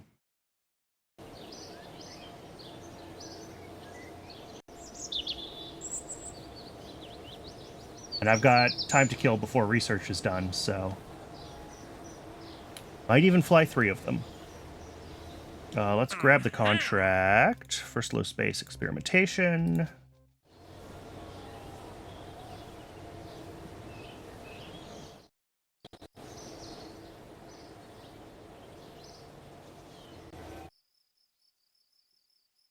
I know these launches are getting a little bit repetitive, but we are getting our way through the sounding rocket period, and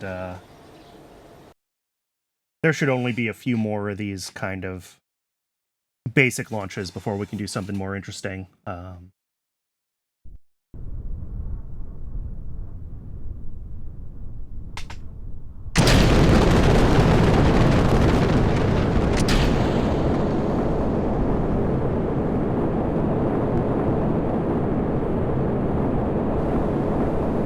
assuming no engine failures on the XASR.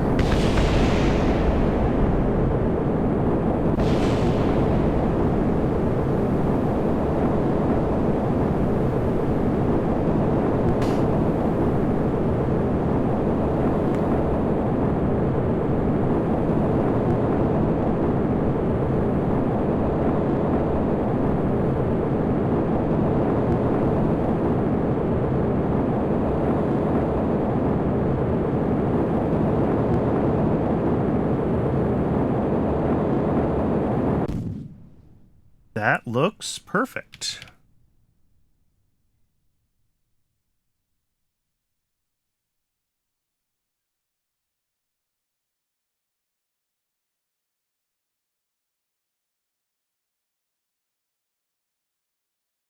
I think, yep, there we go, 100 kilometers. We just have to return home safely. This will jettison, well, once we start going down, because that's what the script does.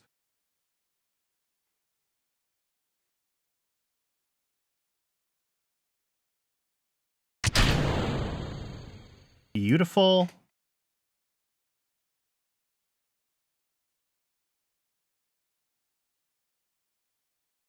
That decoupling force could probably be set a little bit lower. I don't think we need to launch ourselves, you know, a kilometer away from the rocket itself, but I'll take it.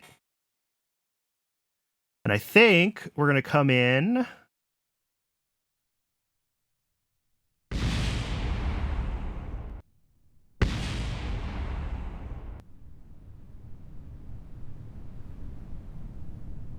Those few extra meters for the altitude record, yeah.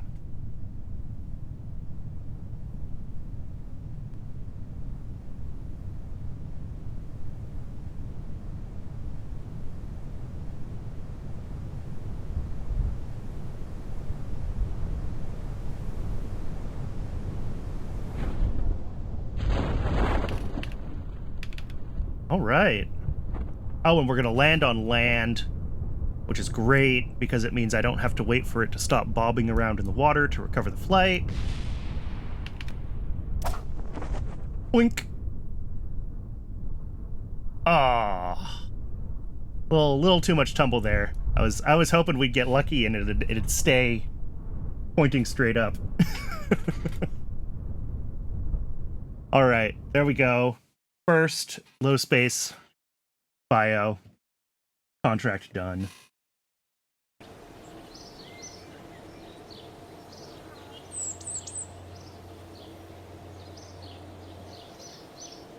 And then the next one wants 120 with 75 sounding payload. I think we're going to need an upgrade to achieve that.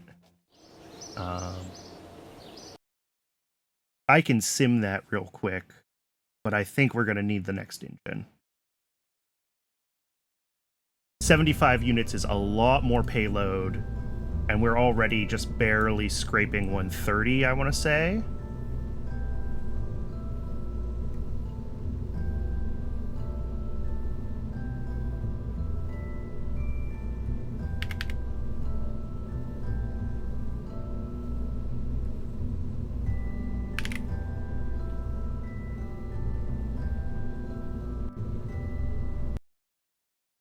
So I think this is going to need the engine upgrade.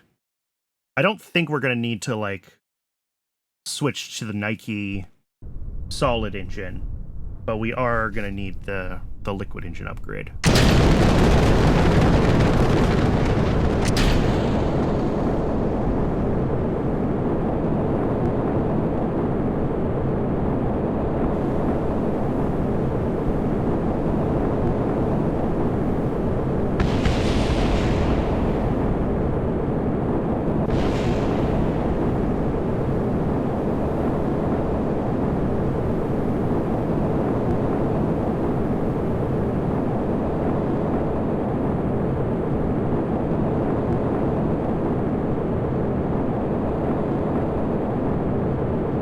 Yeah, we're not going to be anywhere...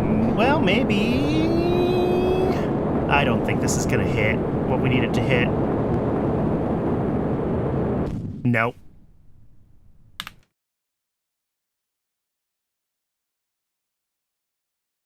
But if we bump the engine up, I think we're going to hit it no problem. It's almost like these contracts are designed to grow with your tech increasing or something like that.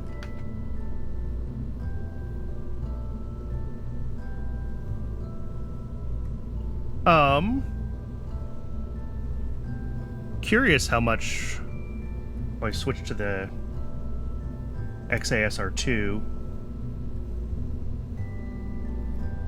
versus going all the way to the AJ10. I mean, the AJ10 is the right choice.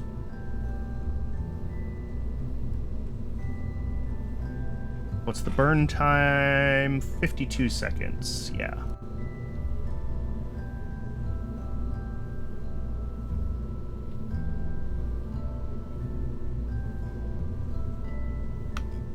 And you can see just how much more fuel the AJ10 has than the XASR. Oh, we're not even to the right burn time yet. We want 7. Heck, call it a nice 6 meters.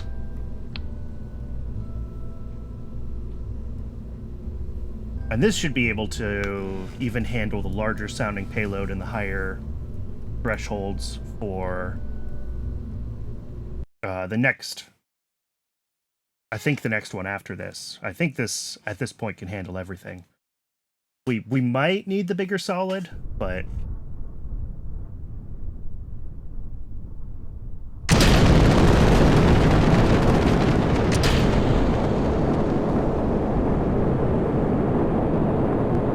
This just has so much more Delta V.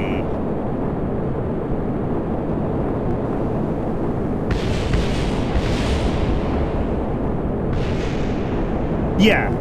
I mean, this is the very, very, very earliest AJ10. And we will eventually want to get the better ones unlocked.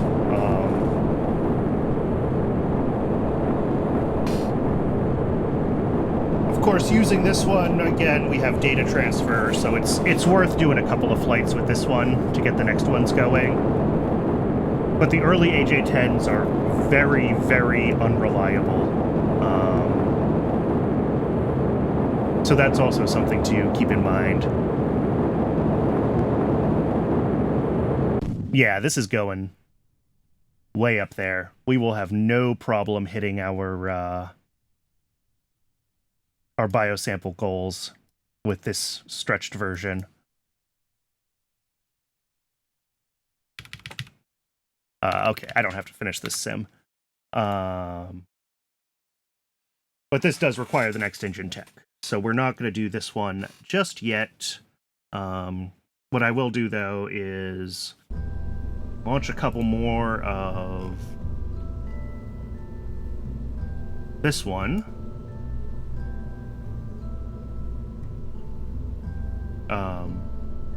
Just to fill time, because again, this gives us, it's a slow science, the bio, so we can go ahead and collect some of that while we're waiting for this early rocketry tech to finish, so that we can, you know, build our new rockets and all that. I'm going to leave a little space in between here so that I can queue up. We're going to need to upgrade the launch complex for the AJ-10. The other thing that I might have the tech for at this point is...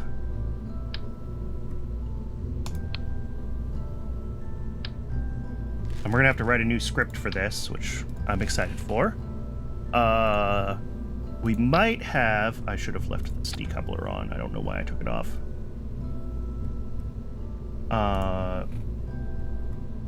Open... How do I append?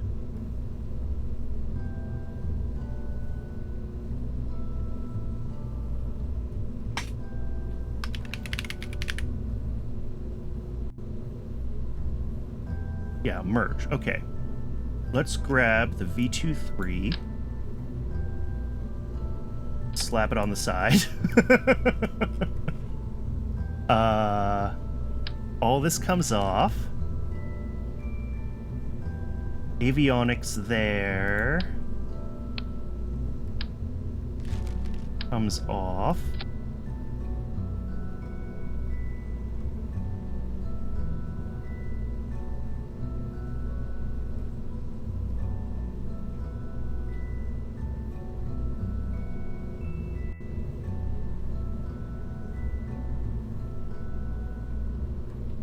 Is going to be our 1.875 diameter. What are my techs at? Where do I get avionics prototypes? Yeah, we'll use avionics prototypes for this. Avionics prototypes, we probably need like 20 tons, 200 units of EC. Look at that. 300 millimeters. And then we're just gonna need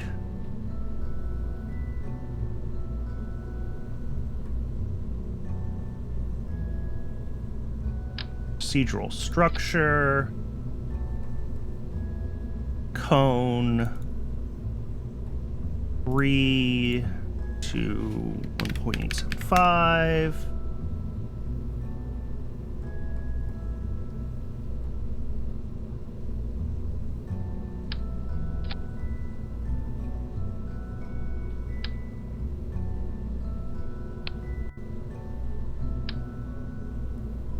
Oh, this isn't gonna work.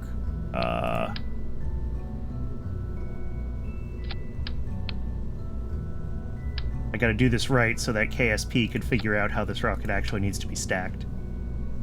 Not like that. Kevin.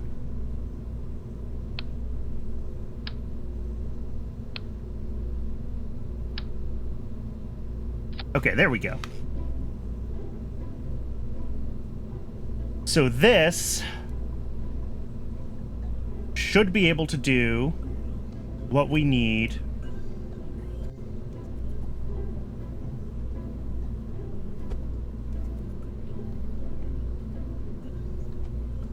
to launch this rocket. Oh, we don't need... One second. I got a bunch of stuff on here I don't need. Move the flag decal down. Move that decal down. Get rid of all of this. And then this should actually be the XASR-2. We'll deal with that.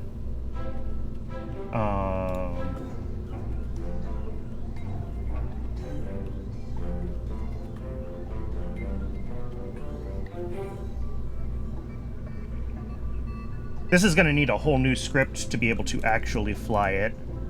Let's turn off our boot files on both of these avionics for now. But this, in theory, can do our 3,000 kilometer downrange. I should switch this to avionics prototypes 2. Avionics prototypes, 100 EC, preserved.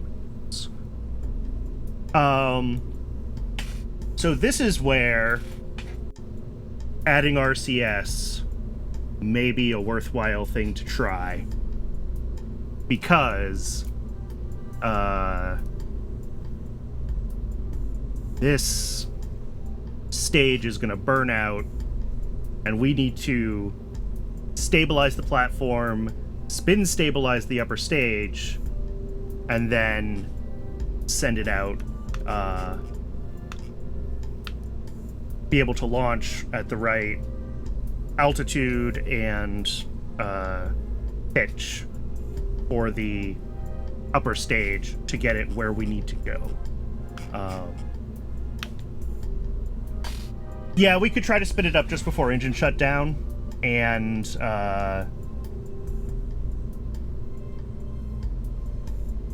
we would need to also, yeah, handle the timing of the ignition, some other things like that, like when we hit, you know, a utilization, you know, we're 99% empty or something like that, right? And that's how it would have been done on actual bumper whack, I'm pretty sure.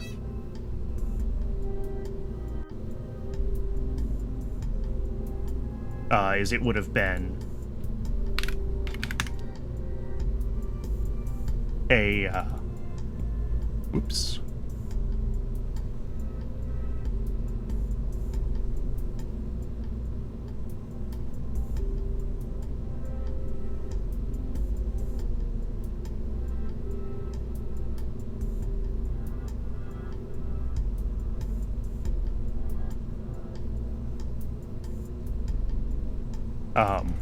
Yeah, they would have fired it before the first stage finished burning out, is what I was trying to say. We do still need to be able to spin reliably to do that. Although not necessarily. I mean... So this will actually be... What? This will be the XASR2. What's the TWR of this? As is.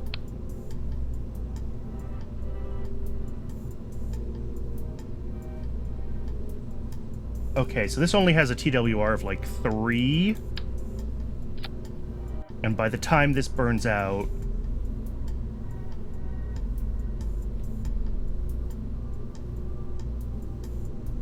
Why do I not see 2 stages?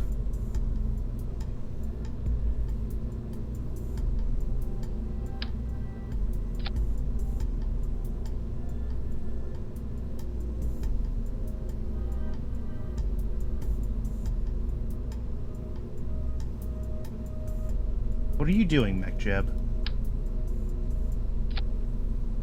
Why do you hate me?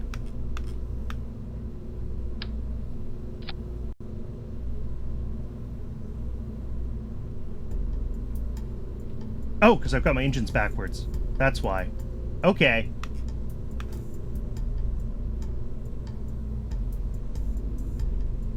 I think the issue is the TWR of this thing, once it's empty, yeah, is huge.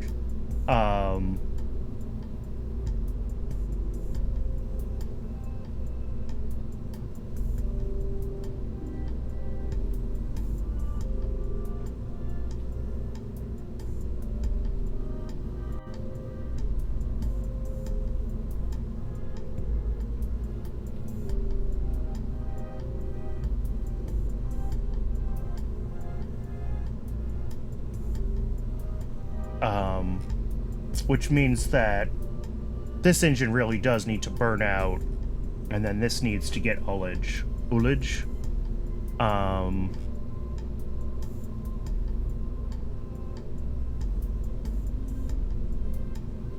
Which is why I was thinking about just putting RCS on the bottom stage, and then we can, again, align the platform, spin the whole thing up, and not even worry about it.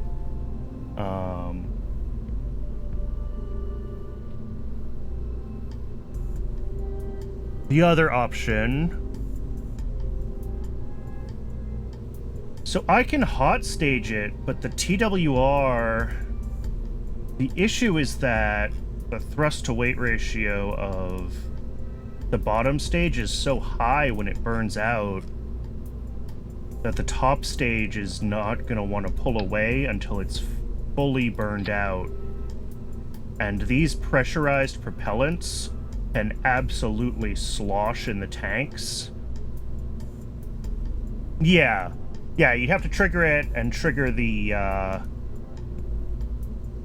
Right, when it's like 0.1 seconds left or even less, so that we can decouple, and when it starts to... Because we're still going to be in a little bit of atmosphere, and we're immediately going to start decelerating, right, between gravity and atmospheric friction when the first stage burns out. So if this isn't decoupled and flying under its own power, as soon as we hit deceleration, this engine will burn out. It's very unforgiving with fuel sloshing on pressure-fed engines, at least in my experience. So it's not just about the hot staging, it's about, like, keeping the propellants stable and all of that. And normally you would do that... I mean, one of the options is to not have a coast stage, right? And if we skip the coast stage and we fire this, like, as soon as we're ready, stage,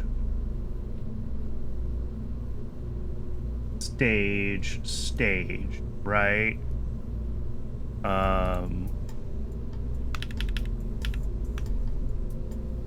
Give these just a little bit of a rotation.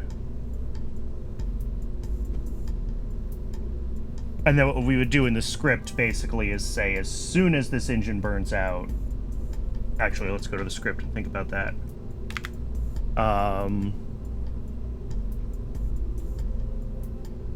Let's make a new file.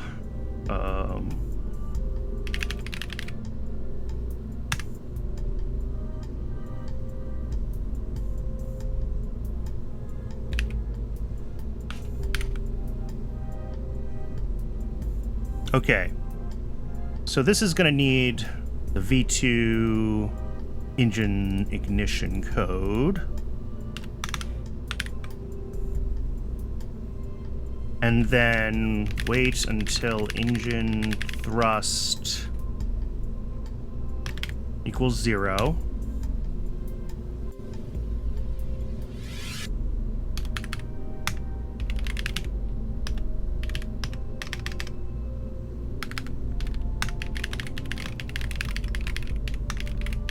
Right.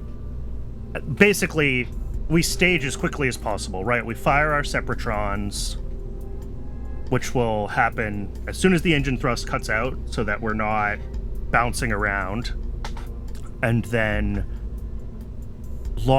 ignite the other engine as soon as KSP will let us stage, and the fuel should be stable there. I mean, we could actually try this. This might work.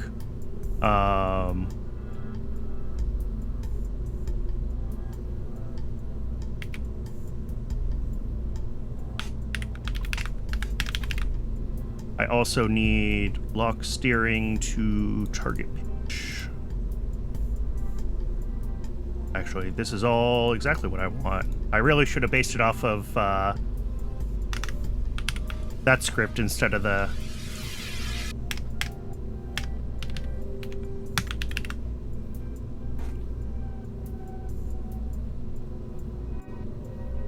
Well, other than needing to potentially mess with our target pitch, and, you know, if we want to add a coast stage, we're definitely going to need RCS to restabilize the setup and everything and keep our target alignment.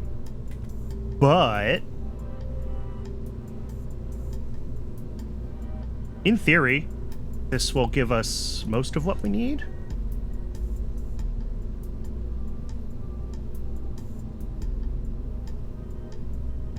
Oh, I still have... Don't need that on there. So if we set that as our boot file, this should still be tagged engine, right? Yep.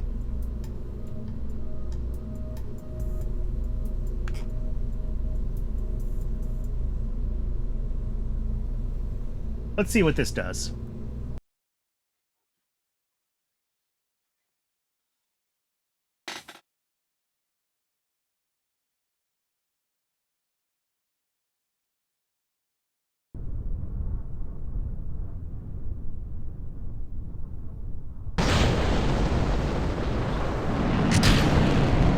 Good.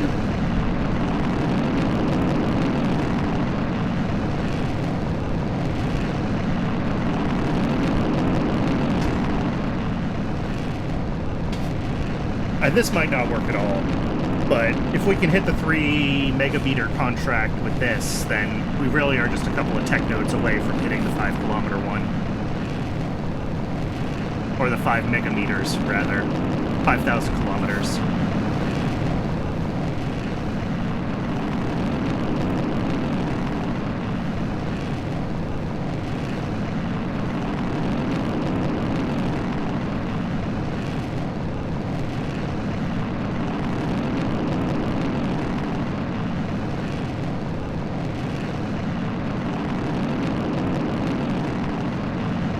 something that I might want to do.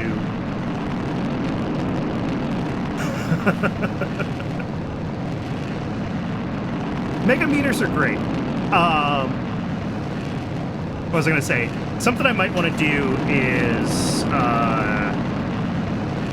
right now. Well, that didn't stage.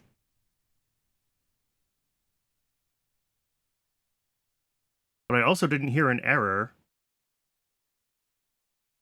This is why I need debug prints. What did I do wrong? Unlock steering, stage. We didn't stage. Okay, well, staging manually. Fine. I'll need to figure out what went wrong with that. But what I was saying is, because we're pointed very high up right now because of that, this isn't going to do what I want it to do. But the here, we can go look at the script. Actually, it is a little bit slow for sure. It doesn't actually need to be very fast to stabilize on the spin, but we can kick that over a couple more degrees for sure. But this part here, because emptiness will never actually hit 1, and because it is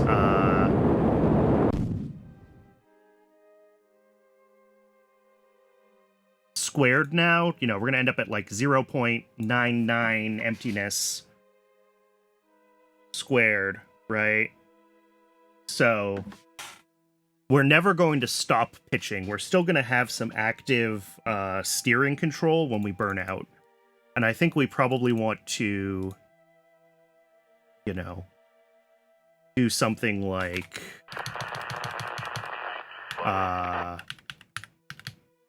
I don't know, clamp that, expand it a little bit. Yep, add a little and clamp it, or multiply it by 1.1 and clamp it, or something like that. Yep, exactly. Because, yeah. Oh, hey, there it is. 3 megameters. We did it. 3.1 megameters downrange. No problemo. Yeah. Yeah, it'll be like max.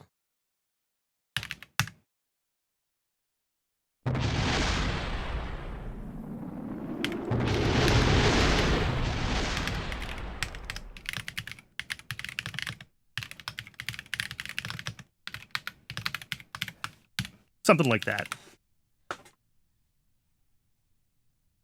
And that way it should stabilize itself and be thrusting straight for just, you know, a fraction of a second.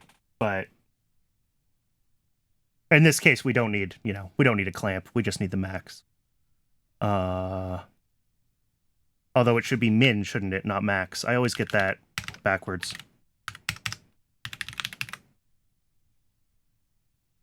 See, that's why clamp is nice. You just clamp it between 0.0 and 1.0, and I don't have to remember that I need to use min when I have a maximum value.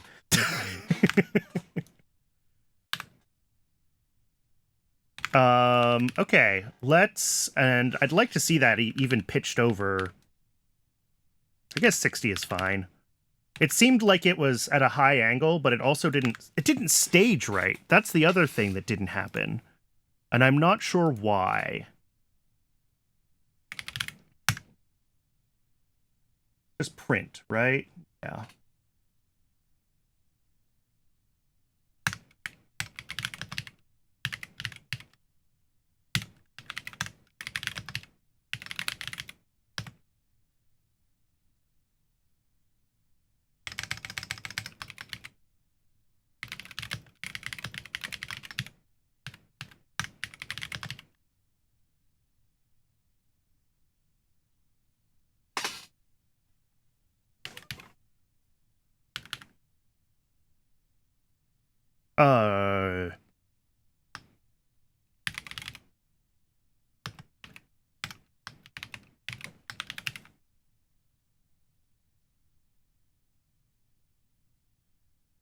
I think this is just a bug in the highlighting. Yep.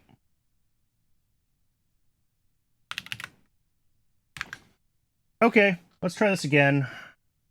Vert to launch.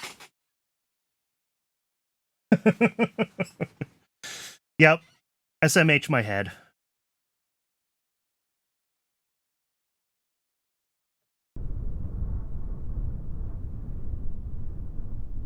And I should be able to open the terminal now.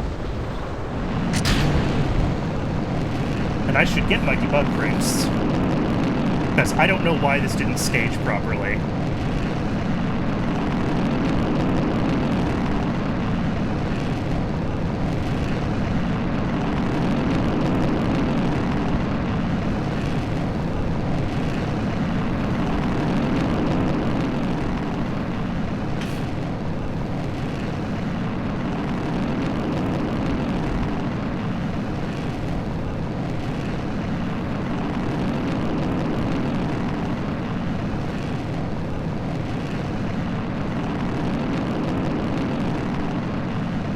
If I,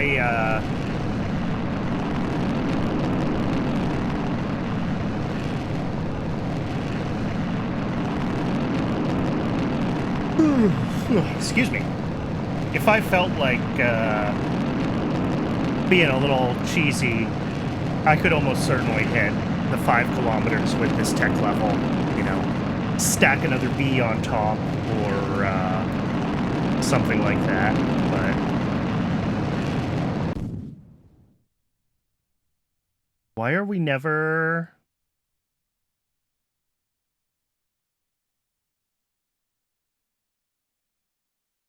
It doesn't seem to like that wait until engine thrust is 0. But that works fine in the other script.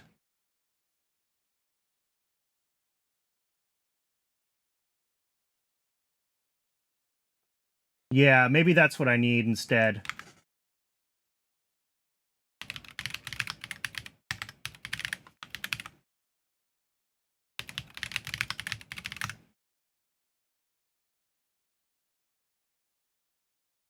Thrust limited...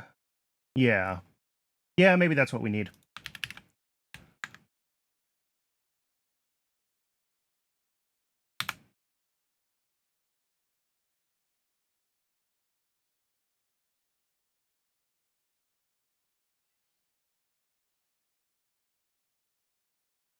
This is the trial and error part of Kerbal Space Program, for sure.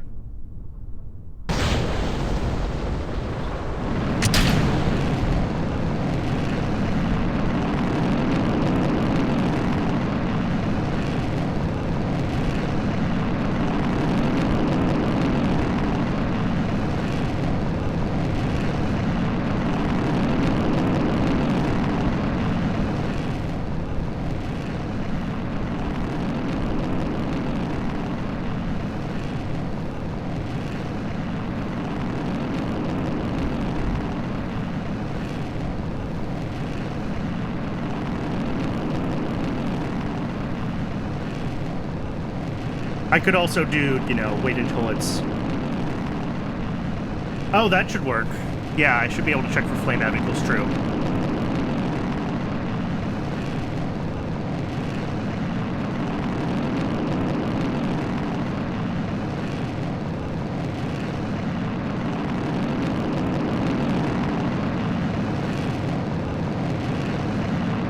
There we go. We hit our 60. Should hit our 60 before we... Yeah, it still doesn't seem to like it. That's so weird.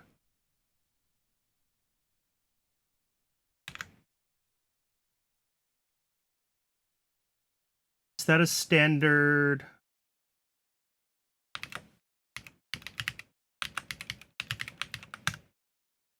Yeah, flame out. Wait until engine flame out.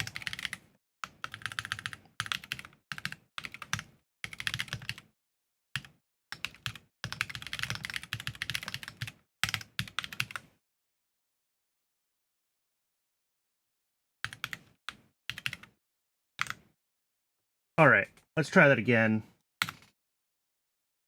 Vert to launch.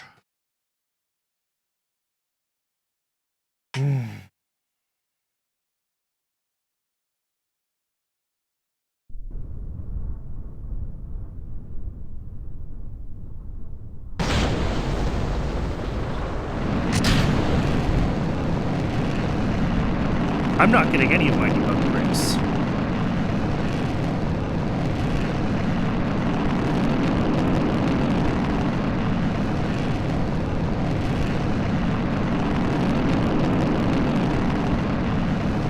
That can't be right. Have I been running the wrong script every time and I've just been tweaking something? Yeah, am I running the wrong script? Has it been running V2 instead of downrange this whole time? It's been running V2 instead of downrange the whole time. It's fine. I'm not sure how I managed to do that, but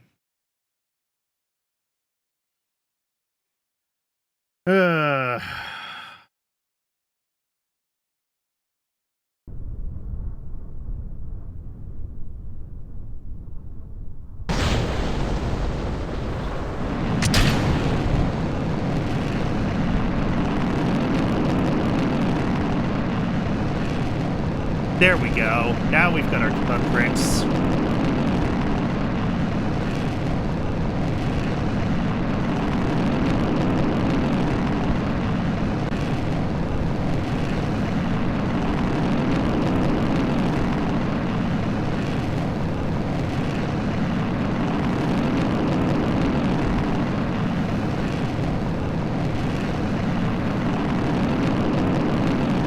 There's an engine. Oh, yeah.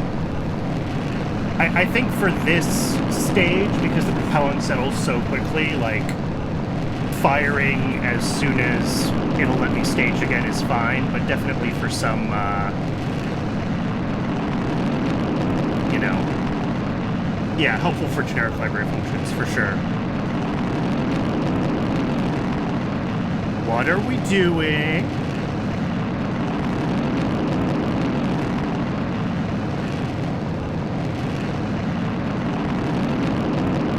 Okay.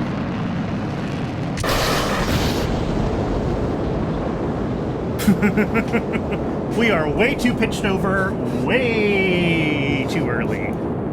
All right. What did I do? 1.2 might have been too aggressive. Let's try like 1.05. And 60 is probably too much for this flight profile. Let's try both of those tweaks.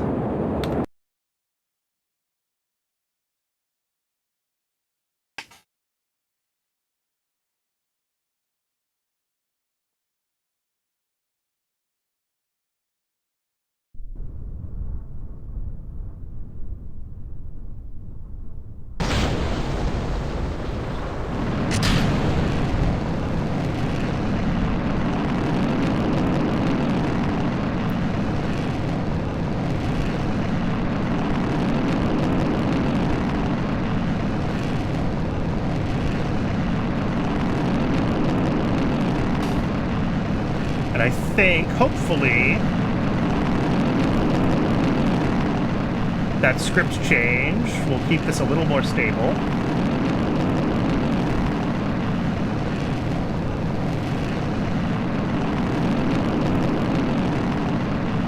It definitely overcorrected and then steered back, so I had it set to steer a little too aggressively. This looks better.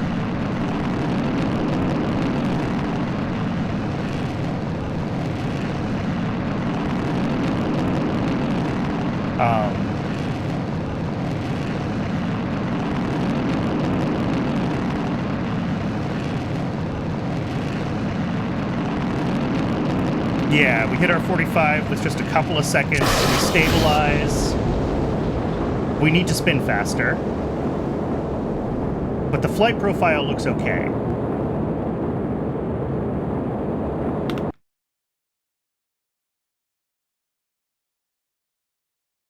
So let's give those Separatrons a little more cant.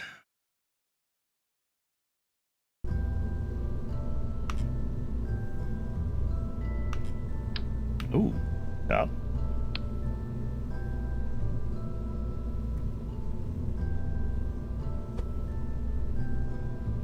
Give them another 5 degrees. Give them another 10 degrees. So that puts them at 15 degrees total. Let's give that a try.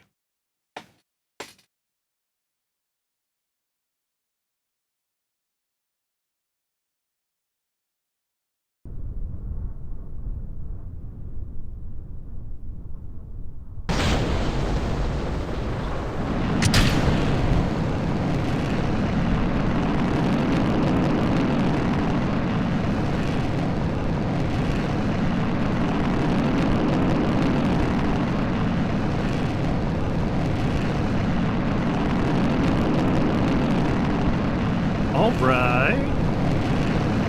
This part should be basically identical.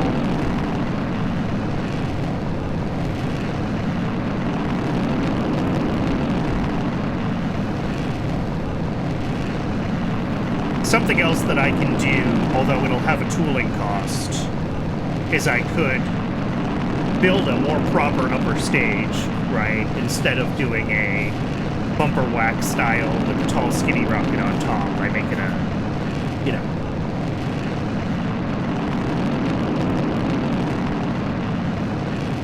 a more reasonable upper stage design.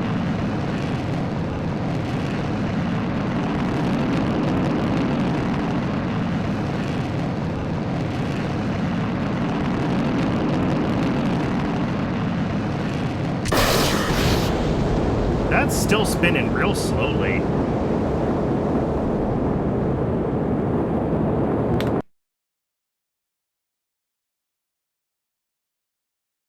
Let's do this, let's do this the Kerbal way.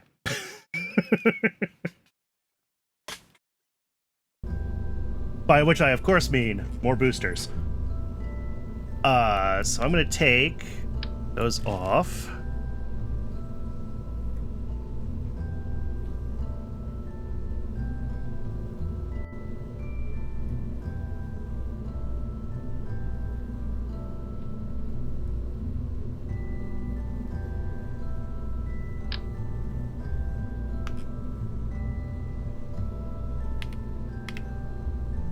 I saw that the AOA is still pretty high at separation. Yeah. We might need to give it a couple more seconds of flying straight. But it also does definitely need to spin up more, so...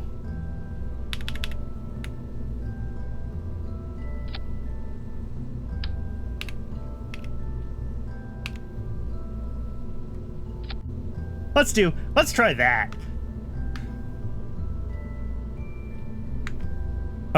And I can try to help with that a little better. I bumped up my scaling factor a little bit in the script. We'll see if we pitch over too aggressively. You know, we should be high enough in the atmosphere at separation that the AOA is not quite as important. As long as we're not, like, actively pitching, right? It's the active pitch that imparts angular momentum in the wrong direction that leads to the tumble.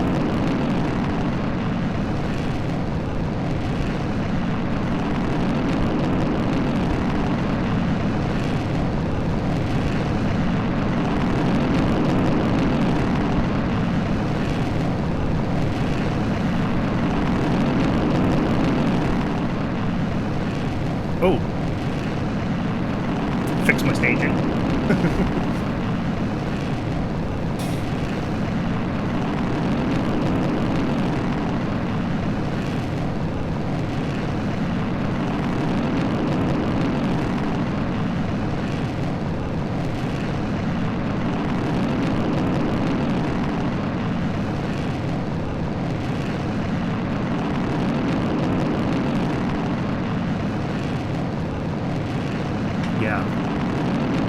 And I know that this is one of the places where Principia makes things harder. You wouldn't think that you'd be at a point where the physics is that much more... The AOA is still not great, but it's better. Man, those really do not... I mean, we're spun up better.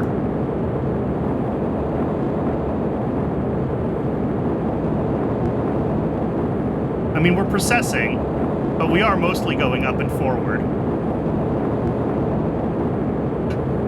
It's not ideal, but...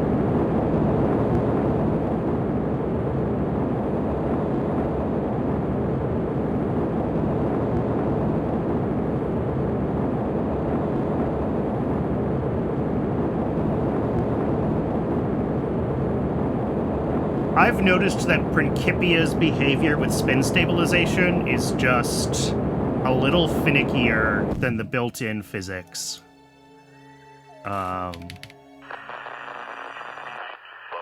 Yeah, that was too vertical. We went way too high.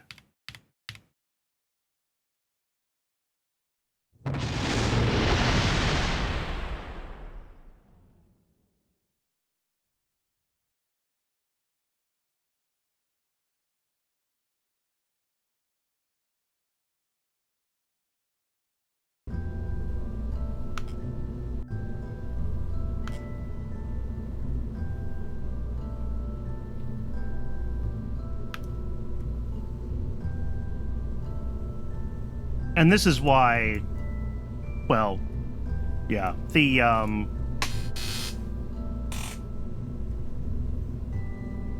Principia behavior with spin stabilization is something that I had kind of forgotten about. This is one of those things that was buried in the back of my brain that I kind of remember now that I'm seeing it happen. Whatever it is about Principia's solver, it leads to precession much more easily than the KSP built-in physics.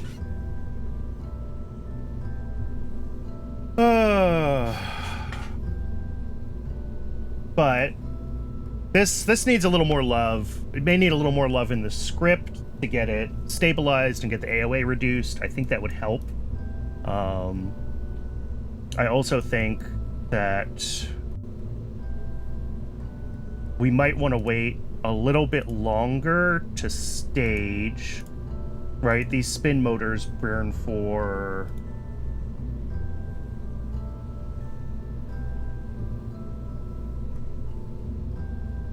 some amount of time. Actually, did I have my staging right on all my spin motors? That's a question, because I just had to move some stuff around.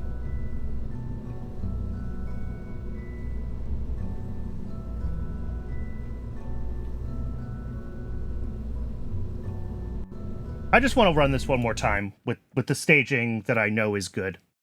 Let's do that. I don't trust anything anymore.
That AOA curve is weird, but I'm surprised that it's that funky.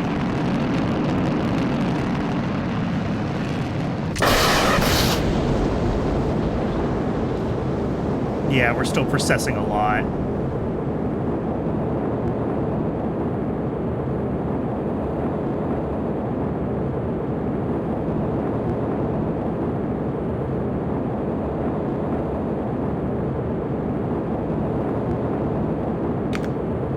I'm gonna make a couple of tweaks.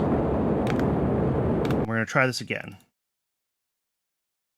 I'm just tweaking the parameters in the script a little bit. I'm scaling emptiness a little bit more aggressively, so it'll want to stabilize with a little bit more burn time to get the AOA lined up with the thrust vector. And I'm setting the target pitch a little bit higher, or lower number in the script, pointing more vertical, which should mean that our AOA stays lower. Yeah, flatter pitch curve might help. That's true. It pitches over pretty aggressively towards the end of the program.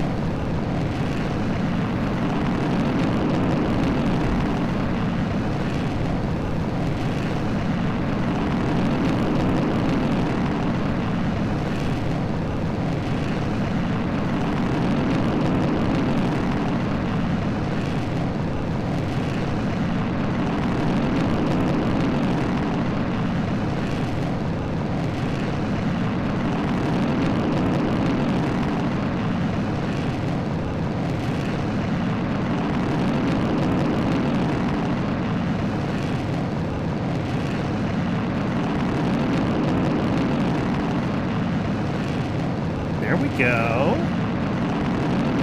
Look at that. Look at the AOA coming under control. Still processing wildly. It's processing even worse. How is it worse?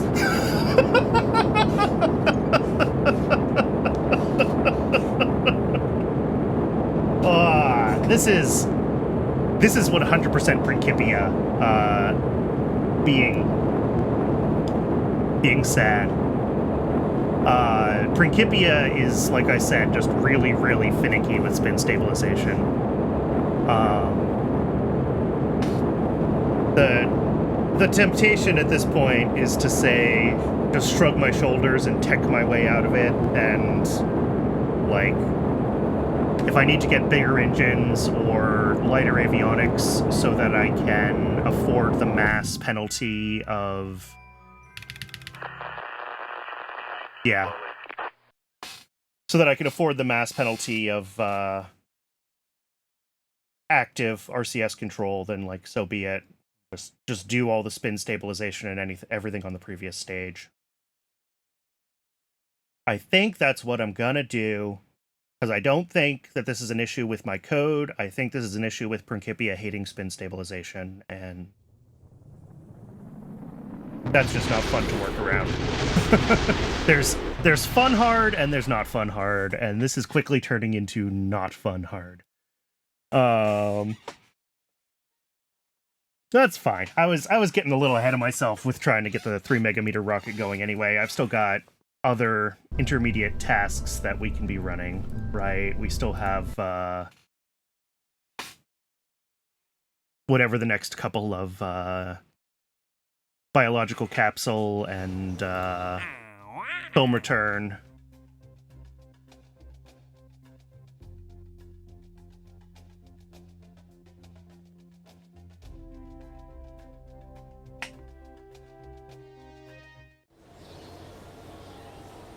But I think I'm going to call it here. My voice is getting a little sad. This has been a 5-hour stream. Next time we can finish up some of these research contracts, spend a little more time working on the 3 megameter / 5 megameter design. It'll be fun to work on the programming for that, where it can try to, stabilize itself with RCS and set up the spin up for the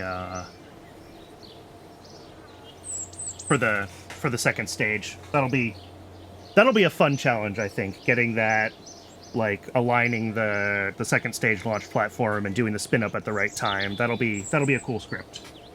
Yeah, I'm having a ton of fun with this. I'm really looking forward to another one of these.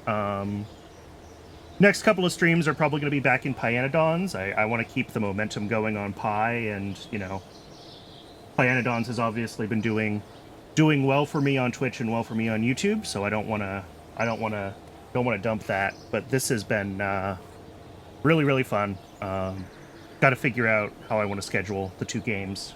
But yeah, I'm glad you enjoyed this Starfight, and I hope everyone on YouTube enjoys it as well. If you do like this and you want me to do more of it, you know what to do over on YouTube.